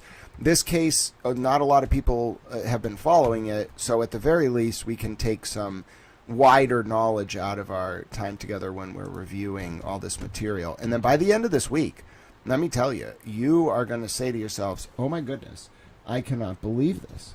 Nanya says, I don't think cops should be allowed to use dogs for anything other than dead body finding purposes. Sicking them on people is wrong, and using them to invade privacy is also ethically questionable.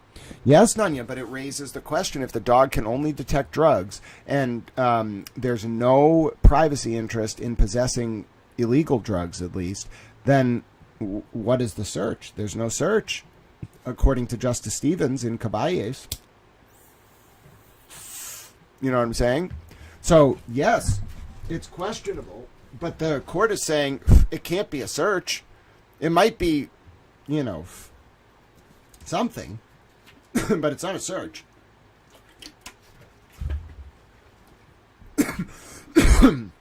That's what it is. It might be unreliable as evidence, but it's not a search.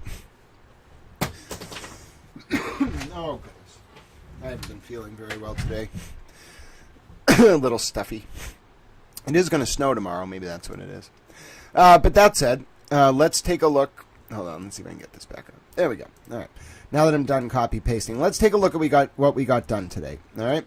So we started off with a very brief explanation of what this next week is going to be. It's going to be a lot of this. All right. A lot of you and I talking. And by the end of this week, let me tell you right now, you are going to see this entire document filled out. Now, we got through, just so you understand, we got through 4 cases. Am I right? Katz, Jones, Kylo, and Caballes. Yeah. We got through 4. Every one of these sections, okay, coming up, is going to take us that long. We're looking at 8 to 10 hours to put this together. Oh, it feels so overwhelming. Oh, fuck it. Let's just do the next one. Hold on. And that's really what you have to do. You have to just have this mentality where you're like, fuck it. All right, let's do the Smith versus Maryland case.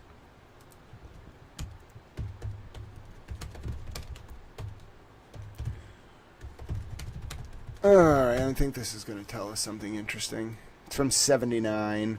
Oh, the pen register. I know pen registers are going to come up on the final. I can tell you pen registers are going to come up.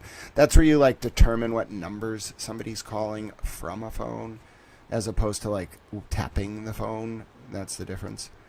So we're just going to keep pressing on. This, I mean, a lot of you are probably like, oh, I knew it was bad. I didn't know it was, like, this rough to have to do this all. Yeah.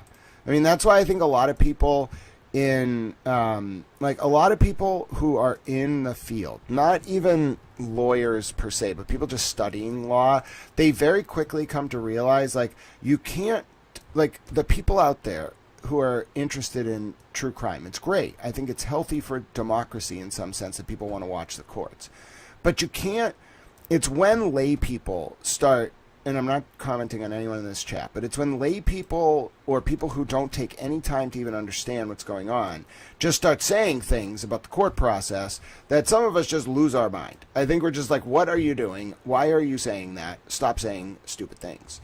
Now, I'm not trying to be, like, overly judgmental, but if you don't take the time to actually do this over and over and over and over again for years, then when you say things, like, I'm probably not going to listen to you. I'm not saying anyone in this chat, but I see it a lot on, like, social media, and everyone can make their own sort of determination. But if you haven't done it, if you don't actually know what you're talking about, I don't understand the point in listening to you. I get there's a reason why, like, for information purposes, maybe some people need to listen to certain things. I don't judge for that. But for me, it's like, I'm not going to fill my brain with the information provided by someone who has no idea what they're talking about. And I hope some of the work we do over the next week will show you that, like, forget about me, but just the process of what you have to learn to understand this stuff should give you a certain degree of respect for the people who, like, especially lawyers. I'm not a lawyer. I'm a towel. I'm in law school, but I'm not a lawyer. None of this is legal advice. We're learning. But a lot of this, I think, should show you in some degree what it requires to have that foundation. 3 to 6 down here. 3 to 6. What? Oh, 3 to 6 inches of snow. Yeah, it's going to snow tomorrow. All right. Let's take a look at Smith v. Maryland. This is going to be our last case. It took us an hour to do 5 cases. I hope you understand we have like 55 to go. That's why I started today. A lot of you were like, Grant, you don't... And by the way, I feel bad. So you think law school's hard? Imagine having 4 to 5 classes and you have to do all the finals in like 3 weeks.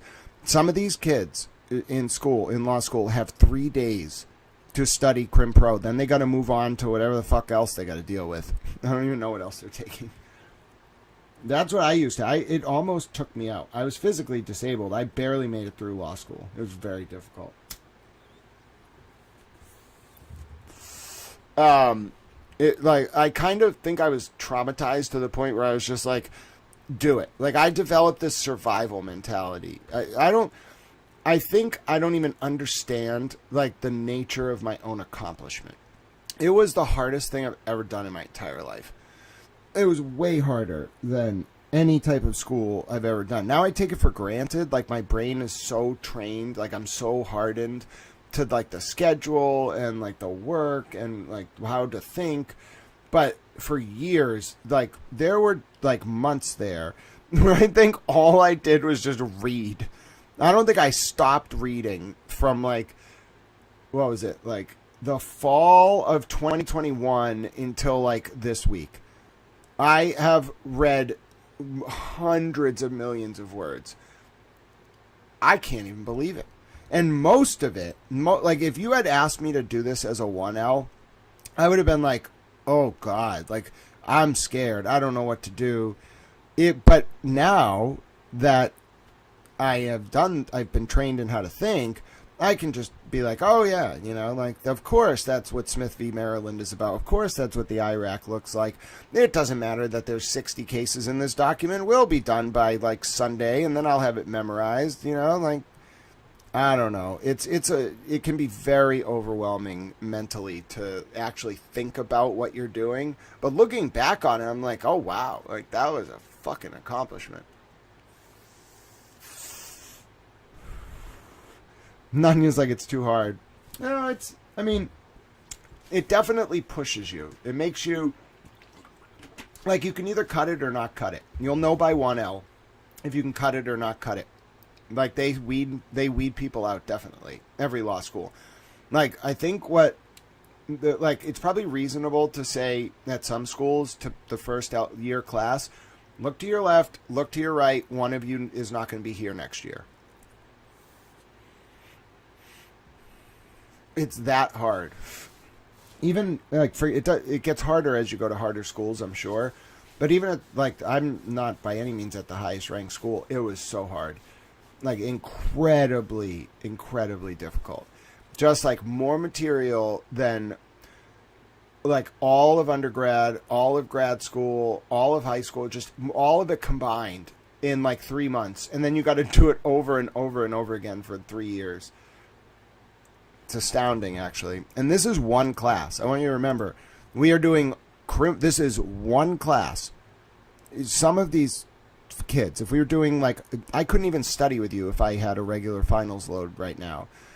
I would have been like, okay, we got to do Crim Pro for these 3 days, then we got to do whatever the hell's the other class for the next 3 days, then we got to do the next thing for the next 3 days, then the next thing for the next 3 days. It's just over and over. It's relentless. It almost burned me out. Yeah, it is, so you definitely get on this, like, weird court schedule. Like, things, like, deadlines have meaning for no reason. Like, just because there's a thing, like, on a certain date, like, you aren't really told, like, okay, you have to do this amount of work leading up to it. They're just like, you will show up on this date and take a test. So you definitely have to be like, okay, what do I have to do? Like, how much time do I have before the date? What do I have to do in the lead up to it? What is the best way to, like, chunk it into pieces and then recombine it all? And that's what I'm showing you how to do. it absolutely like breaks some people when they are confronted. Like they go through the semester and they think it's like college, where they're just kind of like going by and like they'll take a final paper or whatever. No, especially 1L. It's not that at all. You have to have an active understanding of everything and then apply it in a way that like an expert in the field would be comfortable with. And then that's why it's so daunting, because you look at like this time for law students in finals, it's the most like like I'm shocked like people get through it, because you realize like it's not just that you had to get yourself there. It's not that you just had to participate. It's not that you had to do the readings. It's that you now have to yourself, with no help, amalgamate all of this information and then memorize it and then go explain it to an expert in the field who's practicing in that discipline in a way that's sufficient for them to say you know what you're talking about. It's intense. Hello, Christina. Oh, I'm so glad you got to spend some time with us. We're just doing Crim Pro review before the Walshe trial starts back up in just a few minutes. Nunya said, I see a butterfly, I chase the butterfly. All right, well, someone get Nunya a butterfly, ladies and gentlemen.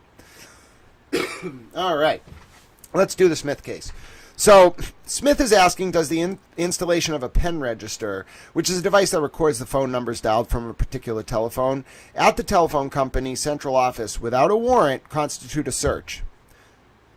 So the rule is a person has no legitimate expectation of privacy and information which he voluntarily turns over to third parties, even if he does so with the expectation that will not be disclosed to others, the third-party doctrine. The Fourth Amendment does not protect information that the individual has already exposed to the telephone company for its own business purposes, here the numbers dialed. Applying Katz's two-prong test, there's the subjective expectation of privacy. Here, Smith assumed wrongly that the numbers he dialed would remain private. But there's objective reasonableness. Society is really not ready, the court says, to recognize an expectation of privacy as reasonable when the information has already been conveyed to the phone company to complete the call. So it looks like after a robbery, the victim began receiving threatening calls from the robber. Police asked the telephone company to install a pen registrar at its offices to record the numbers dialed from Smith's phone. There was no warrant, so we're talking about a situation here with no warrant. The pen registrar showed that Smith dialed the victim's phone on multiple occasions. That established PC for a warrant of Smith's home. Smith moved to suppress the pen registrar. Hold on, we're going to go to the Walshe trial in a second. Smith moved to suppress the pen registrar, arguing it was a fruit of an unconstitutional search. The Supreme Court held by a slim 5-4 majority that Smith conveyed the numbers voluntarily. The telephone company's switching equipment necessarily had to see and record those numbers to connect the call. Therefore, there was no reasonable expectation of privacy in the numbers dialed, and therefore pen registrars are not searches because they do not acquire the contents of communication. And that's distinguished from a Title III wiretap. Okay, just a pen registrar getting numbers only is not a search, but other things that get anything but numbers are. It distinguished Katz because Katz involved interception of the contents of conversation from the telephone booth, which are protected, which is rather than the mere routing information like the numbers dialed, which is not protected. Now, the court here explicitly adopted the third-party doctrine. This court has consistently held that a person has no legitimate expectation of privacy and information he voluntarily turns over to third parties, but it's very limited. Remember, there's exceptions. Conclusion, no, the warrantless use of a pen registrar is not a Fourth Amendment violation. The evidence obtained from the pen registrar and the subsequent physical search warrant based on it was admissible. The order of suppression was reversed. So there you go. You see what I'm saying, folks? We're on to Smith. We're doing well. We're learning things. We're being little towels, and we're ready to go back to the Walshe case. Now let me just get the settings up a little bit here. Let's go to there, and here we go.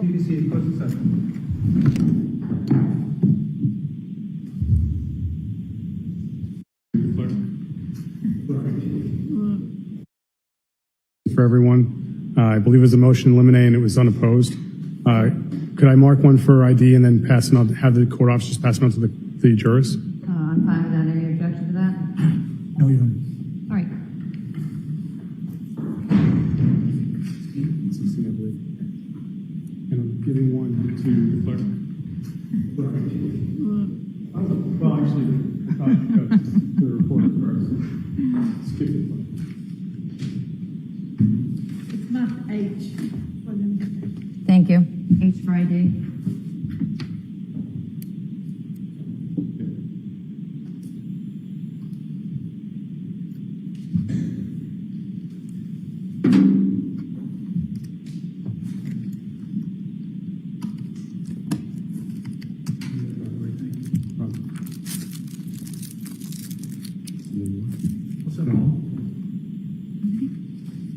All rise for the court, please. Jurors entering.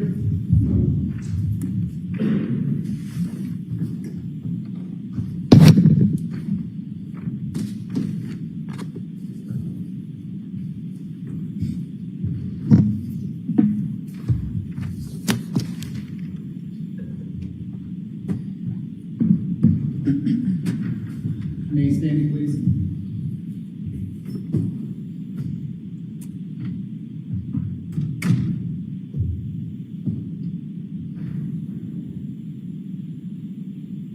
Court is back in session. You may be seated.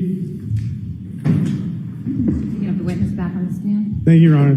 Commonwealth would recall Harrison Schmidt. Want those in now, Your Honor, or you want to wait? Oh, we'll wait till he gets back on the stand.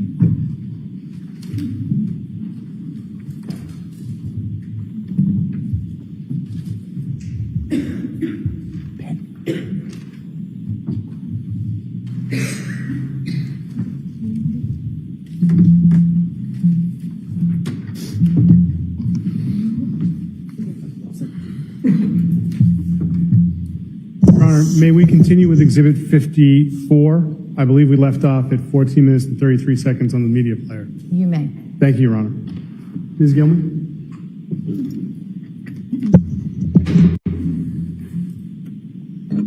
And I was happy with anywhere at that point, but that was, I mean, we grew up with it. And I don't ask this to upset you, but is there any extramarital with you or?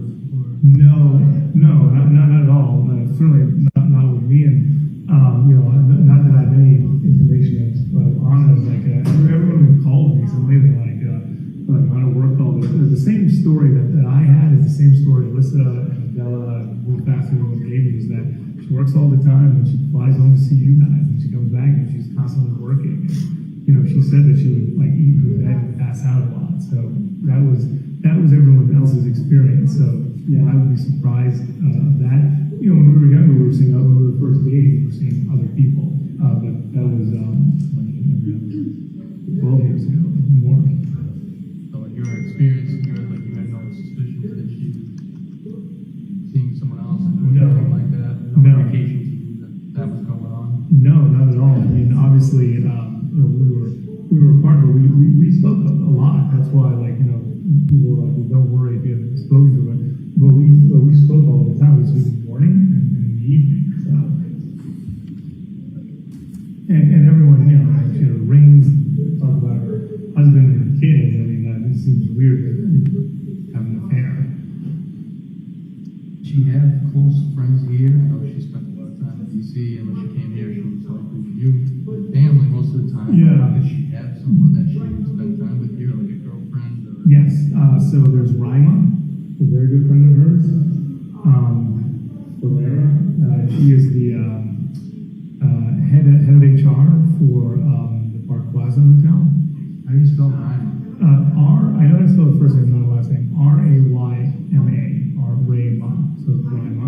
And then Ferrer, which I'm not as familiar with. Ferre. Ferrer. All right. And you said head of Park Plaza? Yes.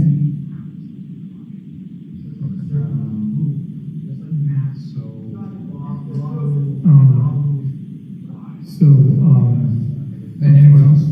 Yeah, so Rima was so when she was here, she spent most of her time with us. Trying to think who else were people that she would lead. Rima was the biggest. Jam, obviously.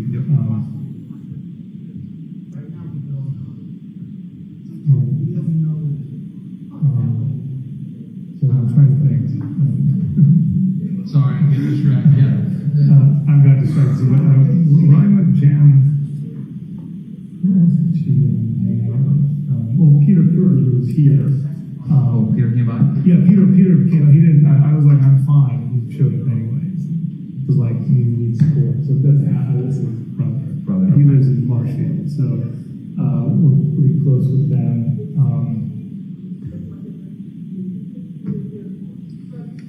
You know Peter and Anna went to, they had a leadership training together. Okay. And was Jim part of that as well? Jim was part of my leadership training. Oh, So that's how a lot of us know each other through this. Okay. So, Peter Kirby and leadership training. Yeah, and she was what we call, her group was B2 and my group was B3. We raised over $200,000 from the pandemic for the school.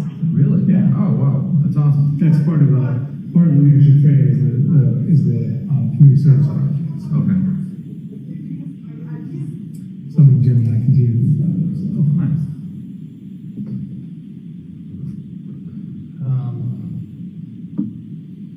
What do you think? What do you think? First it's been like, I feel like it's a bad dream. I'm having to wake up and it's gonna be all over. I'm having a hard time like sleeping or thinking. And then the fact that my mother has an investigative team in DC who's now, they don't believe she went back to DC. And Jen and Della are like, where else did she go to? I mean, I have no idea. I mean, like if you said she went to New York or Mars, anyone would be possible because I have no idea where else she would go. And I talked to Candace today, who's a friend of ours, and I said she's not someone that would ever go haywire like that. That she would just like go and not say anything to anyone or take a large sum of money from one of the accounts and just leave. She wouldn't leave us or her kids. I mean, it's not possible. What are you going to do for banking? I know she's got the JetBlue card. Yeah, so I everything's in her name the way I set it up. Like my grandfather's taught me, make sure your wife is always taken care of. And with my legal problems, it's been useful. And also she always pays things on time, and I do not. So For the bank institution stuff like that. yeah, so she's got Liberty Bay. She's got one in Marblehead, Brand Bank.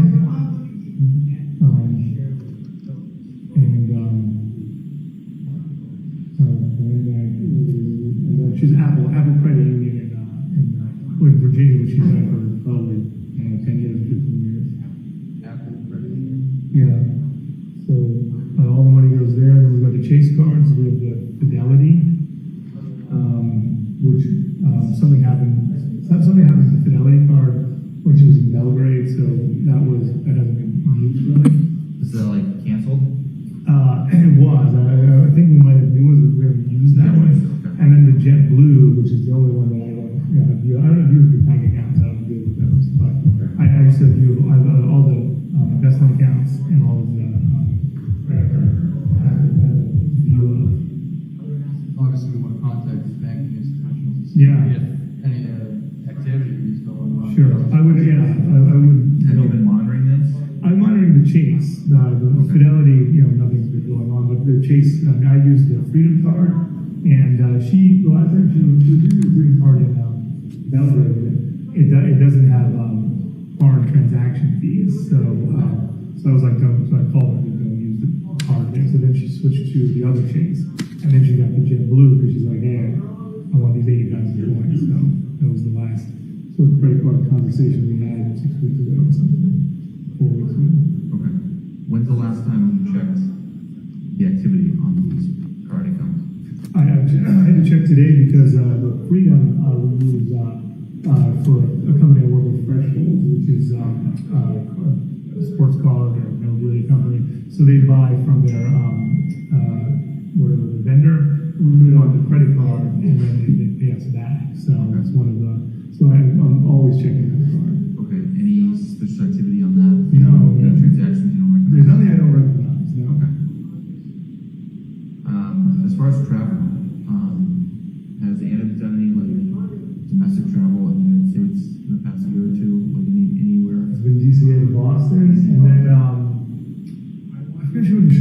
or New York. She went to Chicago to meet some of the head brass at Titian Spire. Then she went to Belgrade, and that was it. No, she was complaining about having travel since my problem, so we were looking to do something at some point. So Chicago for what? Yeah. What was the destination that she really wanted to go to? Japan. She kept saying, "We're going to take her to Japan." I said, "Yeah, absolutely." It was on my list. I had done a lot of business there years ago. I said it's good. She loves the Japanese food, so.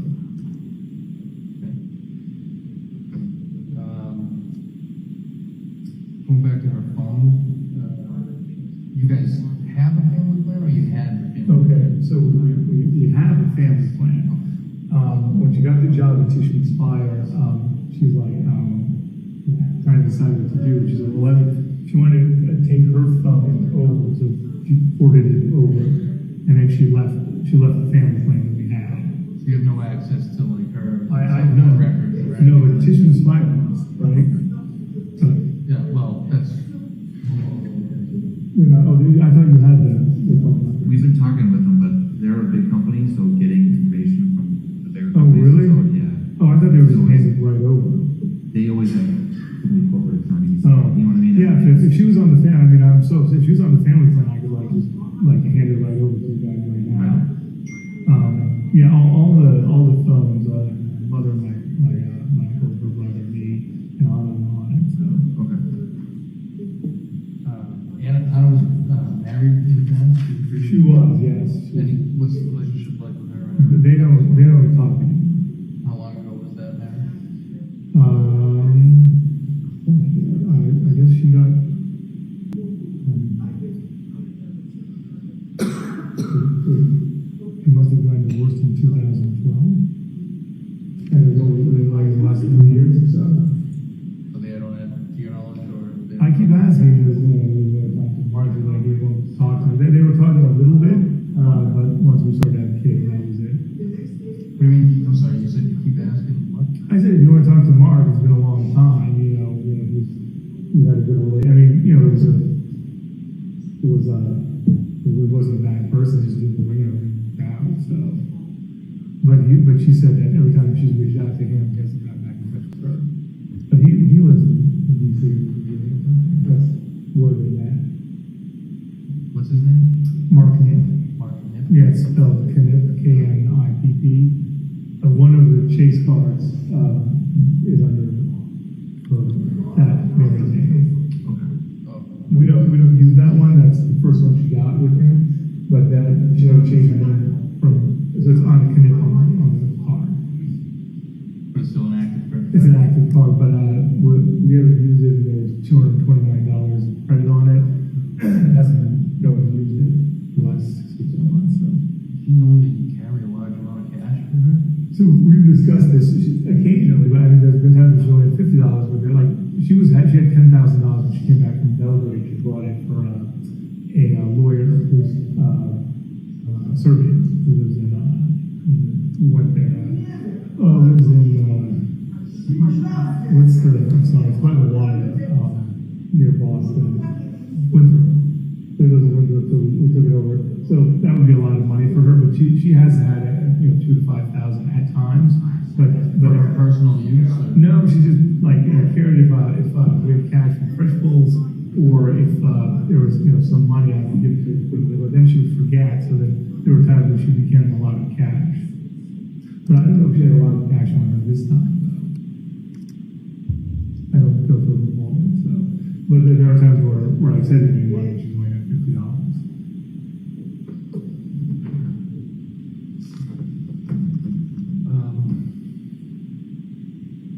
But she always dresses like she had a lot. There was no financial trouble, nothing like that. No, actually, we're doing better than ever right now. We're facing restitution charges, but with the new job and where the real estate has worked out, we're really in good shape. Did you guys have any arguments or anything on New Year's Eve? No. New Year's Day before she left? No, it wasn't enough time on New Year's Day to have an argument, but New Year's Eve, everything was fine. We were excited. What she wrote, Peter saw what she wrote for like me. It was very positive, and Jen was here, and it was it was kind of like 2022 was a hard year, but 2023 is going to be the best ever. And he's just not. Yeah, no, they are at all. You guys have you had major arguments in the past, anything like that? So the biggest, and yes, I mean, the integrity, so we haven't arguments, but we're very aligned with almost everything that we do. We really have a lot of the same tastes, and ultimately we defer to each other with what the other person's good at. But the biggest argument we had in 2022 was when she had to go to Belgrade for 2 weeks, and that was 2 weeks of vacation. I was like, I don't know if you could use you here, boys, for 2 weeks. So I have to go to Belgrade. So yeah, that was our biggest argument, and I couldn't get in touch with her. My mother reminded me. I couldn't get in touch with her for the first few days in Belgrade because the phone didn't have international. So I was upset about that. So that was the only other time this year that didn't have contact with her daily. So you normally have daily contact with her? Yeah, more than once. What's the longest you come no contact? The 3 days in Belgrade, and there was the last week of December. There was some point in December where there was like 24-hour gaps, which was really not normal. And then when she was supposed to be here and she wasn't, and I was like, I'm gonna file a support person before you're missing. Where are you?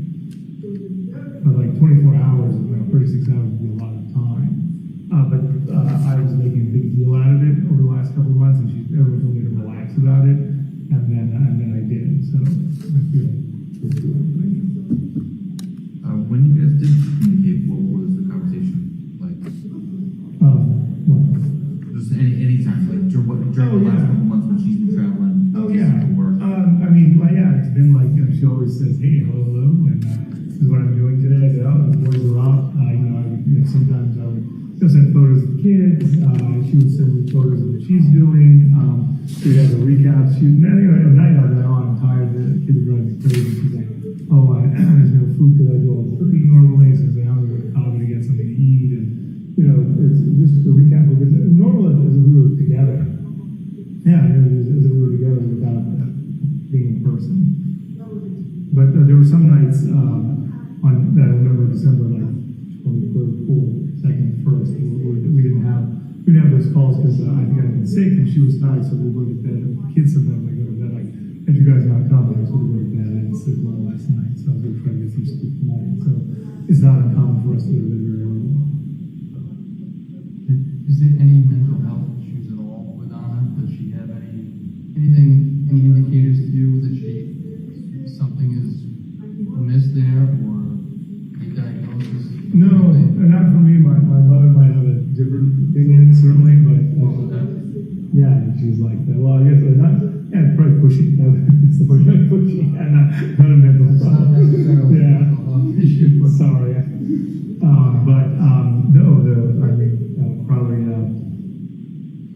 I really couldn't think of anything. I mean, she'd never, thought about psychiatry or even discussed it until recently. Has she ever been violent or anything like that? No.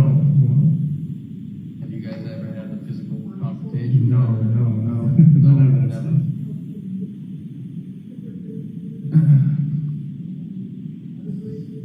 It's for us coming in here. It's tough because we obviously want to find out as quickly as possible. We don't know her, and there's many common reasons why people go missing. I'm trying to get the answers to those questions. Well, please feel free to ask any questions that you have. Don't worry about moving. I understand that you're here to find Anna and you're working for her. Well, all right. I mean, one of the reasons someone goes missing is because they were abused or injured or assaulted. Did you do anything to hurt your wife? No, sir. I wouldn't hurt my wife. I mean, I love my wife. All we want is to have her back. This family doesn't work without her. I mean, we can't function without her. You guys never had a physical fight, nothing like that before? No, not at all. I mean,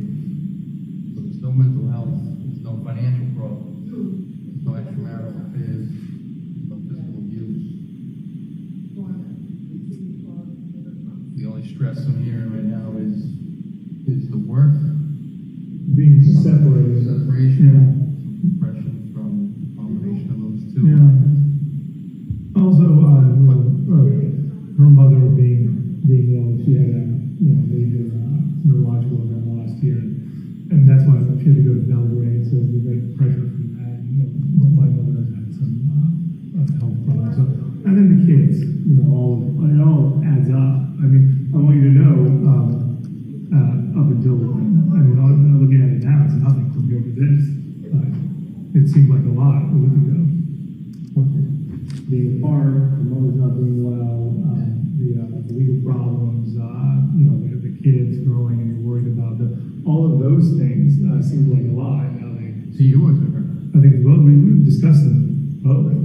Like I was like overwhelmed by the three children, and she was missing. It was a really bad situation. We discussed splitting them up. Like Tom would go with her, and then he wants to split up. So why did they all the kids? And I was like, how is that going to be for your job? I mean, we did not have a good solution. I mean, up until, it felt untenable until right now. Go back to that moment, it's going to be very easy for me to work out because I still have my partner would be here right now to work it out.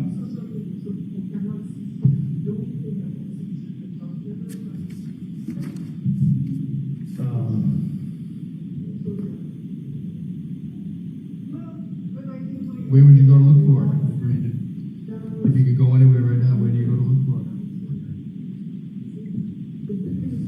You have a favorite place? You have, We reached out with, we had yelled at everyone, we were exhausted, we called all the hotels and the hospitals, and a favorite restaurant in DC, which is near the house.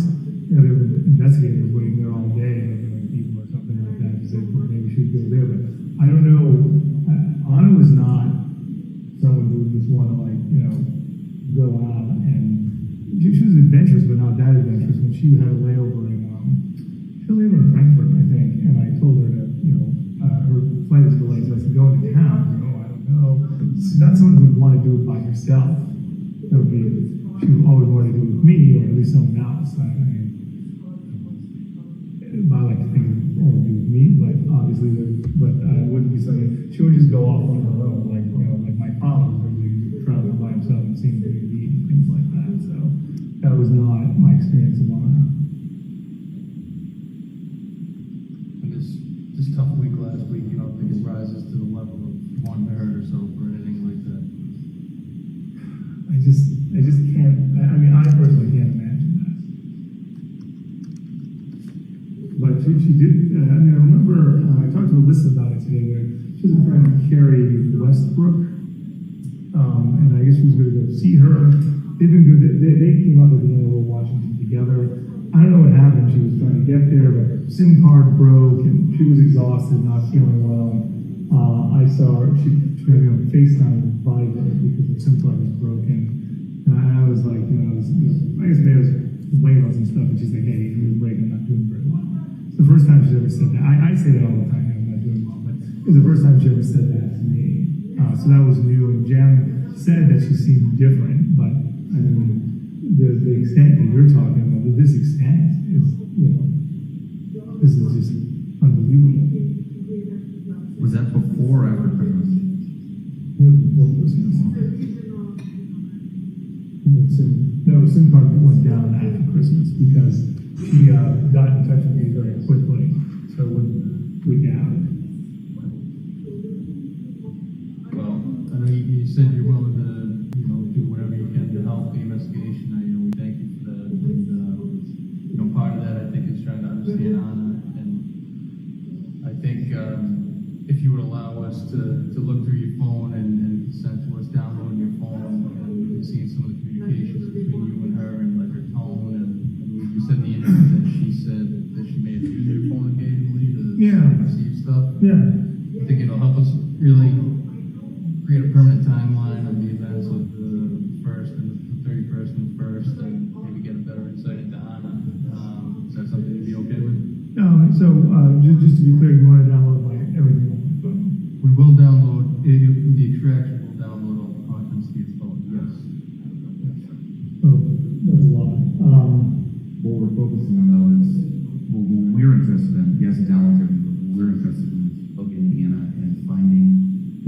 specifically in there that would help us do that. Again, a specific content. That's a huge amount of personal information, gentlemen. It's a big ask, but there's a lot on the line. No, there is all this. You know what I mean?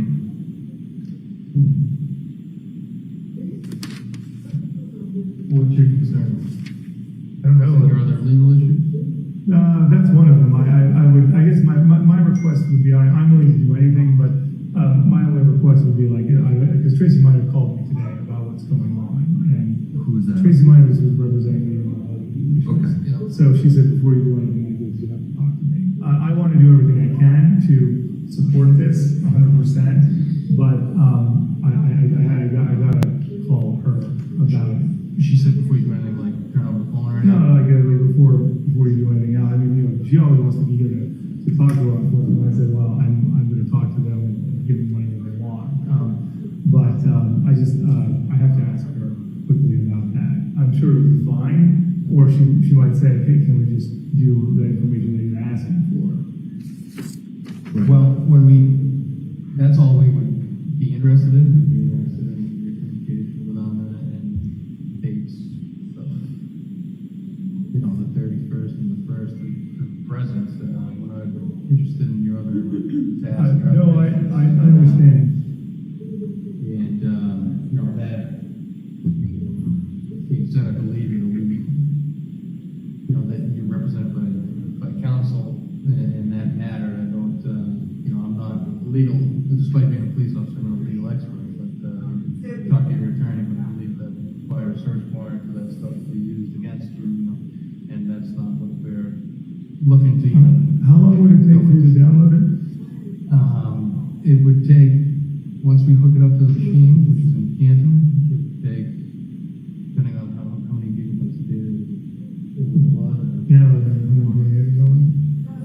It's a small one. Then, I don't know, it could be 30 minutes, 30 to an hour. Okay, so now, About an hour to download. Yeah. I mean, I think it would be useful to our investigation. I think it would be Okay. helpful. all right, well, I want you to know that I'm absolutely, that is my intention. Sure. And my only request is to talk to Tracy and let her know that that's what I want to do. And at least let her give me what my exposure would be in life. Right. Just so you're aware, there's any case of mine, we don't have a crime, we're not investigating a crime. This is a missing person. No, I understand. We're here out of a community caretaking function. No, Just so we're abundantly clear. I'm fully aware of that, and I appreciate it, and I want you to know I'm not going to. I'll be very quick with it. And if Tracy and I were talking in the morning, then what would be the process? I would just give you the phone, or I would come to Canton, or I mean, to be away from. I do a lot of work on the phone as well. It's the. Well, we can come get it, and we can actually potentially do it here. Yeah. Oh, really? We have a portable device. Okay. Bring it here and do a download. Guy who works in my office that does it efficiently. I can send him over. Okay, great. So, will you guys, gentlemen, honor my request to give me a moment to talk to Tracy about it? No one's taking your phone from you. No. Yeah. I don't know, but I don't. I'm only interested in finding out, and I don't care what it takes. But I just have to make sure that that I listen to all the advice I have come my way, which is a lot. Actually, I do apologize, but I most likely will be able to do that, and I'll be able to do it tomorrow. And that is my intention. Is there any, what possessions do we know that Anna had on her person? What's in her wallet? Like, I know she had a wallet, she didn't bring her sunglasses. She has a ring and her wedding band, which is diamonds. Okay.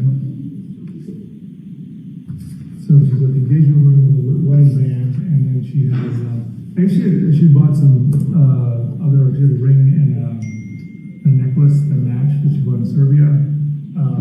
Then she had her luggage, Louis Vuitton, Prada, and then she had a Prada bag, or usually a Prada bag, and then, what else? Rolex or Hermes watch, and Rolex or what? Hermes, Hermes, Hermes watch. She would have she had some small diamond earrings. She was wearing all this when she left. I think she had I heard she had the Rolex with the Hermes, but it was the Hermes watch she had. That she read. Yeah. It's not here now. Yeah, so she because everything's at Washington D.C. All her. What's in Washington? All of our stuff is in Washington D.C. Like 2% of the stuff. But this stuff here came with her. Yeah, all this came with it. It's just a short black jacket, is that right? Yeah.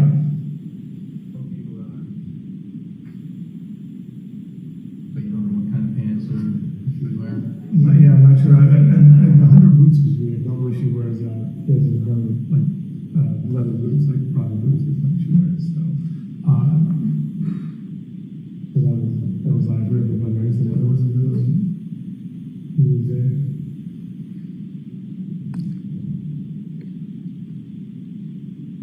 Did she leave any belongings here, like toiletries, any?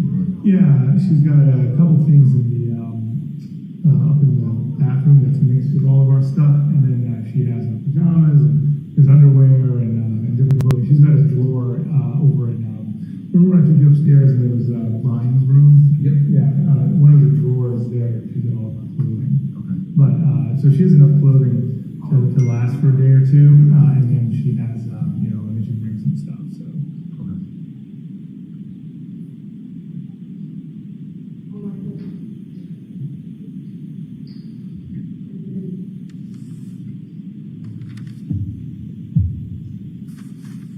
Have you had conversations with Thomas about what exactly you saw that morning? He did. It's all, it was 6-year-old guys. What do you got, buddy? Did you make some? Oh, did you just make some art? Oh, that's so nice. What do we have? Yeah, do you want to explain it?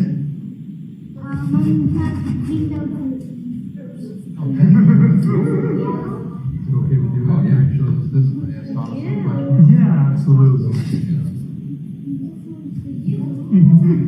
Oh, well, I like this. not bad for some, better than I could do.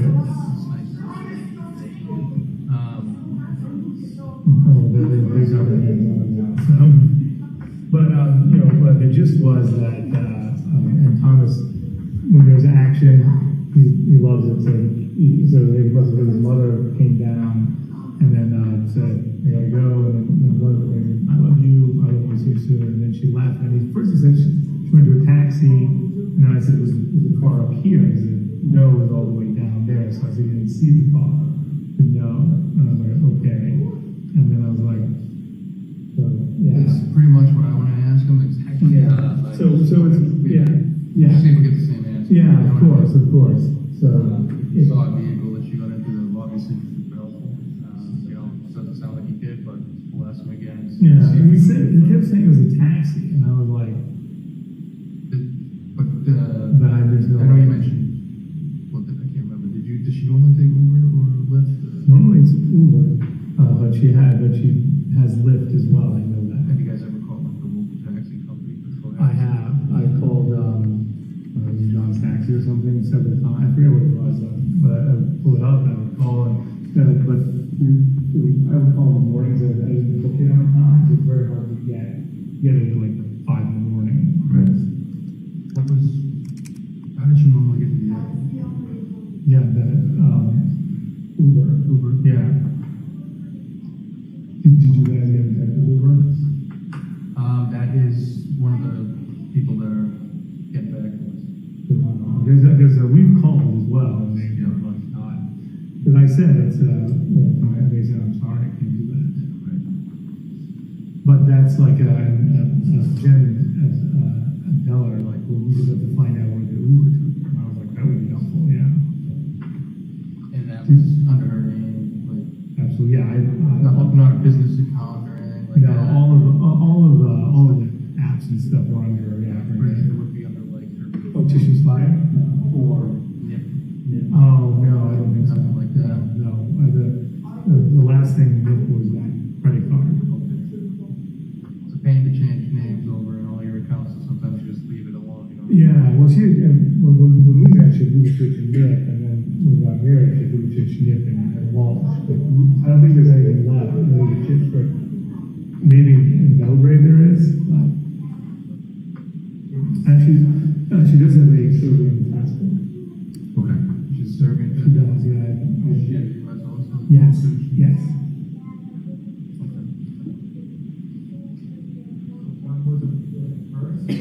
Where does she keep the Serbian passport?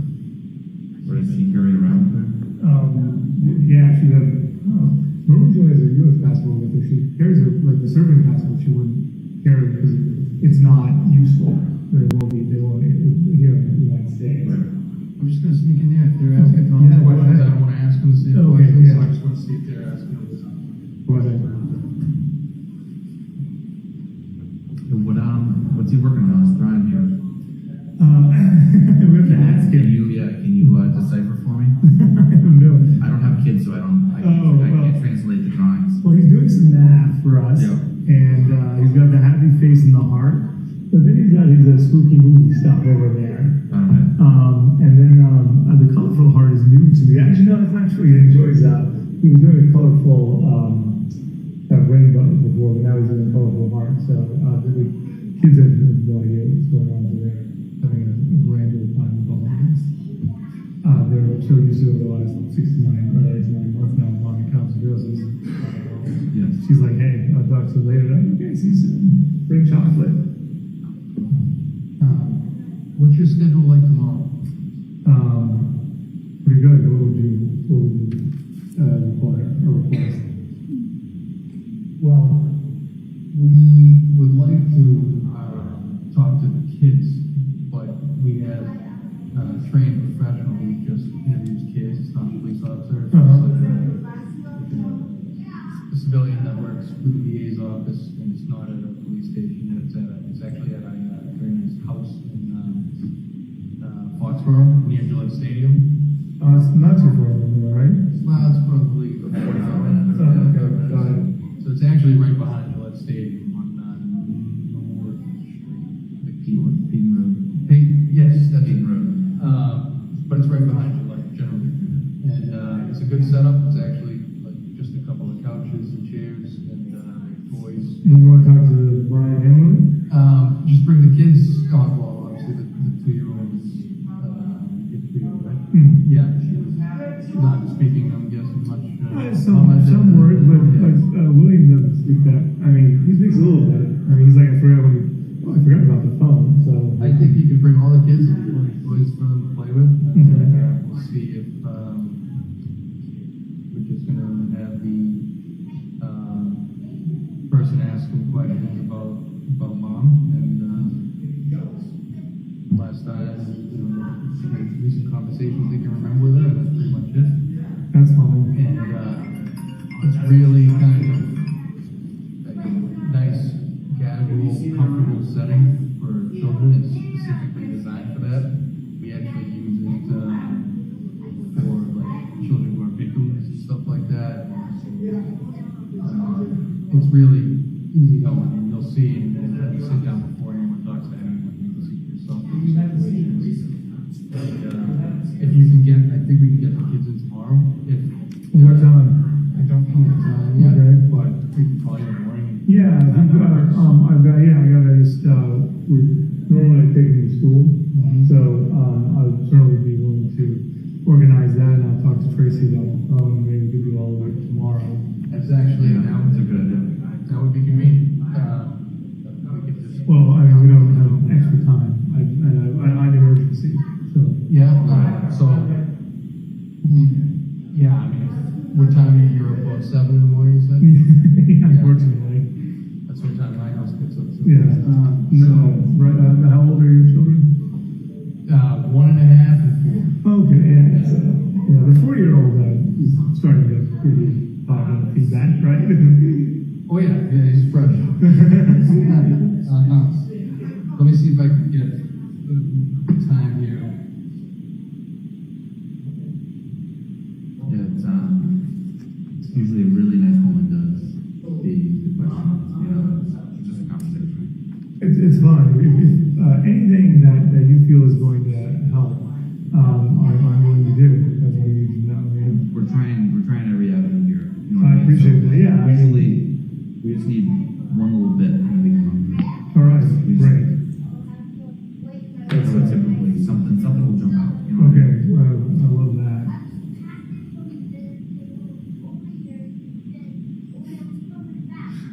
Tom's gonna have the time of his life. If you want to have a problem talking, Yeah. I can tell. I guess there's no one scheduled to be in there tomorrow as far as like children being interviewed, Mhm. so it's probably wide open. Okay. Just gotta see what time the counselor is available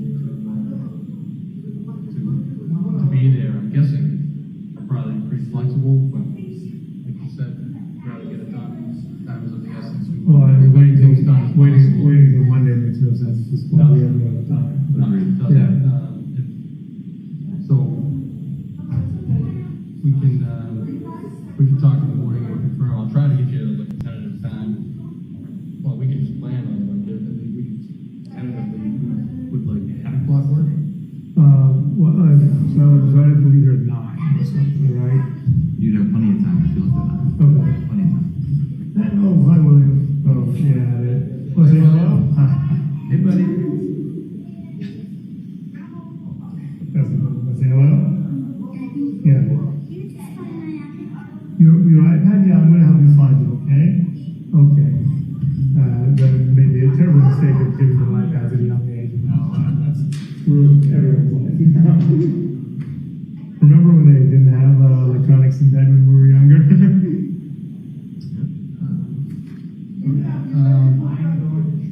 Well, my boss in Canton says he's gonna give me a time shortly, so before we leave, before they wrap up, and they hopefully we can set something up. Any other? Trying to think anything else we have before we terminate that. I'm trying to think. Is there any part of the house that we didn't consider looking at, or did she leave anything behind? Like any? No, but if you guys want to take another look, I mean, certainly look into that. If that's supportive, I know you got to look everywhere. Right. It's just I'm not. It's neutral, so don't worry. We got a new set of eyes, so I'd like to just check the Okay, box yeah, anytime. I love that. Yeah. Is there an attic? Yes. There is. Okay, so we didn't hit the attic No, last time, right. so we definitely want to do that. Yeah. Okay. It's not one that you can like walk around. And, Right. We tried that, and I broke the ceiling. I haven't fixed it yet. 10 o'clock, anytime Kristen isn't in, the council that'll be there tomorrow, and I guess any time works. So 10 o'clock sounds okay to you, 10:30 or? How long is the session going to be? Because that's an important distinction. Yeah, it is. I mean, they can go a long time, but Like an hour?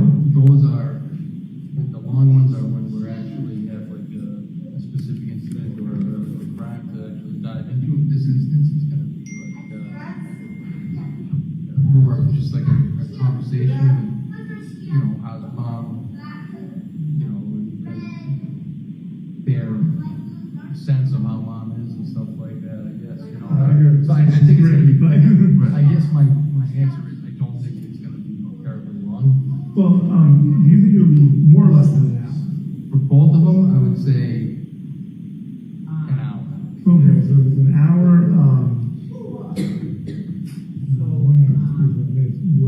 Well, it's too late.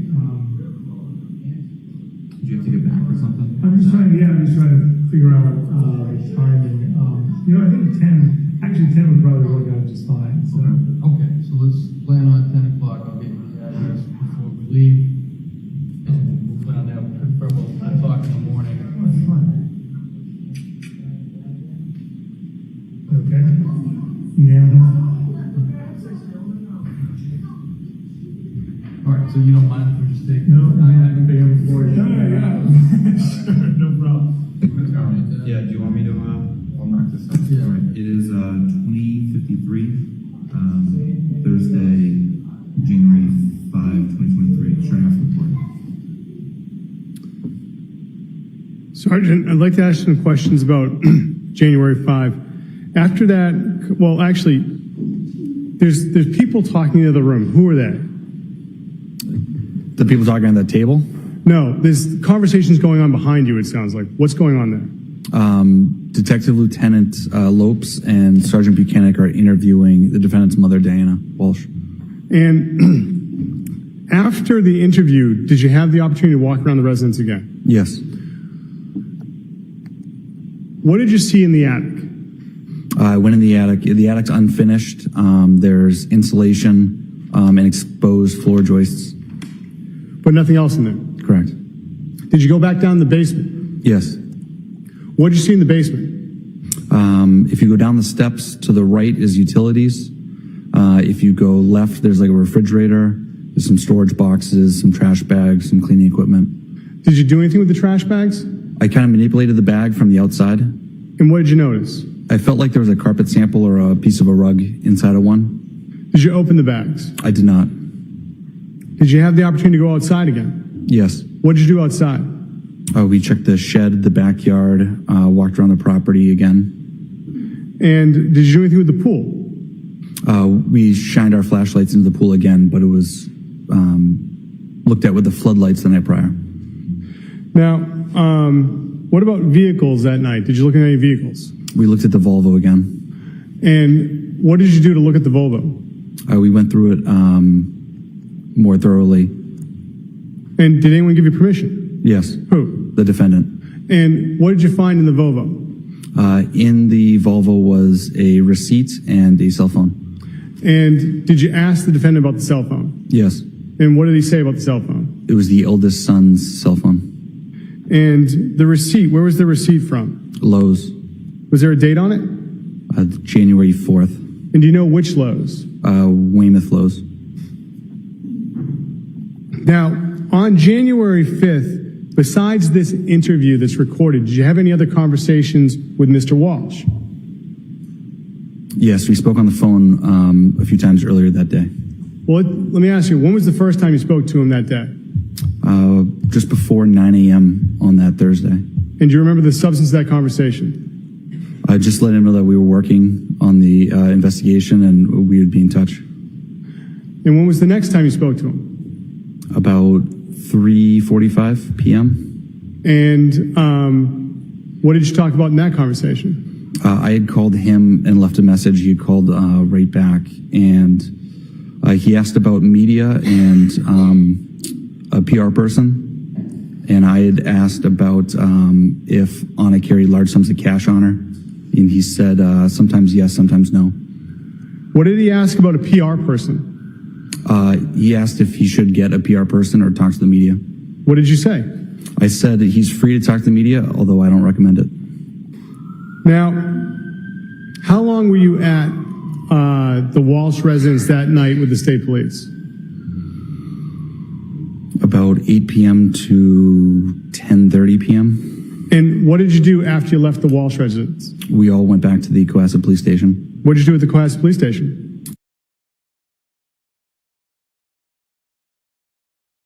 And he asked about media, left a message. He had called right back, and he asked about media and a PR person, and I had asked about if Anna carried large sums of cash on her, and he said sometimes yes, sometimes no.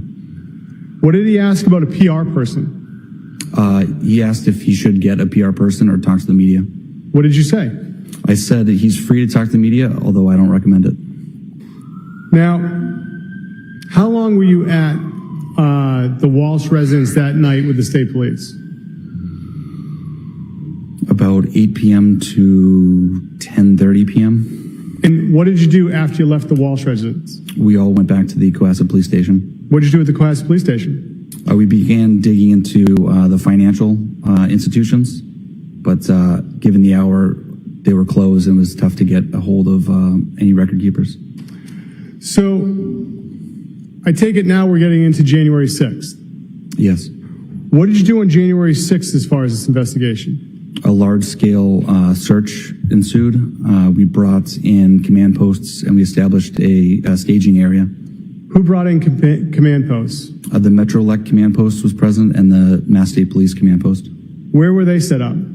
Behind Stop and Shop at 400 Chief Justice Cushing Highway. And how was the large-scale search done of the area? There were canines, there was the Metro Search and Rescue Team and the State Police CERT team conducting an area search of that wooded area. Now, was anything recovered in that search? No.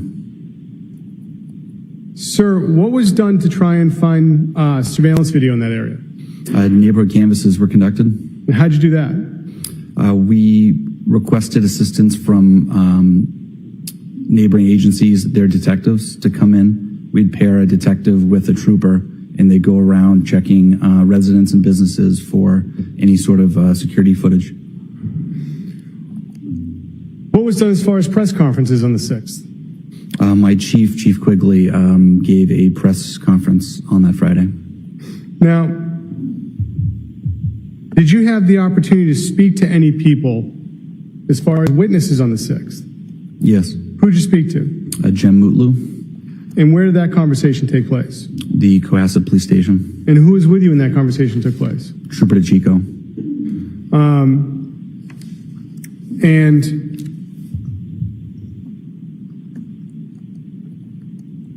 that day on the 6th, what was done as far as obtaining any digital devices from the defendant? We collected on consent some digital devices. And who went there to get those, if you know? Lieutenant Fanning, From what department? Mass Police. What was done as far as obtaining that day on the 6th? What was done as far as obtaining any digital devices from the defendant? We collected on consent some digital devices. And who went there to get those, if you know? Lieutenant Fanning, From what department? Mass State Police. And now, sir, when is it the next time you had the opportunity to speak to Mr. Walsh after the interview on the 5th? I spoke to him on the phone Friday. The 6th? Yes. And after that conversation, did you ever speak to him again? Saturday. Saturday. And where did that conversation take place? At the same dining room table in his home. And who was present for that conversation? Myself, Trooper DeChico, Trooper Proctor, Attorney Minor, and the defendant. And about what time did that conversation begin on the 6th? About 2 p.m. Was anything returned to him on the 6th? The digital devices that we had on consent. And were you present for that? Yes. Now, have you had the opportunity to review the statement from January 7th? Yes. And does it fairly and accurately reflect the defendant's statements? It does. Your Honor, the Commonwealth would seek to have marked as Exhibit 55 the next drive that has the interview from January 7th.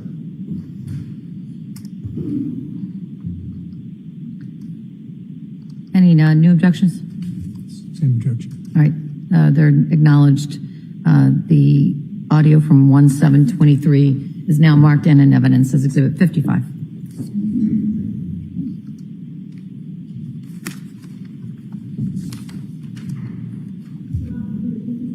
Thank you. Your Honor, with the court's permission, may I begin playing Exhibit 55? Yes. Thank you. Ms. Gilman?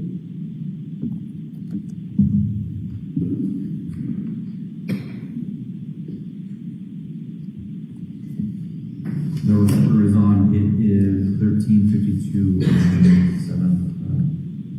2023. My name is Harrison Schmidt. I'm a detective with Cohasset Police, and our present is I'm Dave DeChico. I'm a DICICCO trooper with the Northwest PA. Philip Proctor, PRO, CTOR, detective with the Milton County DA's office. Tracy Minor, attorney for Ryan Walsh. And I'm Ryan Walsh. perfect. Thank And you. we've agreed that I get a copy of the report. Absolutely. I have a problem. We were just talking about social media emails and passwords that Anna may use. And so staying on that topic,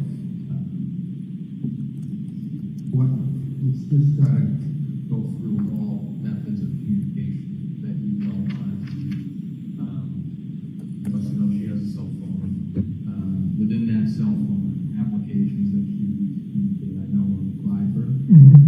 And does that generate a separate phone number, or is that just within efforts of texting like WhatsApp? Yeah, so she's used WhatsApp as well, but Viber is how she gets in touch with her sister mostly. But she used it a lot when she was in Belgrade. Did she have any applications on her phone that generate a secondary telephone number that you know? No.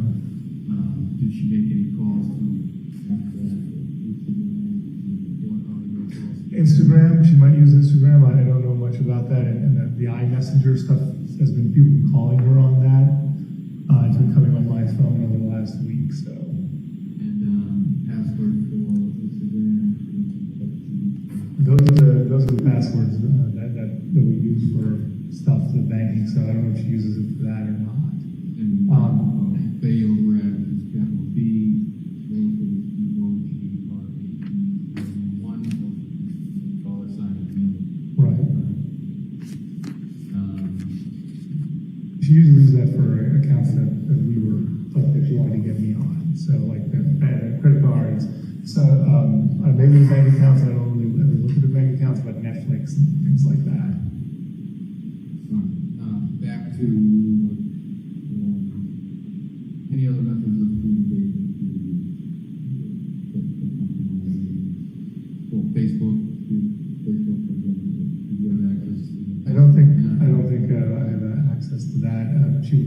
Whatever she put in my phone is what I had. But Facebook, Instagram were the ones I knew. Email, text, and phone calls. Venmo. I don't know if that's it. Yeah. Right. So Venmo would be something. With regard to the financials, we had talked about, you gave us, I think it was 5 banking institutions that you guys use. If I remember correctly, it was Fidelity, Chase, Apple Credit Union, Bobbleheads, Liberty Bay. Yeah, Grand Union. Liberty Bay. Liberty Bay is a credit union or something. And they have they have one of their locations right here in England. Or is that the credit unions in Virginia? Is it Liberty Day or Liberty Bay? Liberty Bay. Yeah. Didn't she recently open an account in DC? I think she was using her Apple credit union. Okay. Yeah. what about Capital One? No, I had a credit card from Capital One. You wouldn't have access to No, that? definitely. No, not for that one. No.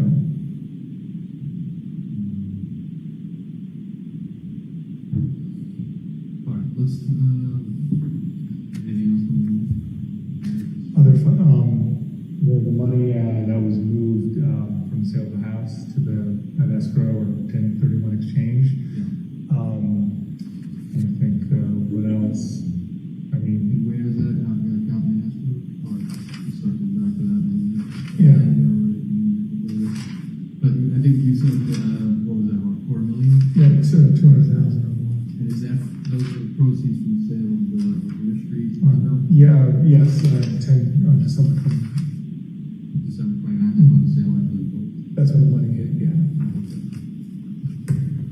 And what is the property that exchange is slated to go into? Well, there wasn't anything chosen yet. There was possibilities in Baltimore, but there's also talk about something here in Massachusetts. Okay. But Baltimore, I think, was the main focus. You guys haven't closed the... No, there has been nothing. And you have a couple other properties in there? 2 in Lynn, none in Revere. Excuse me. Yeah, and any other assets? There's what's in Belgrade. There's a condo there and probably a small bank account that her and her mother share. That would be like an account bank delivery. Yeah. Is the condo in Belgrade in her name or is her It's in mom's? my mom's name. Then they also have the piece of property across that her and her sister own. There's a piece of property across from the condo in Belgrade that her and her sister inherited from her father. And then there's her, I mean, it doesn't sound like she went international, but then there's the country house, which is about 45 minutes out of Belgrade. That's in her mother's name. It was never in her father's name. And these are all, the assets we talked about in the U.S., those are all joint correct? Well, everything's not in name. Well, yeah. but, all right. Fair enough. Is there any, business dealings,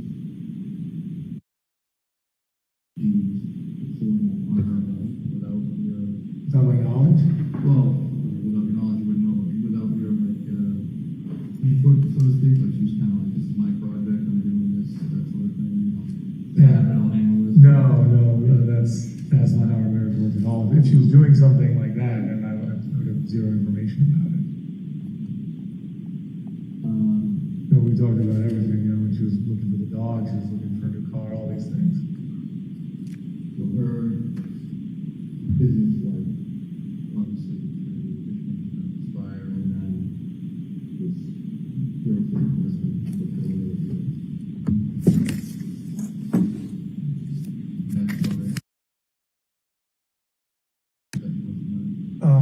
Only, you know, my company, the Lens company.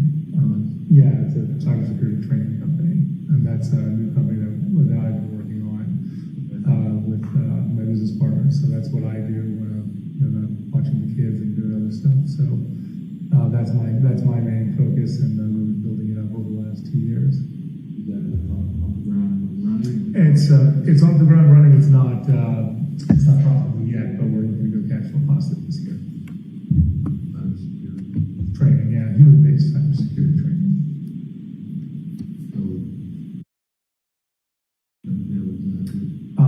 We work with an IA psychologist or a workplace psychologist who's my business partner as well, and we come in and train high-functioning teams like yourself in multi-team systems. Right now, you're reaching out to all sorts of different teams, and the ability to work cohesively with another high-functioning team is very important, especially for cybersecurity and for cybersecurity breaks. So, and it's all about incident response.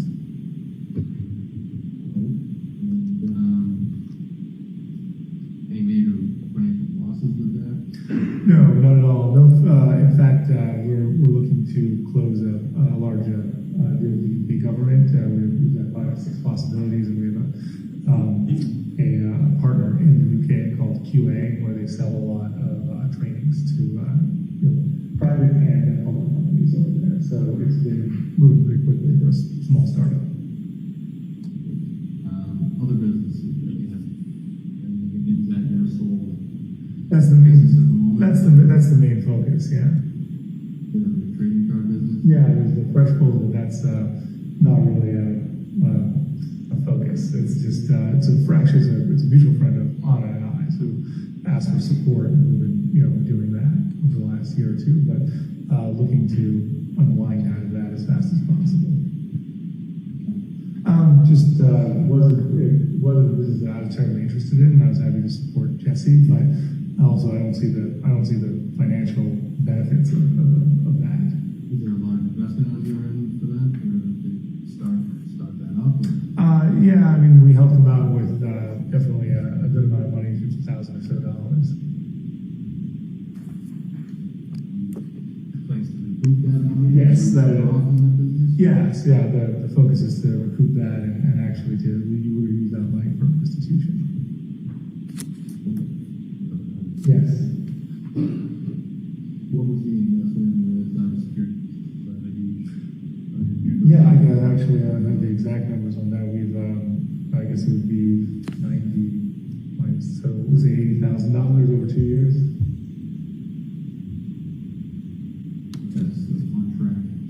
We have a government contract now that's going to pay us $40,000 this year, and it's for over 5 years. So things go well, and then we got to close any of the UK deals. And once that happens, we would be cash flow positive. Both my partners and I have not taken any salaries out of those yet, though. So Your partner in the trading car business,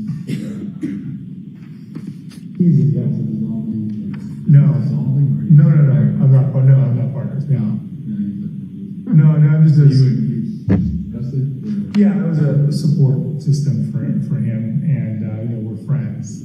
So I saw opportunity during the pandemic. Things have really cooled off in that market, and that's why I'm looking to unwind, and hopefully he'll be able to. He got rid of one of his partners, and now he and someone else are going to run it themselves. When they're bringing on a couple other people, just wasn't for me. He's invested over $100,000 in the business, and he hasn't taken any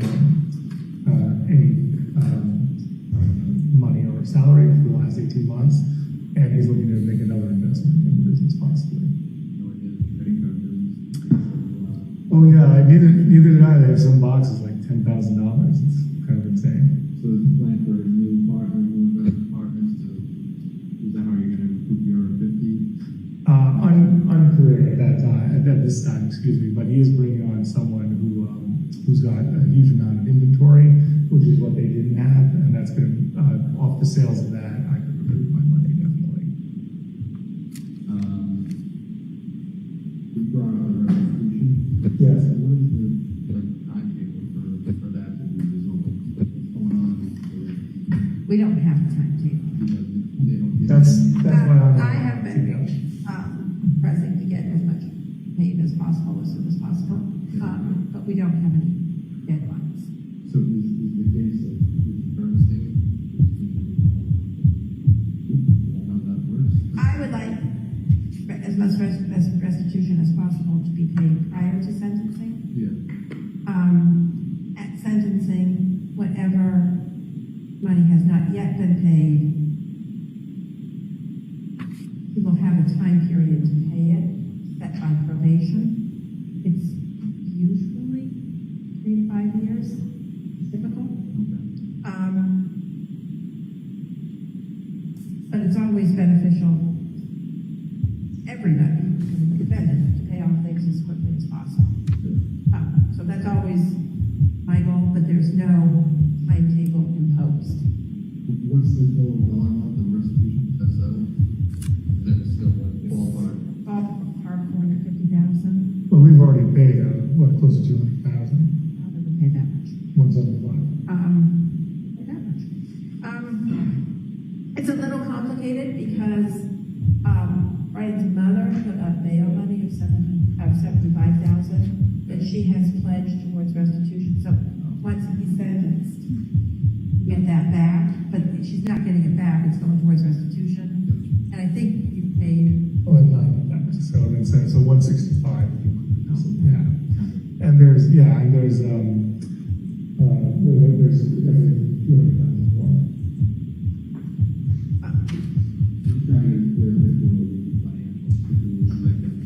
right. Just so you know, Anna's main thing was like, when are you going to DC? The reason why I couldn't was because it's not resolved. She was like, well, you're going to come to DC, then we'll just pay that bill. And I was like, it doesn't exactly work that way. So the monitoring that was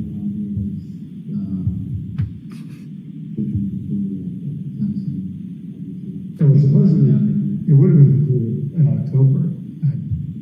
Things going smoothly.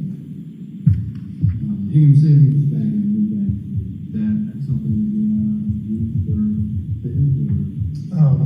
I went down to Cohasset town when we got here, and I opened up at the local bank. It was this old bank in the United States or Massachusetts, and I thought, oh, this is great. I'll have a personal account there. I never used the Hingham Savings, but all the restitution money went in, and I took, so I put it all in there and wrote the check out. So that was the whole point of that. But Anna never did anything with that account. No access to it at all. I've had it, it's been closed for over a year.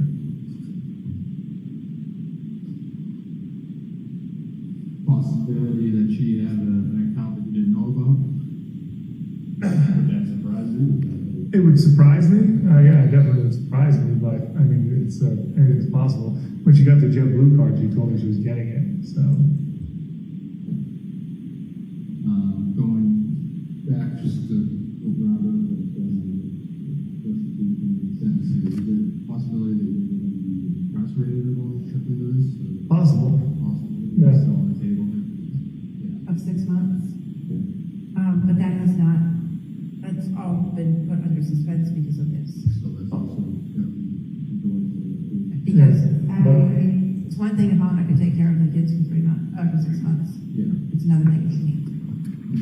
But also, I mean, Anna and my mother both lost their minds. They were not having it. So The fact that you may. Well, for 6 months. after all of this, because we've been apart for so long, she's like, why do we do all of this? Why do we struggle this much? I mean, you know, the cost of this house and running the townhouse and all the traveling and not being together. I remember being very upset when I talked to her about it. Did you guys discuss the plan for the kids if you were to go, say you were to go in for 6 months, like where would the kids go? We've discussed the plan of the kids going to DC without me. Yeah. And we discussed that on September 1st because we only got this house for 6 months. Okay. I had said, maybe that's not a good idea. I don't know how long I will go to see you or the children. And you'll be all by yourself. There will not be a lot of support. But, we decided to do another 6 months here, which ends March 1st. Now, as we had a difficult holiday season because of, not being able to see each other and her mother's illness and having to go to Belgrade, take a vacation there and not here, I said, maybe it's time to send the kids and I'll get a smaller place and we'll have to figure it out. And she said, well, let's discuss it. We're supposed to discuss it, for the new year and especially after the news that Tracy gave us a few days before. And also, what was Tracy going to say if I take the kids and I try to do it with the kids? And I said, but I also said, you're exhausted without the kids. Think about what that's going to be like, having 3 boys at the house and we were only doing ponds. So there was a lot up in the air. There's a huge amount of stress with that. Yeah, that's a big life change. So what, Andy over there in DC?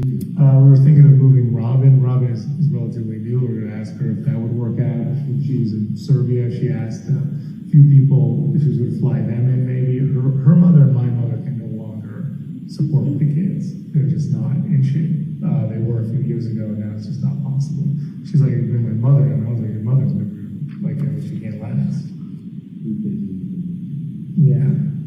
Well, I mean, they were watching.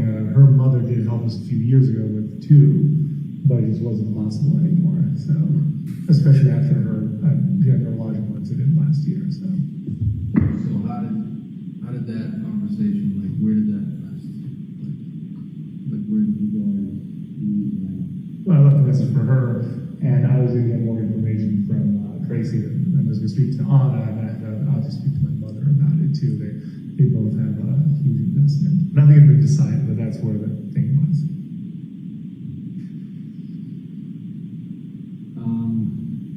Okay. So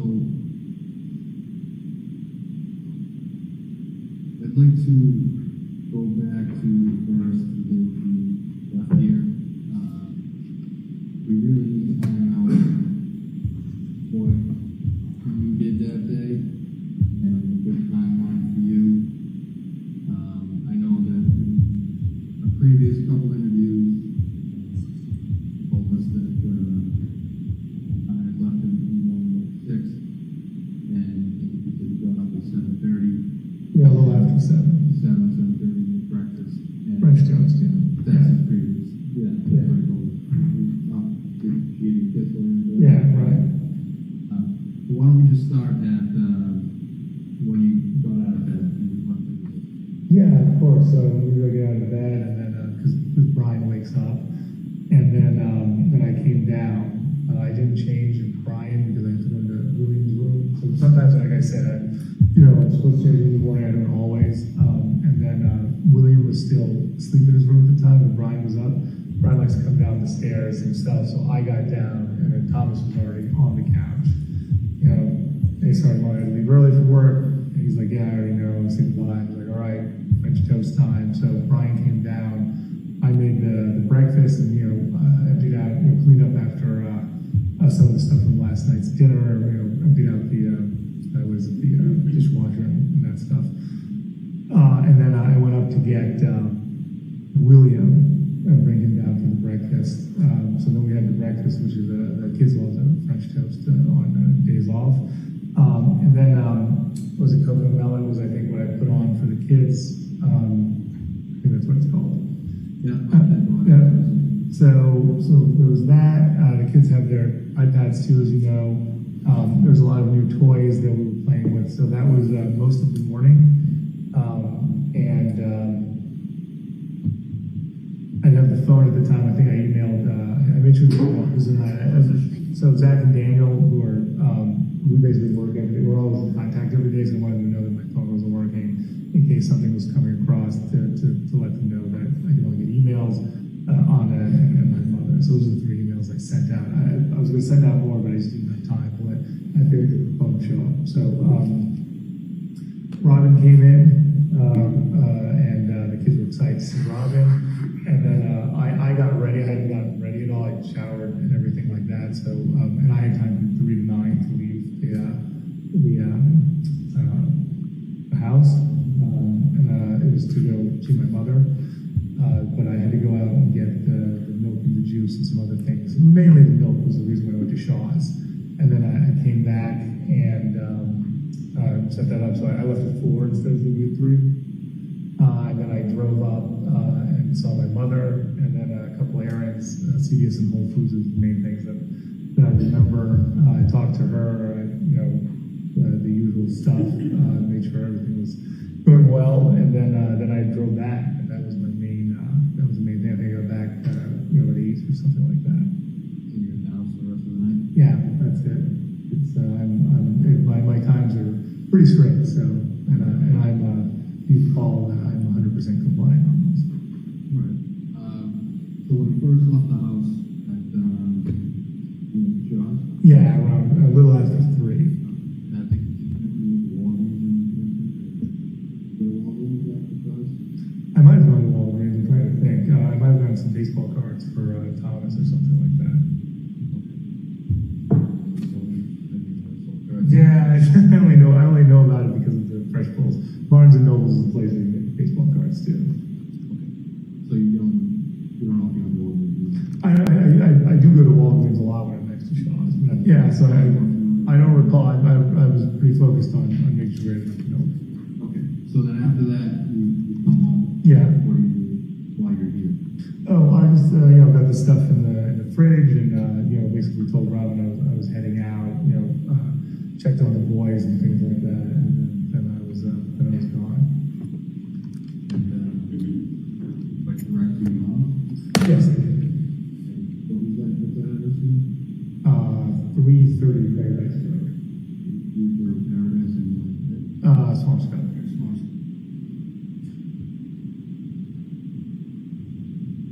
your condo. What? Your Condos on one, yes, sir. that's private. That's a single family Swampscott. It's at something called The Landing. It's like an apartment complex or something. What unit is 1320.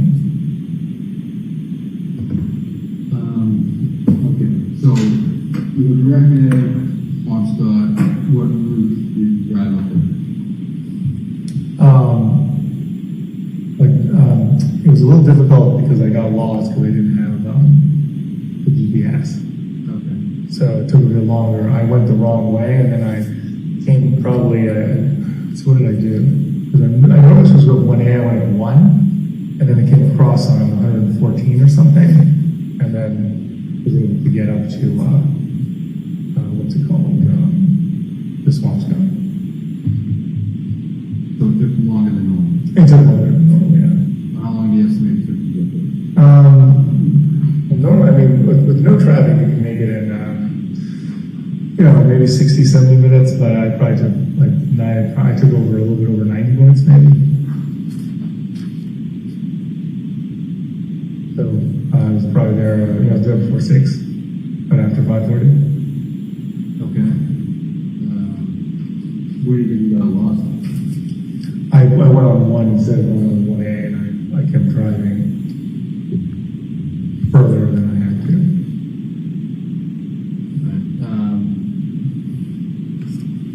And what do you do with the losses? She didn't know that I was coming because I normally call in advance. So it took a while to get in. She's like, "Who is it?" She's always, she's like, I was like, "It's your son, supposed to be here." She's like, "You didn't call." I said, "I don't have the phone," and she opened the door, and then I came in, and then we just talked for a few minutes. I told her what was going on, and then I discussed if she, I forget if I brought stuff at the time, or I don't think so. I think I went back out and then brought some stuff from wherever she needed. A couple I forget what it is, but normally it's frozen foods that she likes. I don't have the exact name of it, and that's a couple things from CVS. She likes clean pads. Is usually she can't have enough gloves and clean pads and things like that since the pandemic. Okay. So you left your mom to CVS, you think that more And then I was just in that area, that Swampscott area. the Whole Foods in CVS? Yes. And Not that I don't think I would stop. Sometimes I go Stop and Shop or Home Goods, but not this time around. you probably wouldn't want to stop shopping at the Home. Well, they have the food. Also, the food for the dog is like 25% more expensive at Whole Foods than it is at Stop and Shop. So yeah, so there are times where I would go to get stuff, and obviously Market Basket and things like that. So you did some grocery shopping for your mom? just a little bit, yeah. She does not require a huge amount. So And back to mom's after CVS, Whole Foods, and what, you say you remain there? yeah, just a little bit. We just discussed things, and she was like, "What's going on?" And she actually, we discussed. What Tracy had said. She's like, and she basically said, "You get to DC with the family," is one of the takeaways, and that was the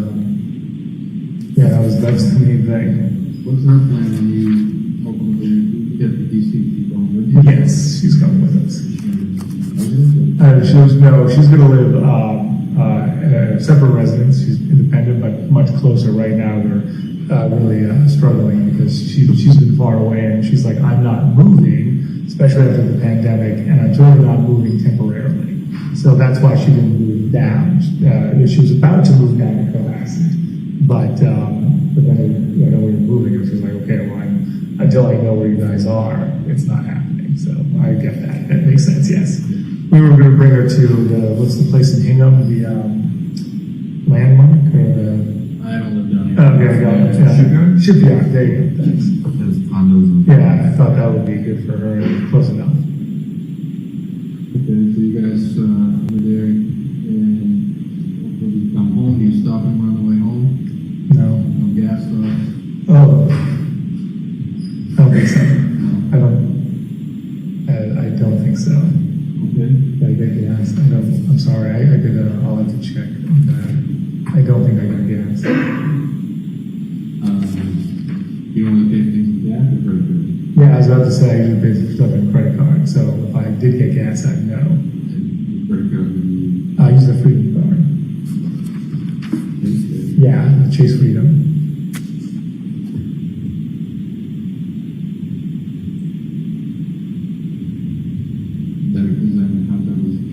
That's a joint account. The Chase account's between on and I, yeah.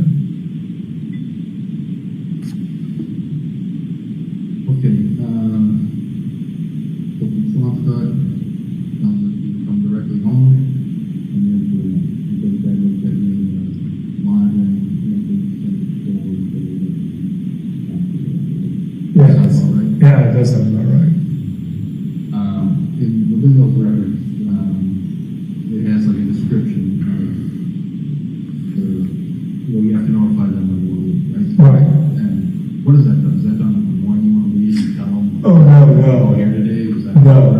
With Marlene, every Thursday I send her an email.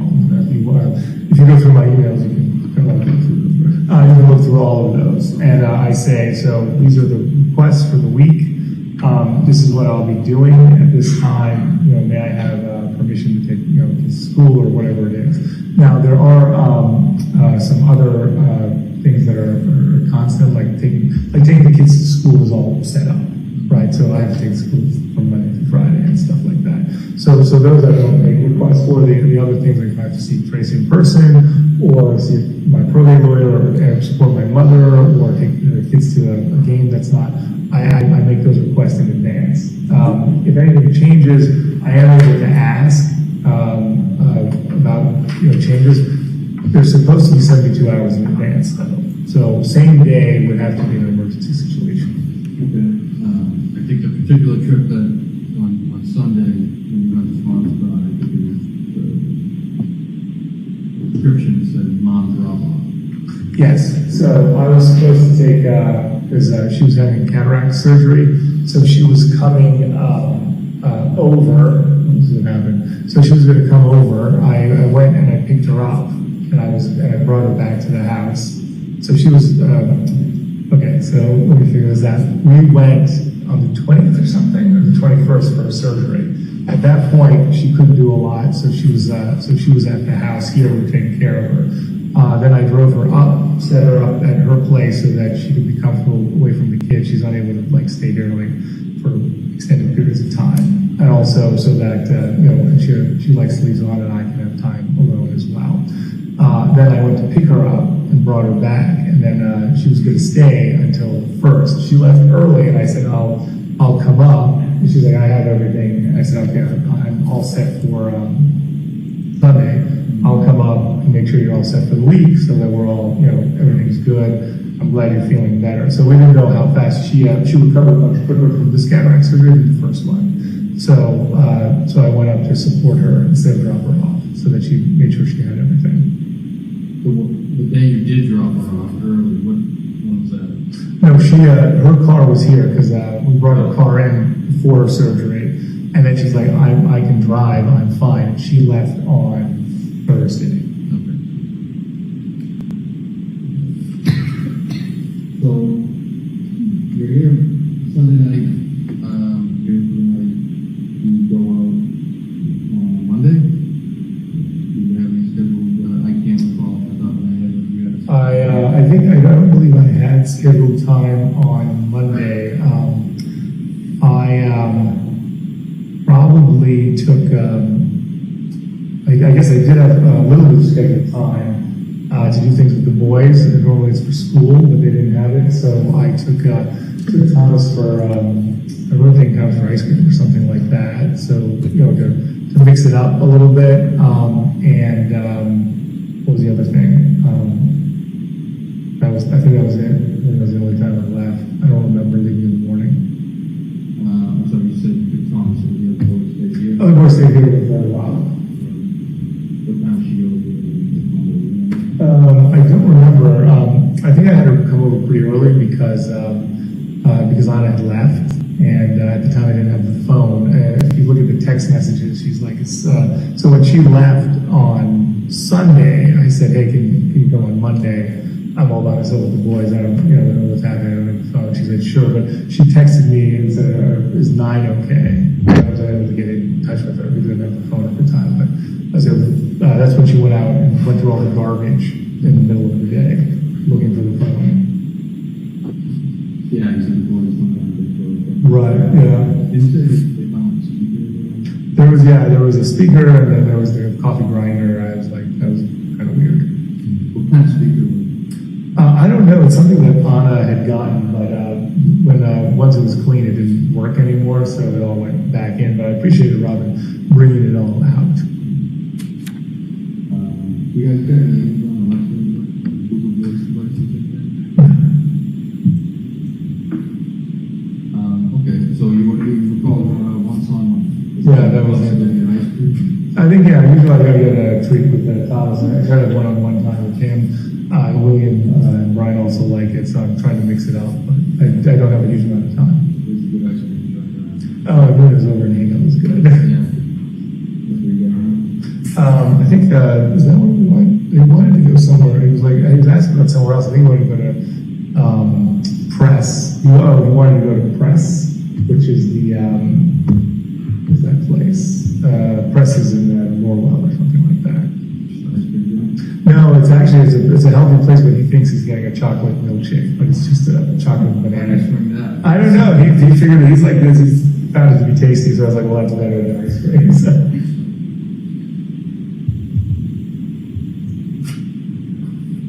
So, we're in Monday. I mean, at what point do you really start to get Nervous? genuinely concerned? Monday. Yeah, when I had the phone. Once I got the phone, she was getting in touch with me. I was like, well, this is weird. And we're over time, basically. So, I told her, yeah, all the time. So, but the week or so before, we had the same situation.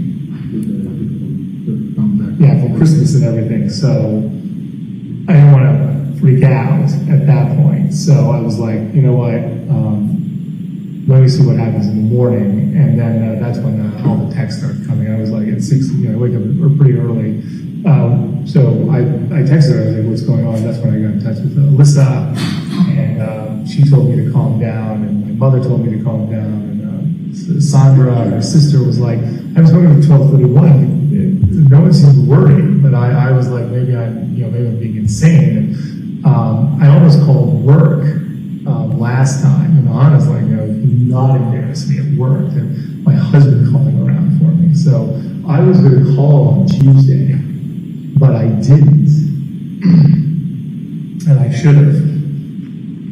And then I didn't hear from her.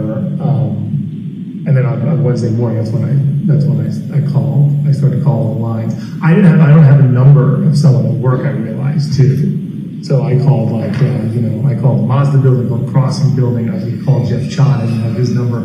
While I was looking for that number, Graham got in touch with me and said, hi, is what's going on? And I was like, he has a private knowledge on his husband. Oh, thank you, sir. Is she there? It's like, is there a problem? I was like, not if she's at work. And that's when this all. Wednesday morning. That was Wednesday morning. 72 hours. So you're concerned on Monday, on Tuesday. Everyone's telling me to calm down. And I was going to call work, and the whole thing was like, don't embarrass her at work. And that's why I kept texting. Where are you? I emailed her. I said, you're missing again. Who's Alexandra? Alexandra's sister. So she's got, her name is Alexandra, but Anna has all sorts of different names for her. Alex, Sally, Saleh, so all sorts of, so she has a bunch of nicknames. That's Anna's sister. I saw that you communicated with her through the Viber, yeah. And on the 4th, which was Wednesday, you'd already told her that you can't get a hold of her. Yeah. But then she starts talking about the police. That the police, they're coming home, why would you tell me? Tell her to wait to call the police, because I was at the time, I was talking to Petition Inspire people, and the guy Huey was going to get everything in motion. He's the one who said, I'll call DC, and he met them, and then he's the one who called Cohasset to get everything going, because he's, ex-Secret Service and everything. So, I mean, I asked, basically, I was going to do it myself, and he's like, let me do it. And that's the human resource officer, Teresa, who immediately got me in, who called me. She's like, I'm driving over now. I'm going to tune you in with Huey. So I was like, okay, because I've never filed a missing person report or anything like that. And she said, we have support for you, but there was no delay by doing that. In fact, I feel like things happened a lot quicker. I think things happened pretty quick after Cohasset. Yes. Right. Yeah, 100%. And I think it was, I'm sorry, I only know his first name, Greg immediately came over and he got the information down and he came over again and then Huey called me. Greg gave me the missing persons report, but it was Huey who gave me the incident report. The name Richard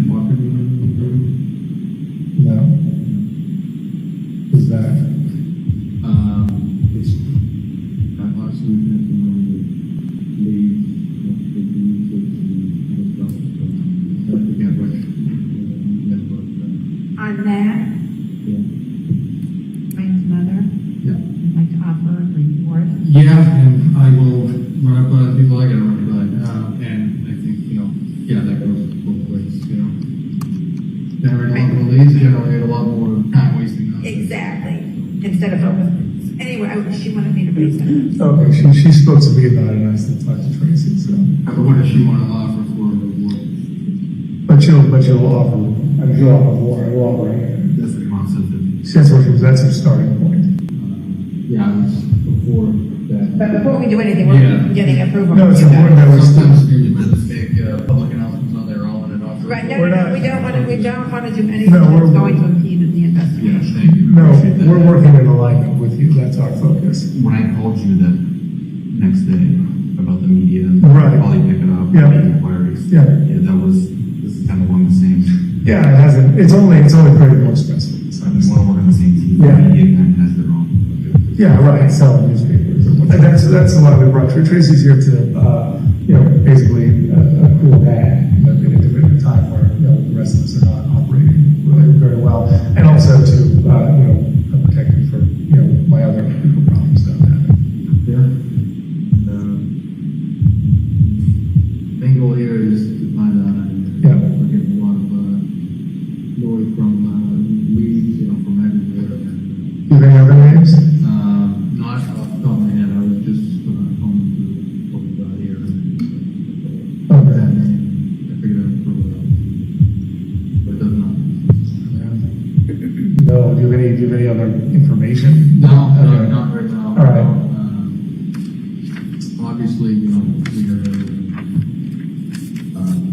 Is he an Uber driver or a Lyft driver? Richard Walker? Yeah. I don't know. I Do you- don't even know if he exists. Okay. I don't know. I'm asking, why you ask that? Anna had a regular, I don't know if it was Lyft or Uber, but said that, someone out here she kept recognizing. It was the same person Oh, really? that would come out. I mean, I guess there's not a lot. It's not a high, so 2 or 3, or I don't know how many times, but I never got the person's name. No, just that he was, was very nice and, good driver. What about the type of vehicle? No, I didn't get any info. I didn't think about it. I mean, that's. But I know that she normally you would see an Uber driver twice, and I think she saw him at least twice, if not more. Some people, private number of drivers that have direct account with the company. Right. I don't know if that ever. Yeah, I asked, "Are you doing that?" And she, at the time when I asked, this is a while ago, she said no. So You specifically. I said, "Are you going to just hire him directly?" She had said no. So that's where we left it, and that must have been a month ago or 2 months ago or something. And what rideshare service was it? I'm pretty sure it was Uber. It could be Lyft. I never, she was running both of the apps and seeing what the pricing was always.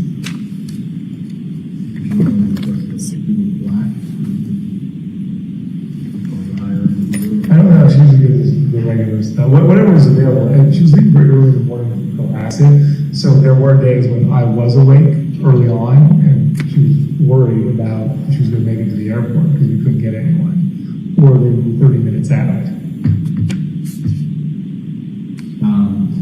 Obviously, we're not missing, public and many people are going to have their suspicions about you. And when Sure. you get something to honor, it's important. Tracy is prepared me for that. Yeah, we know that's not lost on you, and it's important for us to iron out a really timeline for you and set out and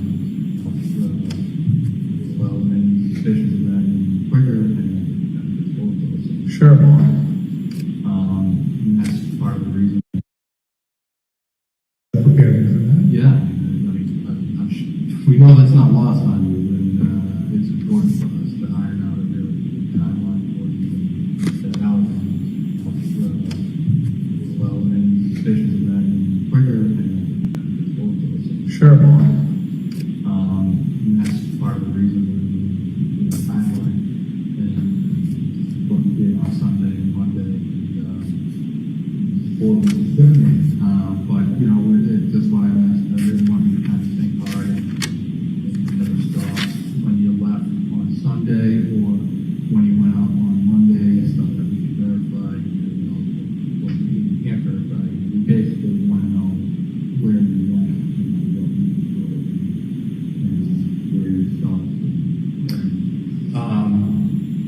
but we also would like to hear from about, so as far as the trip on Sunday, the first time you left the house was to go to Shaw's, is that correct? Yes.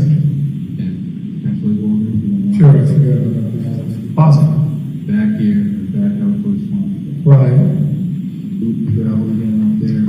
Is it Route 1? So from here, like us, when they leave here, they will have to start. I go right, and then I drive over to, I get over to I think it's Derby Street area, right? So I take the left and go through all that. Then I get up onto, I guess, 93, is that right? Or something like that. Then then I get to Boston, and through Boston, and then 1, I guess it's going to go to 1A, but I stay on 1 somehow. Because I've gotten so used to not having directions, right? Or having directions, not having directions. I was just, and then I got myself further up than I should have, and I came across. So at what point did you go down on The ship. The ship. So there's a ship on north shore. So you're on Route 1. There's a ship. The Christmas tree store used to be there. I think on the right. Yeah. So I think I've gone too far, and I don't know how to use my GPS in the Volvo because I never use it.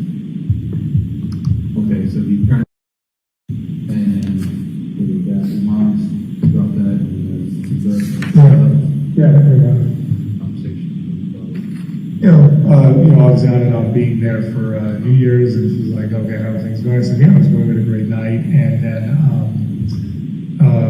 she's like, "Is Robin at the house?" I said, "Yes, I got to get back." And she came late, and I don't have my phone, so my mother had already come back. She's got her phone, so there was a lot of discussion about that, and then me getting to see with the kids. She's like, "You can't like this going on too long," and that was pretty much it. And now that a lot of the surgeries are done now up here too, so it's a good. She was like, it's a good time. I've done my cataract surgery. I've had all my my checkups for my lungs, so this would be a good time to go. You guys did have a conversation with She asked like, "Where's Lana?" And I said she had to go for work, and then she was like, "Well, she's working all the time." And I said, "Yeah."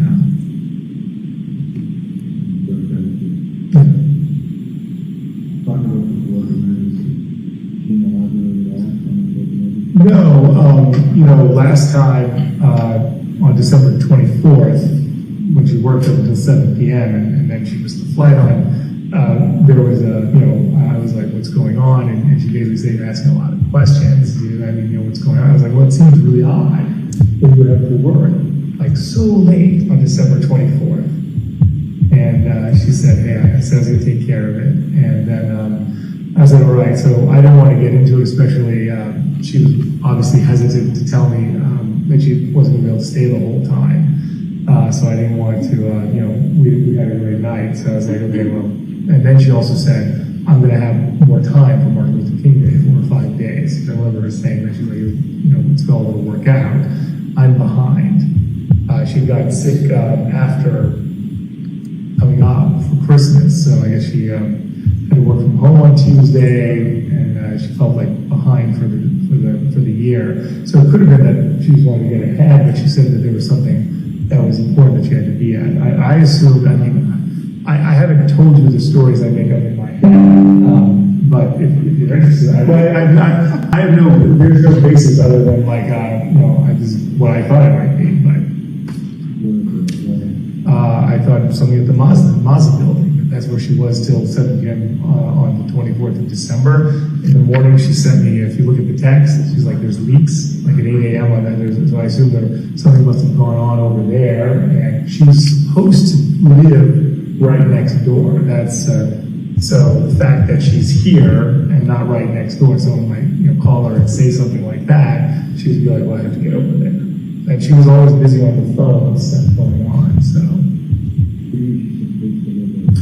Well, she lives, our townhouse is right next door to the Mazda building. So she can walk over, right? So the fact that she's always here I don't know. I mean, again, this is all of my conjecture. Like, she's like, "Well, if I was if we were at the townhouse and someone went on to the Mazda building on New Year's Day or any time, she could get up, walk over, deal with it, and come right back. We'd be fine. But no, but she manages all the people and stuff there. So, you know, and it's an in-person job. It's not something like that she does over the phone and stuff like that. So that, I mean, but again, that was something that came, that's in my head, yeah. Why do you think you obviously wasn't able to go back to work? Because, you know, we lost a lot of time over the holiday season. When did she actually tell you that She alluded to it when she arrived on Friday, and she was busy on Saturday saying that, you know, she was running, you know, things were running behind, and then she basically said I have to go back. She kept saying I have to go back early. Then after Jen left, she said I have to go back tomorrow. So she mentioned it a few times that you had to go back early, but then after Jen left, she said Right. So in the morning, and I was like, well, that's somewhat surprising, but considering like the Thanksgiving schedule, the last 2 months, it wasn't surprising because she was supposed to be here for Thanksgiving, that got canceled. And then when she came back on December 6th, she was supposed to be here for 5 days, but she was only here for a few hours. She was supposed to be here for Christmas, you know, Christmas Eve and all of that, and then that got compressed, and then she drove up, so she's only here from 8 p.m. to 5 p.m. on the 26th. So all of that became a pattern that we were getting compressed on our schedules. That due also due to the flights and things like that. so that late on, forced to work so late on Christmas Eve, you found it hard to believe. Yes. No, I mean, I was like, why? Yeah, I was complaining about it. That's the best way to explain. No, I mean, no, I don't think so. I just was like that. I said, who else is working at that time? But they, I guess they made a decision to get all of this stuff out of there early. And I could see that, you know, corporate style. And she did say, hey, the 24th is a working day in retail, Brian. And that is true. What was her title? She was the regional general manager. Both like a problem occurred in one of these buildings, is not anybody underneath her. There's GMs, yeah, definitely. But she... Or they could... Yeah, that's a good point. Absolutely. Crossing did not have a GM for a long time, so she was playing GM over there. That guy Graham who called me was the new GM, and then Mazda was kind of her project because it was closing, so she was very hands-on over there. For the other buildings, there was less talk about the other buildings. And just so I'm clear on the timeline, she had a flight Christmas morning, she worked late Christmas Eve. Yes. Okay, when did she actually show up at Christmas? 8 p.m. on Christmas Day. On Christmas Day at Yes. 8 p.m. Yes. She just drove straight through. Yes. Well, she missed her flight was canceled. It was like they're canceled, and they're like, maybe we'll get you out. That's when the whole storm came, and then she just got in the car and started to drive. And I said, no, you know, get rest, which might have been better, but you know, that's very her. That is her. Very like, you know, all out all the time. Okay, so 8 p.m. on Christmas, she pulls in. Yeah.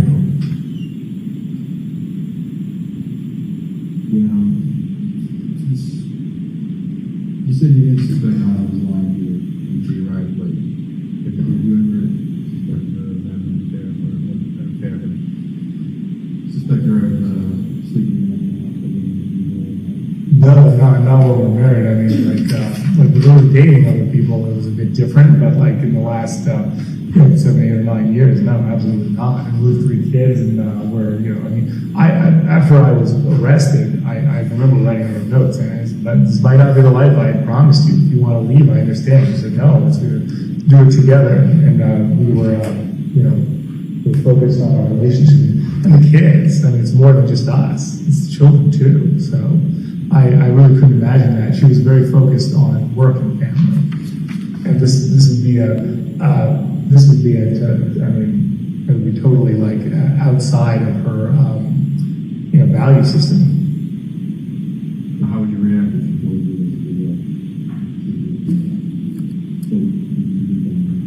angry, or would you just say you're angry? Yeah, I would say, yeah, I don't even know. I mean, my first inclination would be like, we're going to get divorced. Yeah, I would, I wouldn't even expect something like that to happen. But if she said, again, the story I made out is that she's like, I'm leaving you for someone else, not like I'm sleeping with someone. What do you mean? Well, I assume that if something like that happened, she would say, I'm leaving you for someone else. Not like, oh, I'm having an affair. That would be kind of weird. I don't know. I mean, she's very direct, but when we always have these conversations, I said, I know it's been tough being separated, she's like, yeah, you have to get to, but her whole thing was like, you and the kids get to DC as quickly as possible. That is not someone who's like having an affair. What do you mean? We've had conversations about, struggles that we're having being apart, and she's like, you have to get to, you and the kids have to get here as soon as possible. Not, there was nothing other than that. That was always her main focus. Is there complaints about what you Yeah, there was certainly difficult, but we did see each other enough, and that we were able to be intimate, on a regular basis. Not the same as if you were living with someone, but in some ways, we took advantage of the time more than had we been together. I remember her bringing that up. She said, well, when I'm here, like, you definitely make it a priority. Whereas when we were together, you're like, well, you can always wait another night, but here we can't. So that was something that we did discuss. But she didn't like this house. That was another thing. I mean, she was always complaining, like, we're going to rent all she hates rentals. So. But her having an affair, I just like, it just doesn't make any sense to me. Also, where's the time? She was exhausted. She was always flying. At every moment she was flying here or working. I mean, sure. I mean, anything's possible. It just sounds, all of the scenarios seem improbable. Certainly that does too, but maybe I only see it like one way. And then who would be with me? And I was like, I don't even know.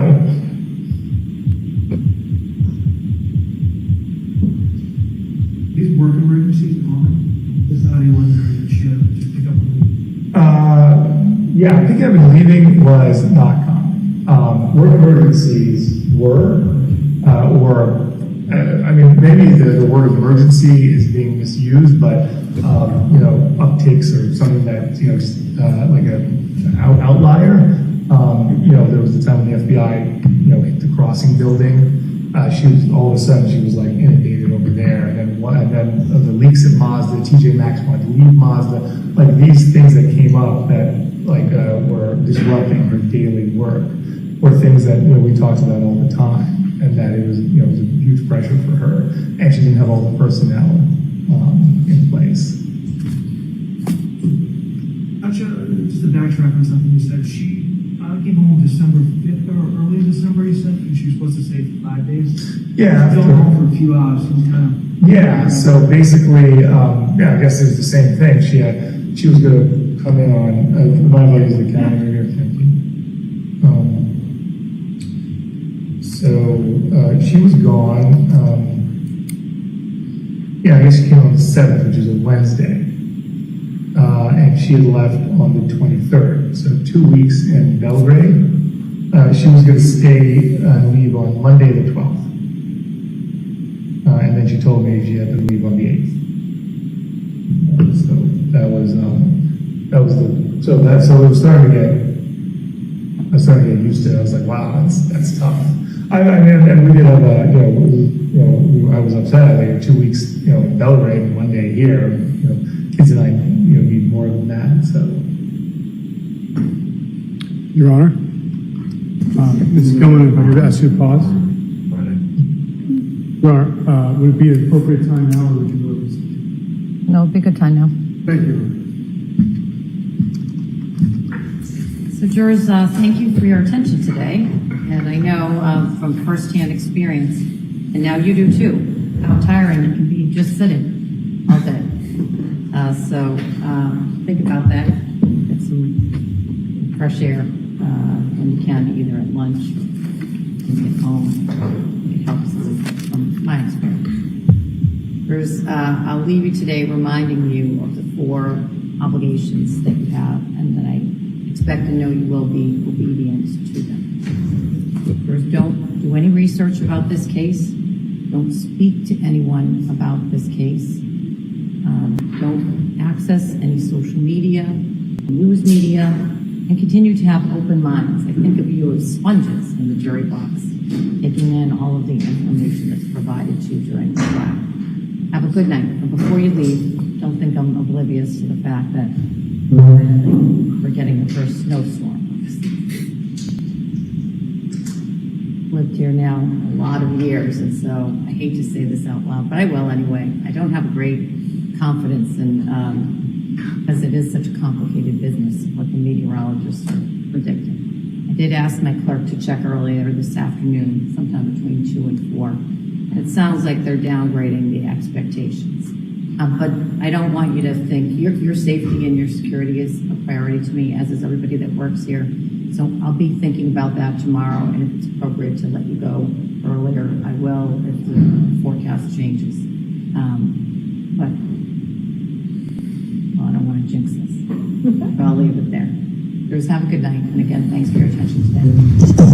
All rise for the court, please. Jurors, close your notebooks, leave them on the chairs. Follow me.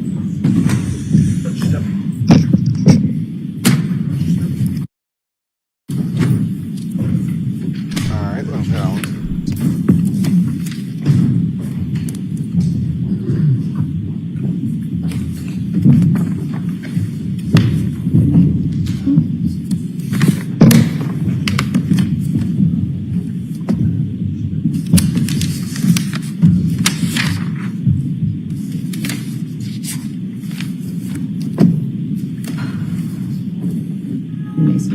Thank you, Your Honor.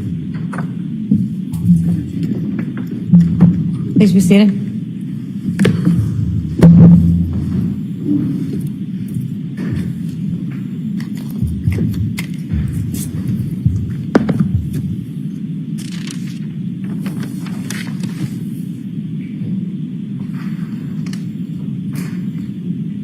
What is the plan for day 2? Your Honor, we have approximately 40 more minutes of interviews to play. I believe I have about 30 to 40 minutes of an examination left of Sergeant Schmidt. There would be cross-examination. I leave that to counsel. And then we would put on Trooper Guarino to go over the results of the Safari searches, the Safari history of the MacBook, also mentioning the iPad and some of the work he did on one of the phones. I anticipate there's binders of information that would go in through him and that would be reviewed with him. Those are binders that you, I think they're on my bench, but are those the 3 binders that we previously discussed? Yes, Your Honor. And remind me, I think I remember this correctly, that you have binders for each of the jurors? Or are you going to do them on all in the electronics? We're going to do it on monitors. It's a lot of paper. It is. And I would easily break the machine. So that is the intention to do that. We are also going to call in another half a dozen witnesses if we go fast. And I will give counsel the list of the extra witnesses we'll have because I'm not too sure what the cross will be. So I want to make sure we have more business available for us than we might get to. All right, I appreciate that. And then I will keep an eye on the forecast. What I most recently read is they were downgrading it slushy, but the commute tomorrow, leaving work might be messy. If it starts to get messy here, I'll probably cut the day short. Hopefully the weather will stay rainy instead of snowing, but we'll be limber. I also think that right now we're ahead of pace. Good. All right.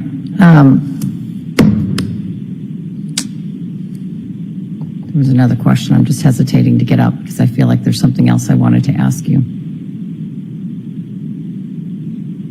bring it back right now. So I'll remember it right after I step off the bench, and then I'll pepper you with that either by email through the clerk or otherwise. Oh, I know what it was. I think earlier today when we were talking about the William Fasto text messages, I did see the final paragraph and went back, and it was Exhibit 199 that I was referencing, or paper number 199, not paper number 197. It's motion eliminate number 13, which goes back to the same arguments with regard to state of mind evidence. But at one point I knew where to find some of those, whatever was marked for the grand jury, but I don't see it anymore. Two things. One, best I can tell, according to my records, the defense never opposed that motion in limine. So if the opposition is different than the substance of the opposition to paper number 199, specific to Mr. Fasto, the defense should let me know that. When do we think we're going to see Mr. Fasto? We're working on Thursday, Your Honor. Okay, so everyone knows when it's going to be. And secondly, so that I can get prepared for those arguments, I want the Commonwealth to get me a copy of Mr. Fasto's emails. Text messages. Thank you. Copy today I can give the court. Yes. It's not, I think the one that the government would expect to introduce, I think has some photos blurred out, but just for the court to see. And we did submit a written objection to statements relating to state of mind. We didn't specifically reference his. If it would assist the court, I can certainly have something by tomorrow morning, even just a one-page highlighting and specifying our objection. Right. But I'll pass this up now just so you have it. So I do have whatever you objected to for 199, and I went through Qualls or Quails or whatever the name of how you pronounce the case at the time, and some of the cases that followed it. So I'm familiar with what the law is with regard to the state of mind exception. I just want to refresh my memory. There's certain of Mr. Fasto's text messages with Anna Walsh that I remembered from prior hearings, but this will help me. I'll take a look at this tonight. And I'll get a one-page, just brief draft or brief memo, just outlining the argument a little more concisely. With All right. respect to this. All right. That's all I can think of right now. Any other questions, comments, needs? Commonwealth first. No, Your Honor. And defense, anything you want to raise with me? Thank you. Have a good night. Thank you, Your Honor.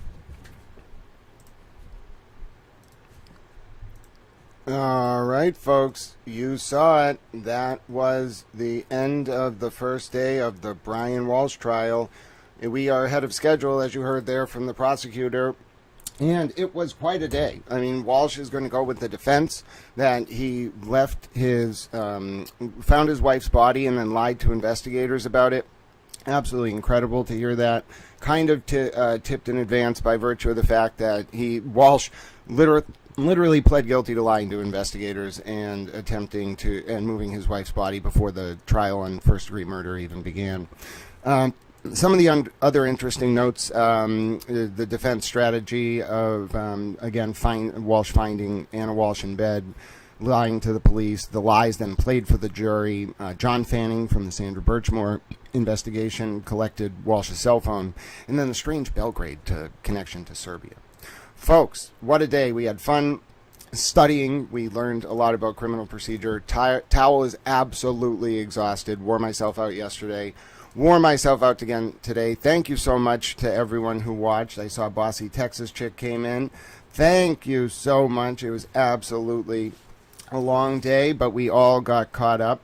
2646 says, I read an article that in the days Anna was missing, according to the prosecution, he bought cleaning supplies, hardware, hacks on a hatch. Wow. Yes, I do see some guilty verdicts incoming. But yes, my name is Grant Smith Ellis. I caught you up quickly. There were a lot of recordings of Brian Walshe played. I did my best to boost the audio for you. Absolutely intense day. Feeling a little exhausted myself. Going to take a break. Bossy Texas Chicken Bella, thank you for your support.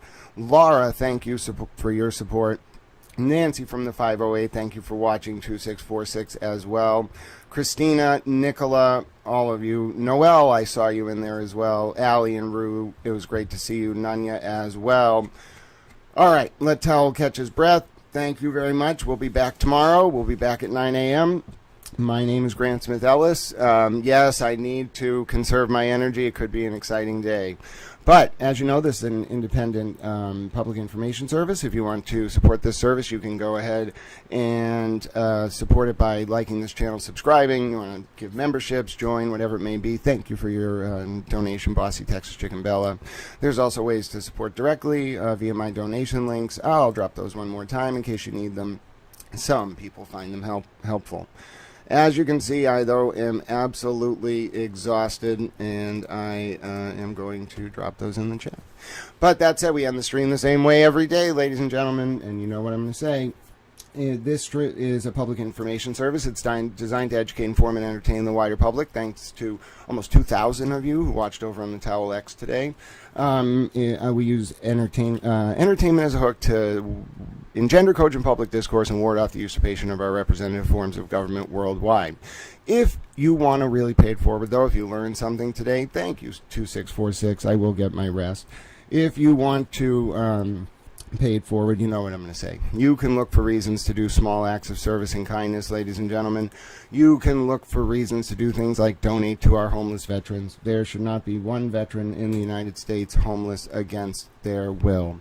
Yes, furthermore, ladies and gentlemen, we have failed if there is one such veteran. They want to go live in the woods. We're not going to stop them, but we can do better, and you can donate to homeless veterans today. Now, you can also donate to animal shelters run by veterans. Maybe they train service dogs or otherwise. That's a good way to help animals and veterans. You can also donate to animal shelters in general. That's a great way to help those in need. Likewise, ladies and gentlemen, you can do something such as donate to the Big Issue. If you're in the UK, that's a great way to help those in need. Furthermore, ladies and gentlemen, you can do something like smile at someone on the street, reach out to a friend or family member you haven't heard from in a while, or even donate 200 tomato plants like Francis Furchell did one time and have them designated honorary towels forevermore. Yes, in that way, ladies and gentlemen, I think we can change the current realpolitik from one centered on preserving, expanding, and demonstrating our power to one centered on preserving, expanding, and demonstrating our capacity to engage in unconditional love. And may those small acts of service let us live up to our tal eudaimonia or summum bonum in the ancient Greek or Latin respectively, our greatest good, and bring about a new digital epoch defined by Aquarius the water bearer standing tall and carrying a towel. I believe it's possible because of all of you.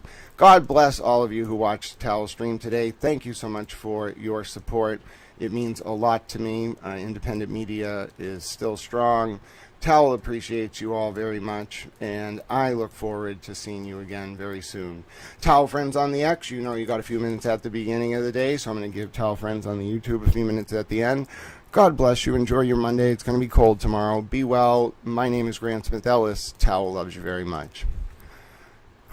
Towel friends on the YouTube, I am going to rest up, Nancy. Good night. Thank you all. Get some rest. Towel loves you very much. Thank you for spending yesterday with me today. Thank you for spending today with me as well. It means a lot to me to spend some time with you. All of you who watch the whole thing will continue tomorrow. Until then, Towel loves you very much.